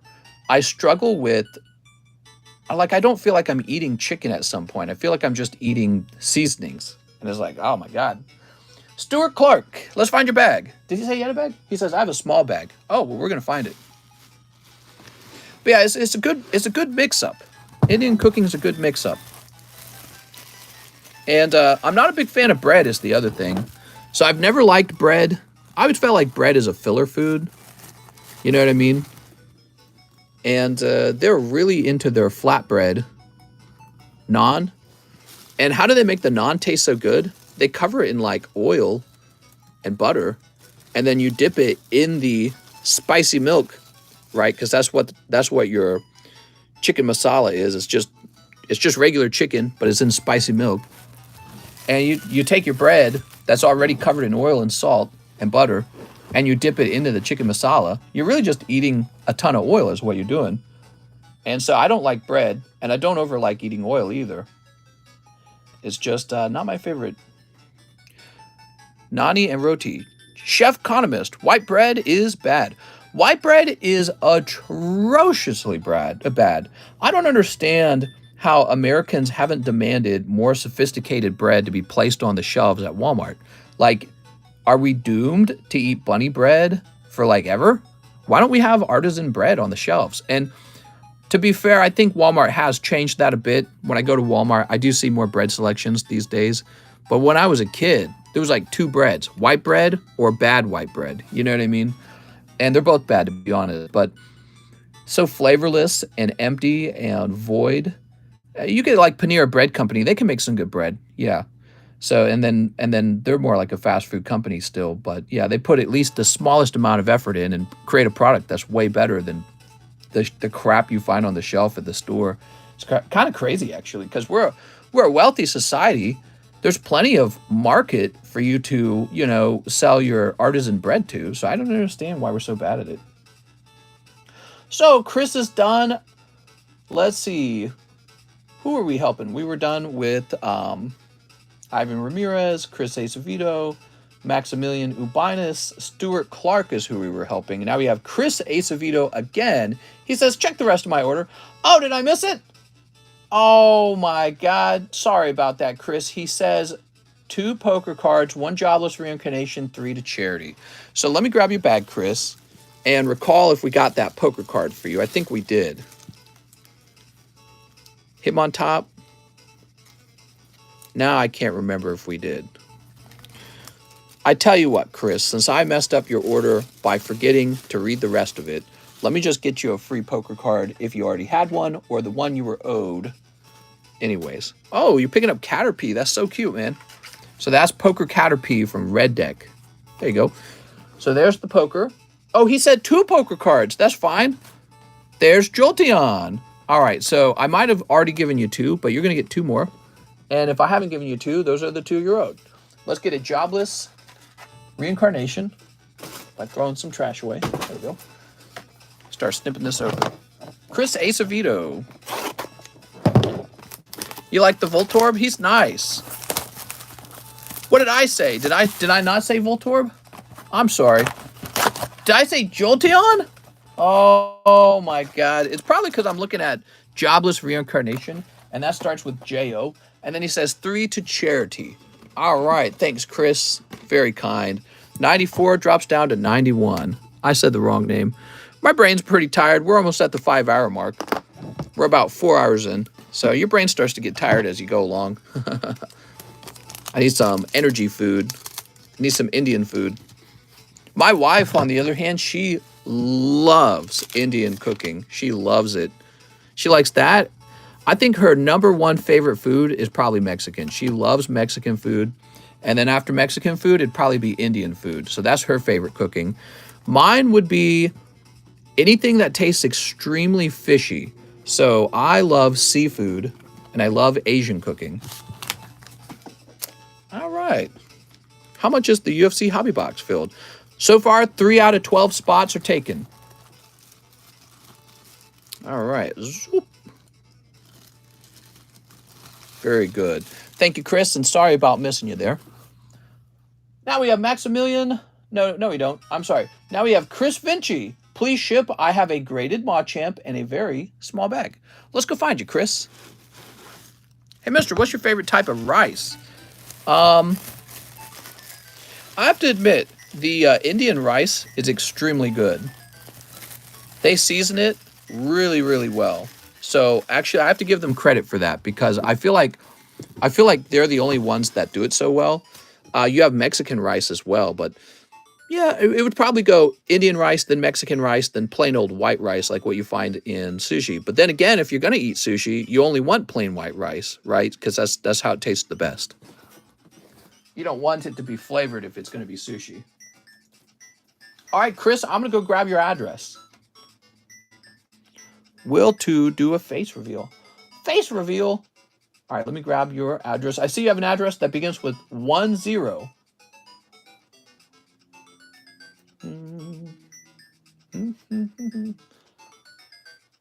All right, and let me grab your email. Chris, I got your email. Now what happens, Chris, is the slab gets added in a little bit later, okay? So the slab gets added in when you're actually being packed up. All we're doing here is printing the label. No one has ever seen this face. It's true. I'm a complete mystery. There we go. That's such a nice septile, isn't it? That's Ancient Origins septile. Okay. And now we're refreshing. I mean, there's basically no line. I could probably just wrap up. What do you guys think? I wrap up a little early today? You guys tell me. Do you want me to wrap up or you want me to stay here and wait for more orders? I think I saw your face, says DePikey. I have seen your face. Just kidding. Hey, Alex says, no, wait.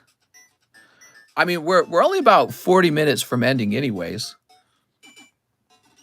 I say we wrap up. We're only about 40 minutes away from wrapping up.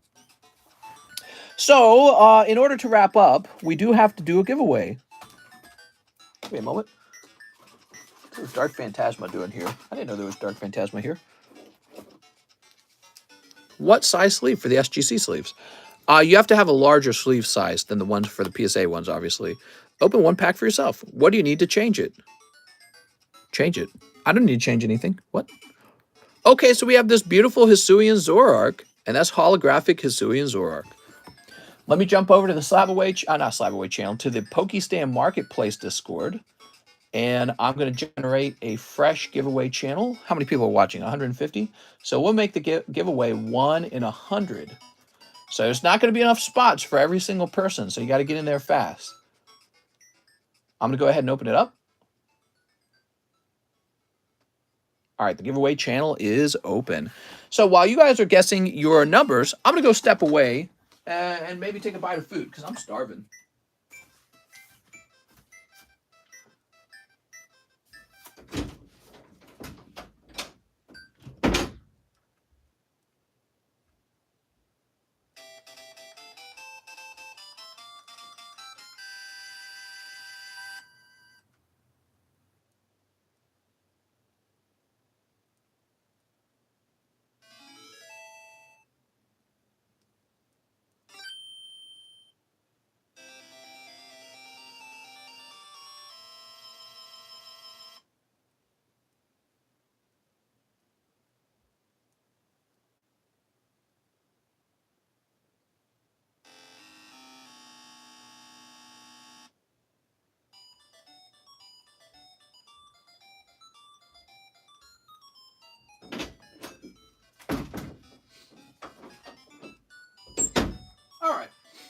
Well, that wasn't like a whole minute, but I feel like immediately better. I was really hungry.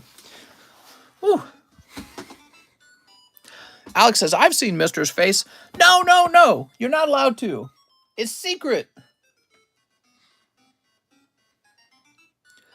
Chris has the wrong address.